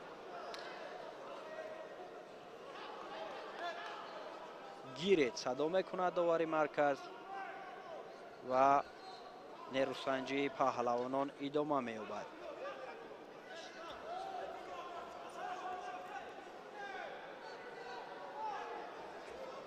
اینجا پهلوان روسیه علی کوشش دارد که ابوبکر را از مرکز میدان بیرون کند و همین طور هم خسته شوی به چشم میرسد در چهره ابوبکر.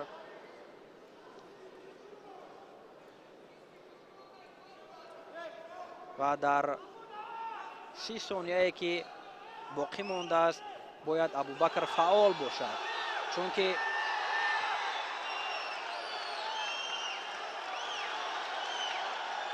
در اینجا در 30 ثانیه اگر او آگاهی دوم را گیرد و از حق نیروسنجی محروم میگردد و همینطور فعالناکی را باید نشان بدهد ابوبکر کوشش کند. داور اشاره میکند در اینجا چیزی نبود، رقابت ادامه مییابد. و اینجا وقتی نیروسنجی به انجام میرسد و به آنها 3 دقیقه دیگر وقتی اضافه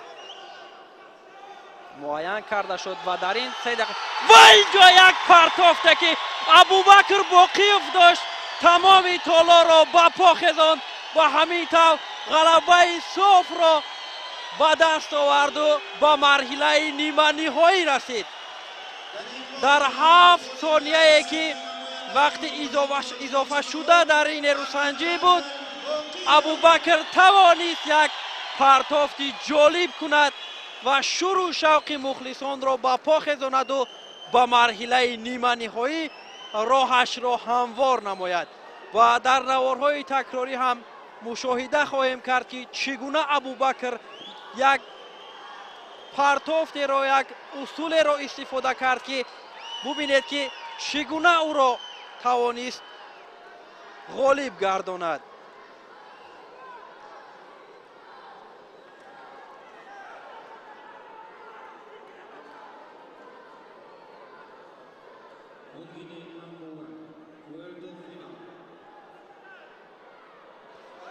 آن همینجا بودن همان لحظه پرتافته که ابوبکر انجام داد و یک عملکرد زیبای هم که او را غالب گردانید. همینطور ابوبکر به مرحله نیمه نهایی راه یافت و جفت رقابت نوبتی را که در صفقت بعدی از جفت نوبتی کسی غالب شود در مرحله نیمه نهایی با ابوبکر نیروسنجی میکند.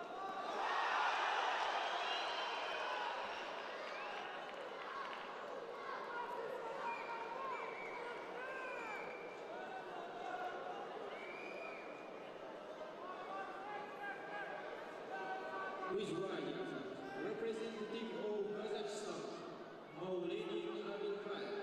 Who is green, representative of Uzbekistan, Yuldoshev Chonbek. رقابت دیگر که غالب این جفت را ابوبکر باقیف انتظار است، روی گلیم آمدند. پهلوان یختک سفید مولین ابیلخیر با پهلوان یختک سبز یولداشف دلشودبک پهلوان ازبکستانی رقابت را شروع کردند و یک رقابت بسیار هم مشکل برای هر دو این پهلوانان.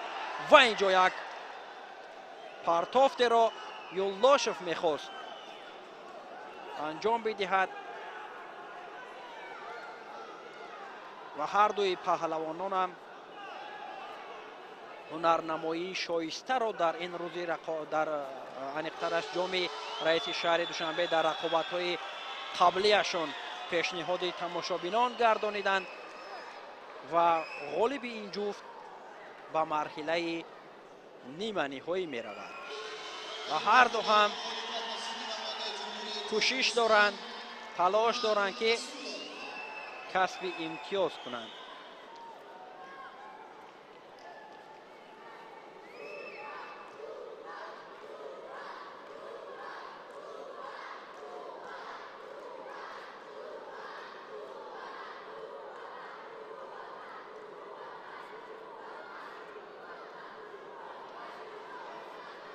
داور مرکز داور از تاجیکستان، داور درجه بین المللی سمندر محمدی است که رقابت این دو پهلوانان را حکمی کرده ایستاده است. دقیقه دومی رقابت پشت سر می شود و همانا از جانب هر دو این ورزشکاران امتیاز به دست نآمده است.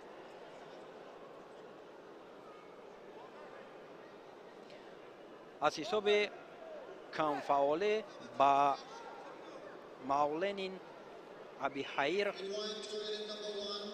آگاهی میدهد داور و اینجا یولداشف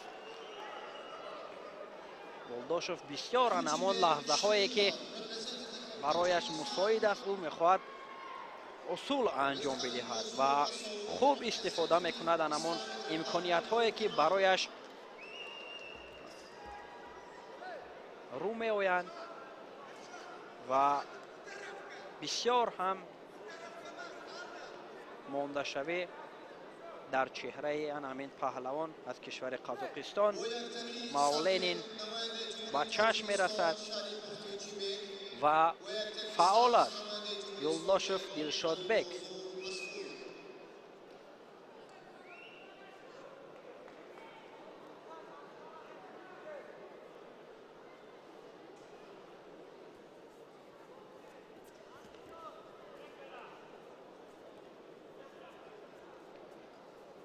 کوشش کرده ایستاده است در اینجا دلشادبک یولداشف و فعالناکی هم بیشتر در او دیده می شود و فکر می کنم که کمفعالی او باز به نظر می رسد و در صورت چنین انجام دادن سبقت با او آگاهی داده می شود. از این رو باید مولین این فعال باشد.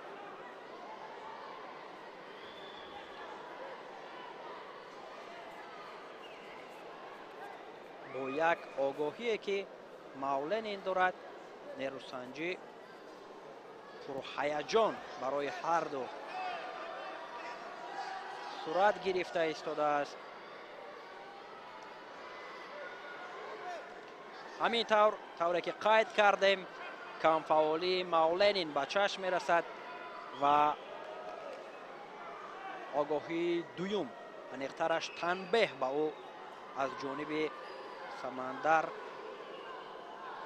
داور مرکز نشان داده می شود.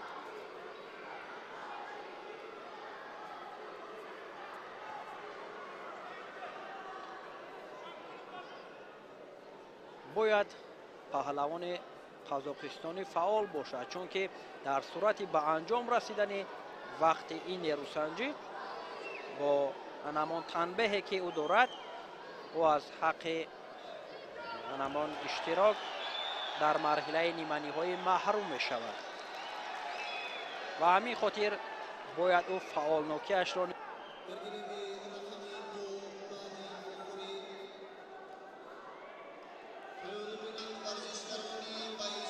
دلشادبک در اینجا واقعا در رقابتی که در برابر مولین داشت بسیار فعال بود. فعالناکی بسیار به چشم می رسید از جانب او و تا فرجام آزمایی هر دو این پهلوانان وقت کم مانده است و او هم کوشش دارد. دلشاد کوشش دارد که وقت کشی بکند و غالب شود چون که فعالناکی در حریف او هم به چشم نمی رسد. از این رو انجام وقت نیروسنجی دلشادبک را و اینجا چگونه پرتافته را انجام داد دلشادبک کاملا حلال بها گذاری شد و یک پرتافت زیبایی هم داشت. پرتافت بسیار زیبایی که یولداشف را پیروز گردانید.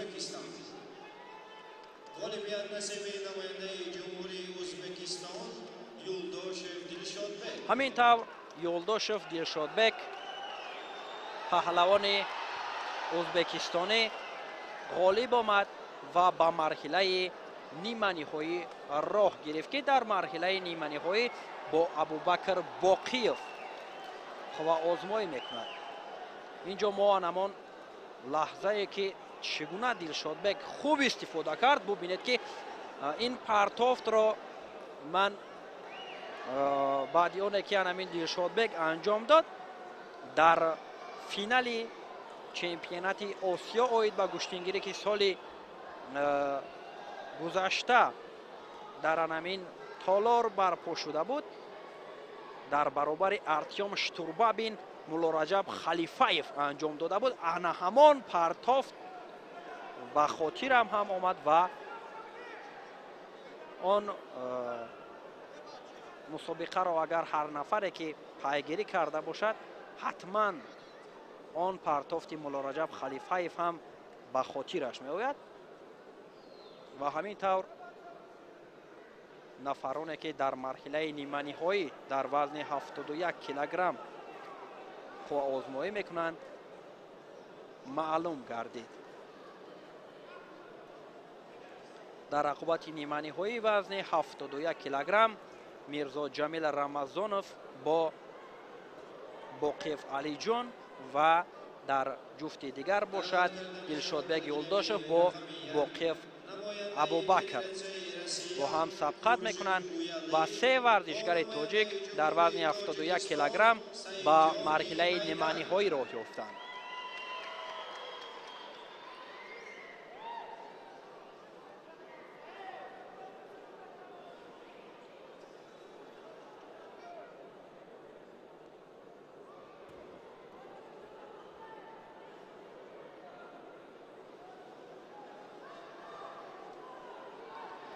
همین طور وزن دیگر می شود وزن 78 کیلو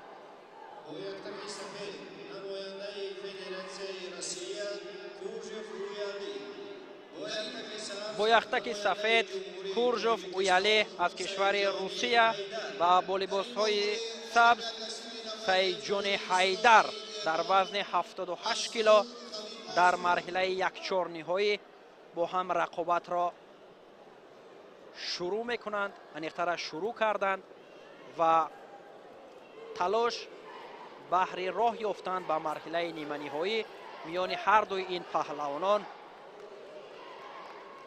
با مرام جریان دارد و به خاطر از میدان بیرون شدن با سیدجان حیدر داور مرکز آگاهی اول را نشان داد.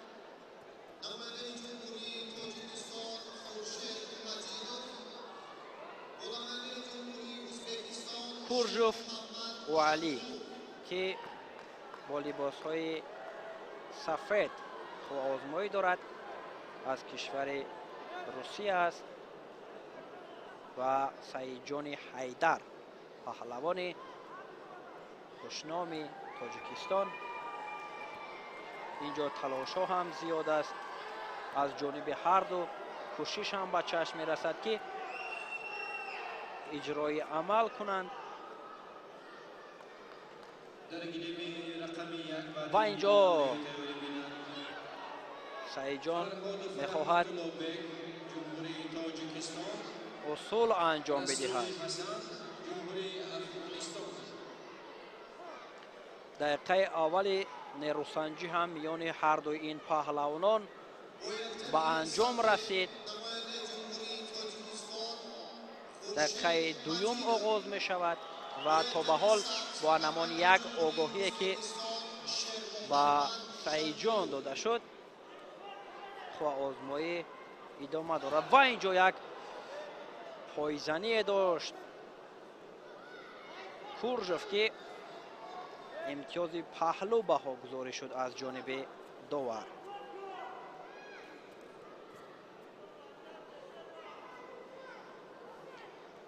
باید حیدر سیدجان حیدر باید کوشش کند فعالی و اینجا افسوس که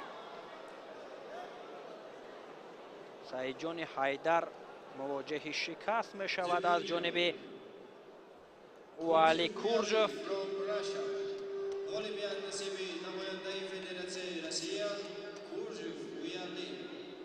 همین طور والی کورژوف با مرحله نیمه‌نهایی راه می‌یابد و سعیدجان حیدر از نیروسنجی در مرحله نیمه‌نهایی محروم می‌شود. همین یک پایزنی بود که پهلو بها گذاری شد و در ادامه با همین پرتافت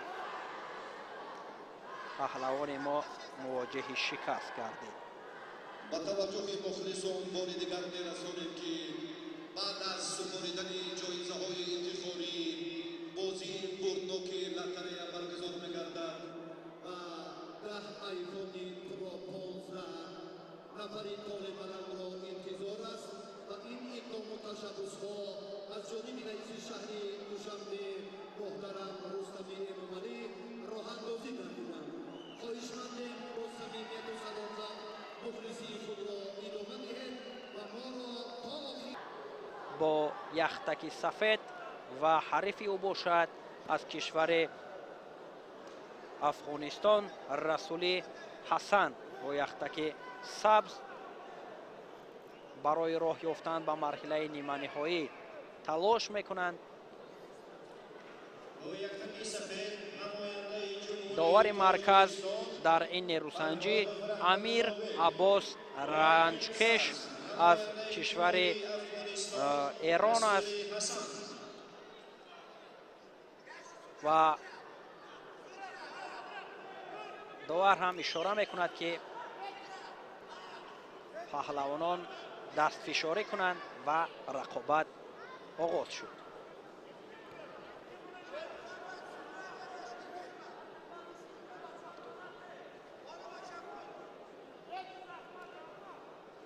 آزمایی ادامه می‌یابد.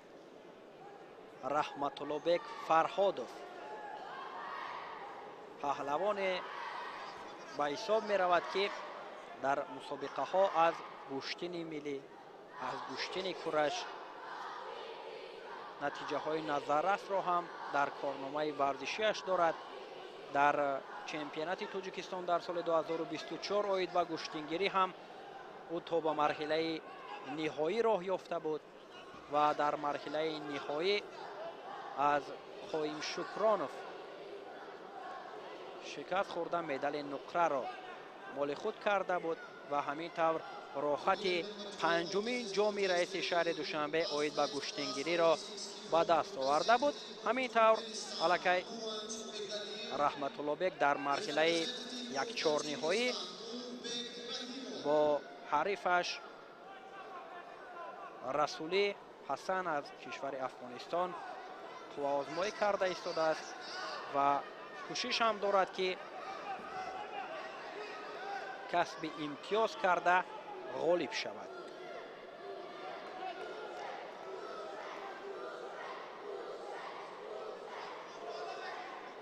در صورت غالب گشتن رحمت الله بیگ در این آزمایی او در سبقت نیمه‌نهایی با کورژوف که قبل از این نیروسنجی سعیدجان حیدر را شکست داد نیروسنجی میکنند. آگاهی اول هم به رسولی حسن نشان داده می شود و رحمت الله بیگ تلاش میکند که یک پرتافتی انجام دهد.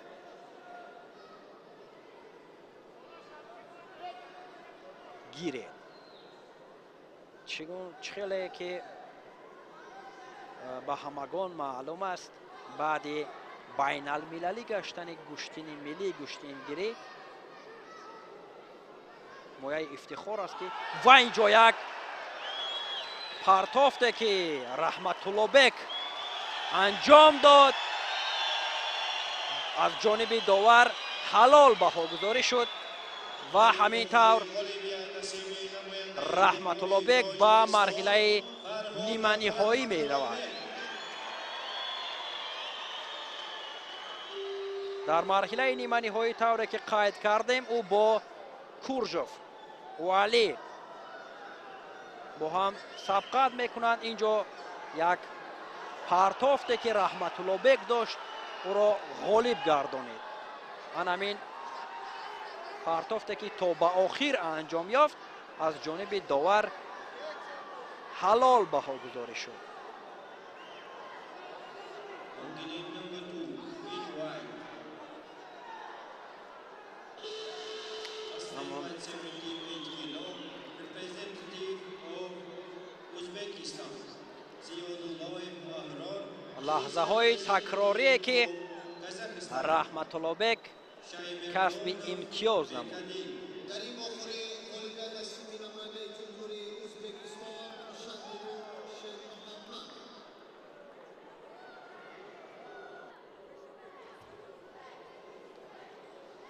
جفت نوبتی روی گله می آیند. زیاداللهیف احرار با شیمردانوف بکدیل.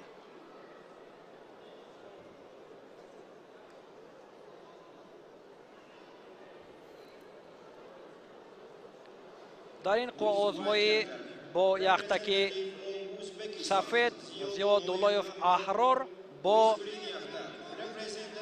رقیب خود از کشور قزاقستان شیمردانوف بکادیل و پهلوانان دست فشاری میکنند و سبقت میان آنها آغاز می شود و نفر غالب به مرحله نیمه نهایی می رسد و طوری که به ما معلوم است این سبقت ها در وزن 78 کیلوگرم رقابت های یک چهار نهایی به حساب می رود.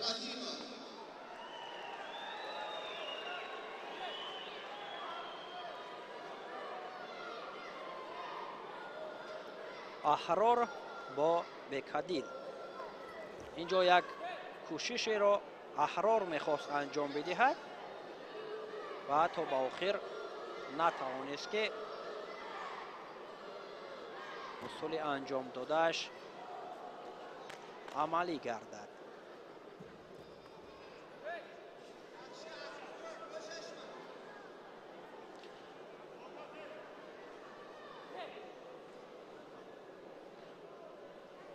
چگونه که در بالا ما قید کرده ایستاده بودیم که بعد از آن که گشتین ملی گشتینگیری تاجیکی مقام بین المللی را گرفت با همان حرفهای زیبای به مانند گیرید، ایستید، حلال، پهلو از جانب داوران صدا داده می شود بسیار برای مردم تاجیک مایه افتخار آوری است و وقتی که سبقت ها را هم تماشا میکنیم بسیار راحت بخش است.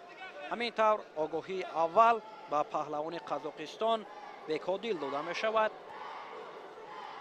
از نیروسنجی هر دو این پهلوانان هم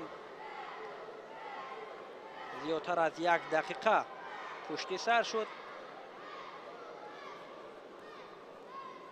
و همانو از جانب کسی در اینجا امتیاز به دست نآمده است.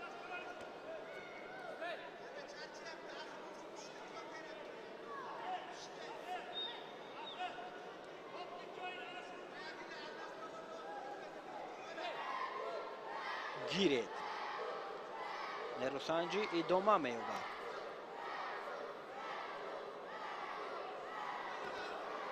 و اینجا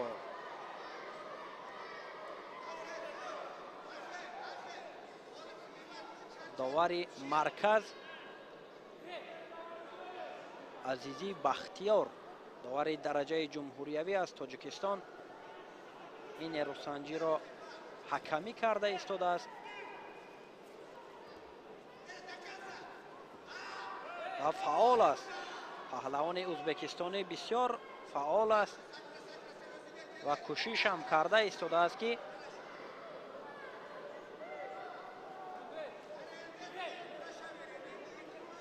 امتیاز به دست بیارد و اینجا از حساب کمکاری و کمفعالی به پهلوان قزاقستان آگاهی دوم مبدل به تنبیه شد و او با تنبیهی که از جانب داور برایش ишора гардид, рӯ ба бохт дорад.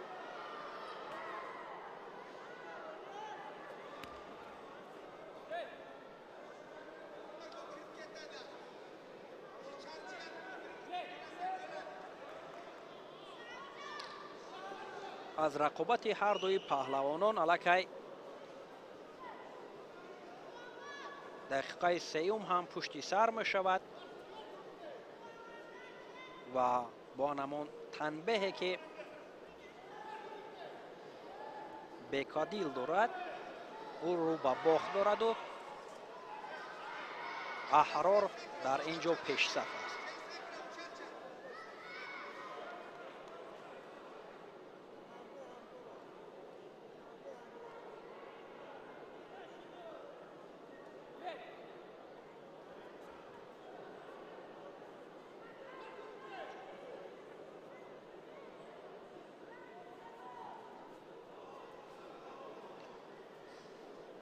камтар аз 2 дақиқа то фарҷоми вақти асосӣ аст дар ин ҷо ва аҳрор фаъол аст ва бо як танбеҳе ки ҳарифи ӯ ба ҳарифи ӯ нишон доданд, ӯ пешсаф аст ва ин ҷо огоҳии аввал ҳам ба аҳрор дода мешавад.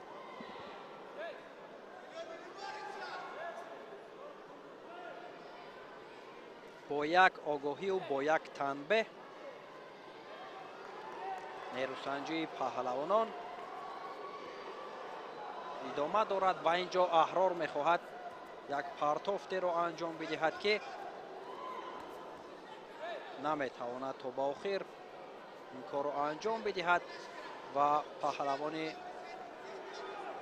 яхтаки сабз бекадил дар ин ҷо бисёр хаста ба чашм мерасад.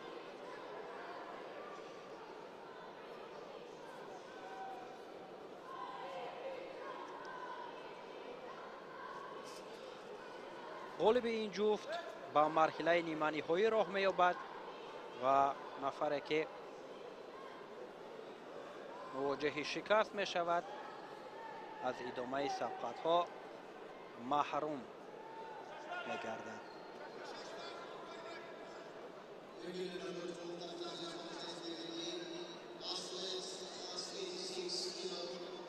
камтар аз 30 сония боқӣ мондааст то фарҷоми поозмоии аҳрор бо бекодил ва ин ҷо як партофти дигарро ҳам аҳрор анҷом дод ки аз ҷониби довар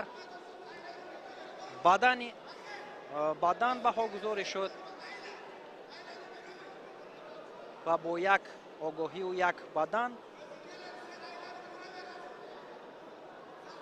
Зиёдуллаев пешсаф аст ва дар сурати ба охир расидани вақт ӯ ғолиб мешавад.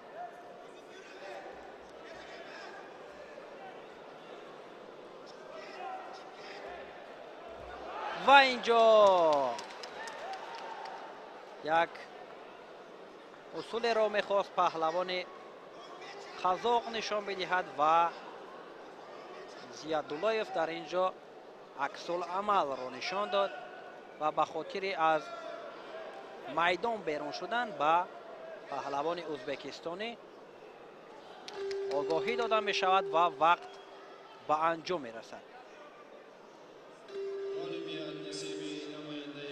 ҳамин тавр Зиёдуллаев аҳрор ғолиб мешавад ва ба марҳилаи ниманиҳоӣ роҳашро ҳамвор мекунад.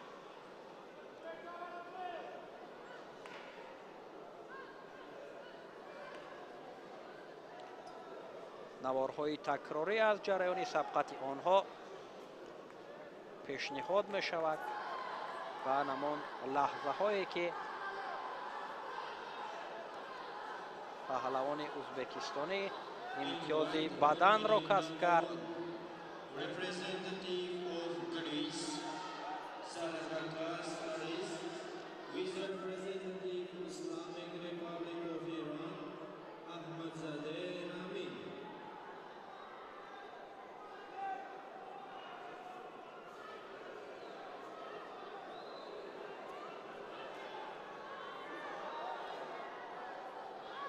در گیلمی رقمی 1 دعوت کرده می شود.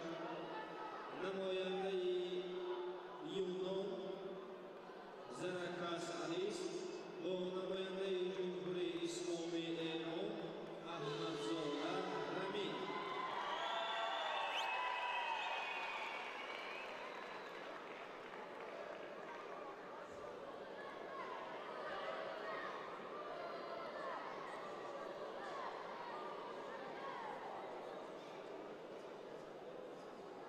در این مخوری اولویت سمی نماینده جمهوری ترکمنستان اولوبک رحیمov.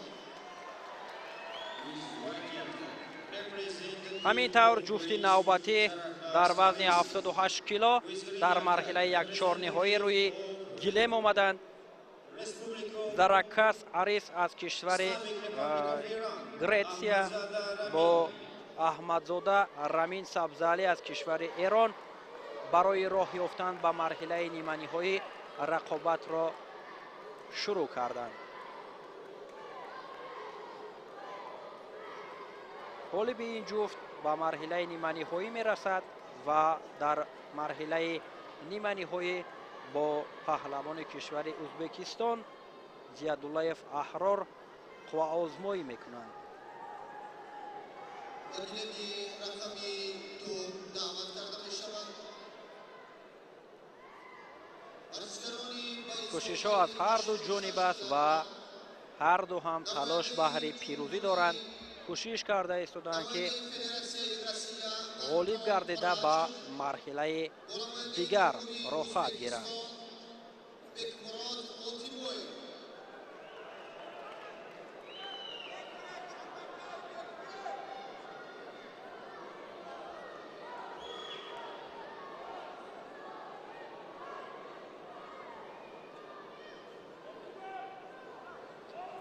آزمایی دقیقه اول هم پشت سر می شود و تا به حال از جانب کسی کسب امتیاز نشده است.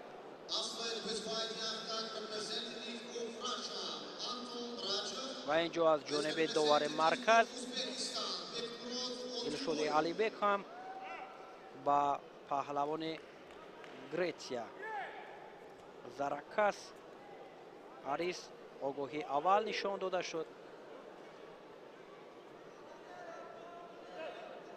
و دیگر باره از مرکز میدان نیروسنجی آنها ادامه می‌یابد.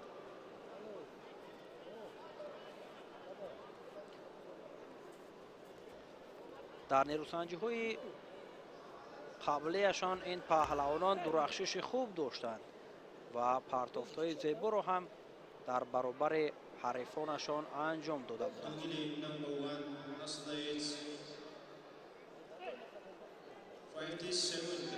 گیره سبقت ادامه می‌یابد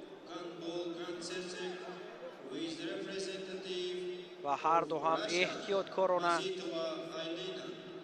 در برابر یکدیگر قوا می‌سنجند. اینجا پهلوان ایرانی یک عملکرد را انجام داد و داور مرکز هم اشاره میکند که در اینجا امتیاز نیست.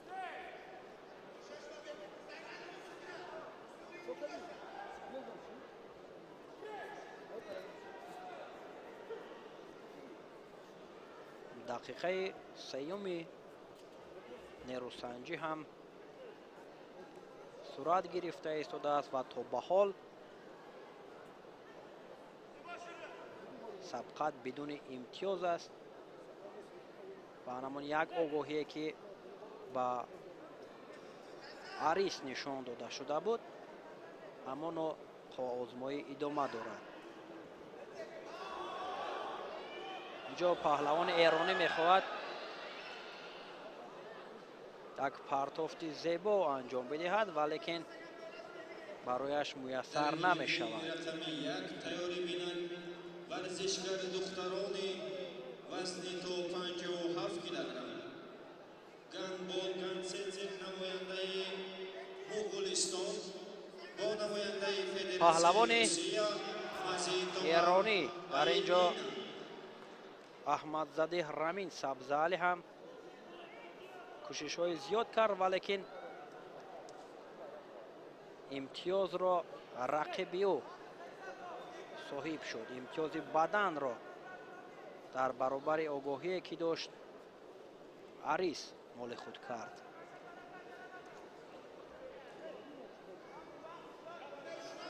کمتر از 2 دقیقه دیگر تا انجام باقی مانده است و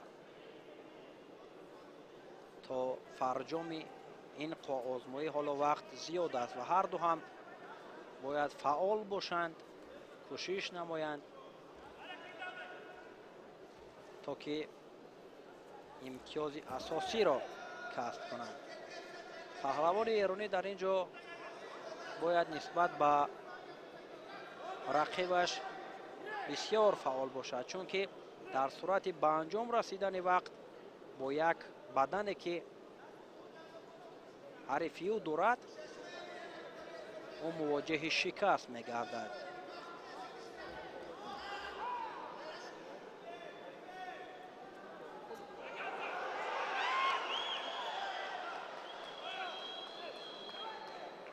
همین چهره که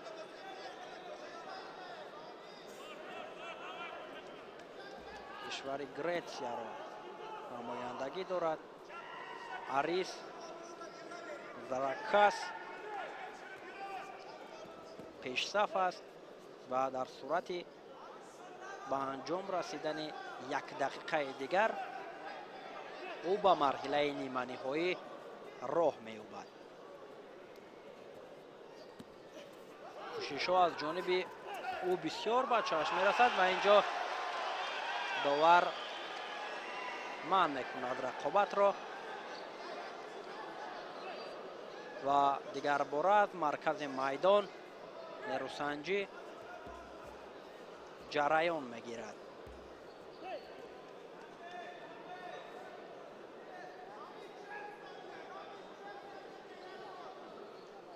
از حساب نادرست داشتن با عریس در اینجا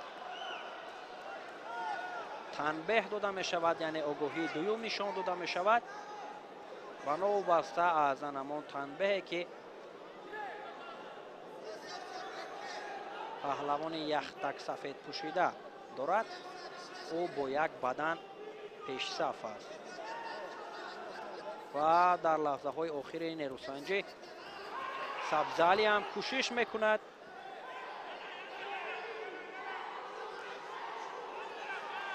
ولیکن کوشش های او تا به حال به نتیجه به چشم میرسد.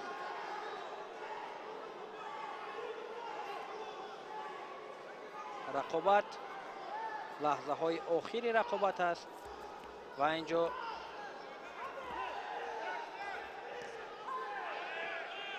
داور اشاره میکند که ایسته.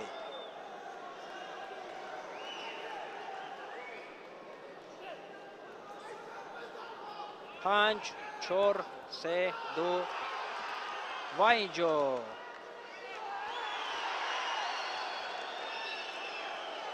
چی بهاگذاری کرده می شود از جانب داور مرکز؟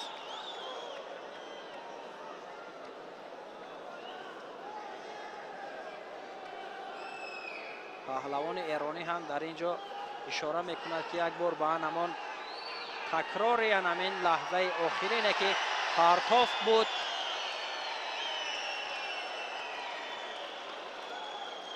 توجه کنند و همین طور نوارهای تکراری هم به چشم میرسد. اینجا نشان داده می شود که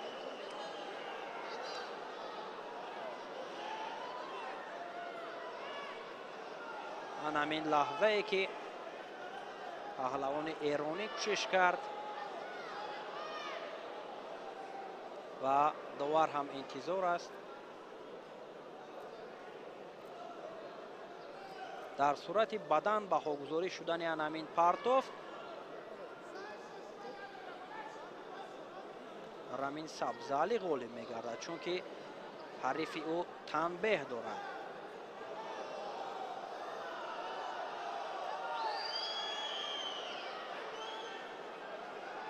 بار دیگر تکراری همین لحظه رو میبینیم.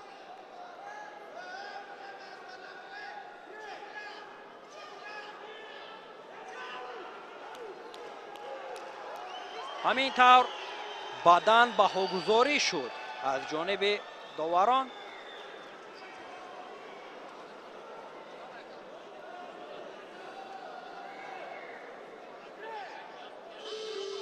وقت به انجام رسید و در همون لحظه های آخیره که احمدزاده رامین سبزعلی امتیاز بدن را کار کرد، او غالب آمد و به مرحله نیمه‌نهایی می رود. ببینید که و اینجا یک چرخش رو هم برای مخلصان انجام داد. در 2 ثانیه ماندن به انجام رقابت او کسب امتیاز کرد و همینطور غالب گردید.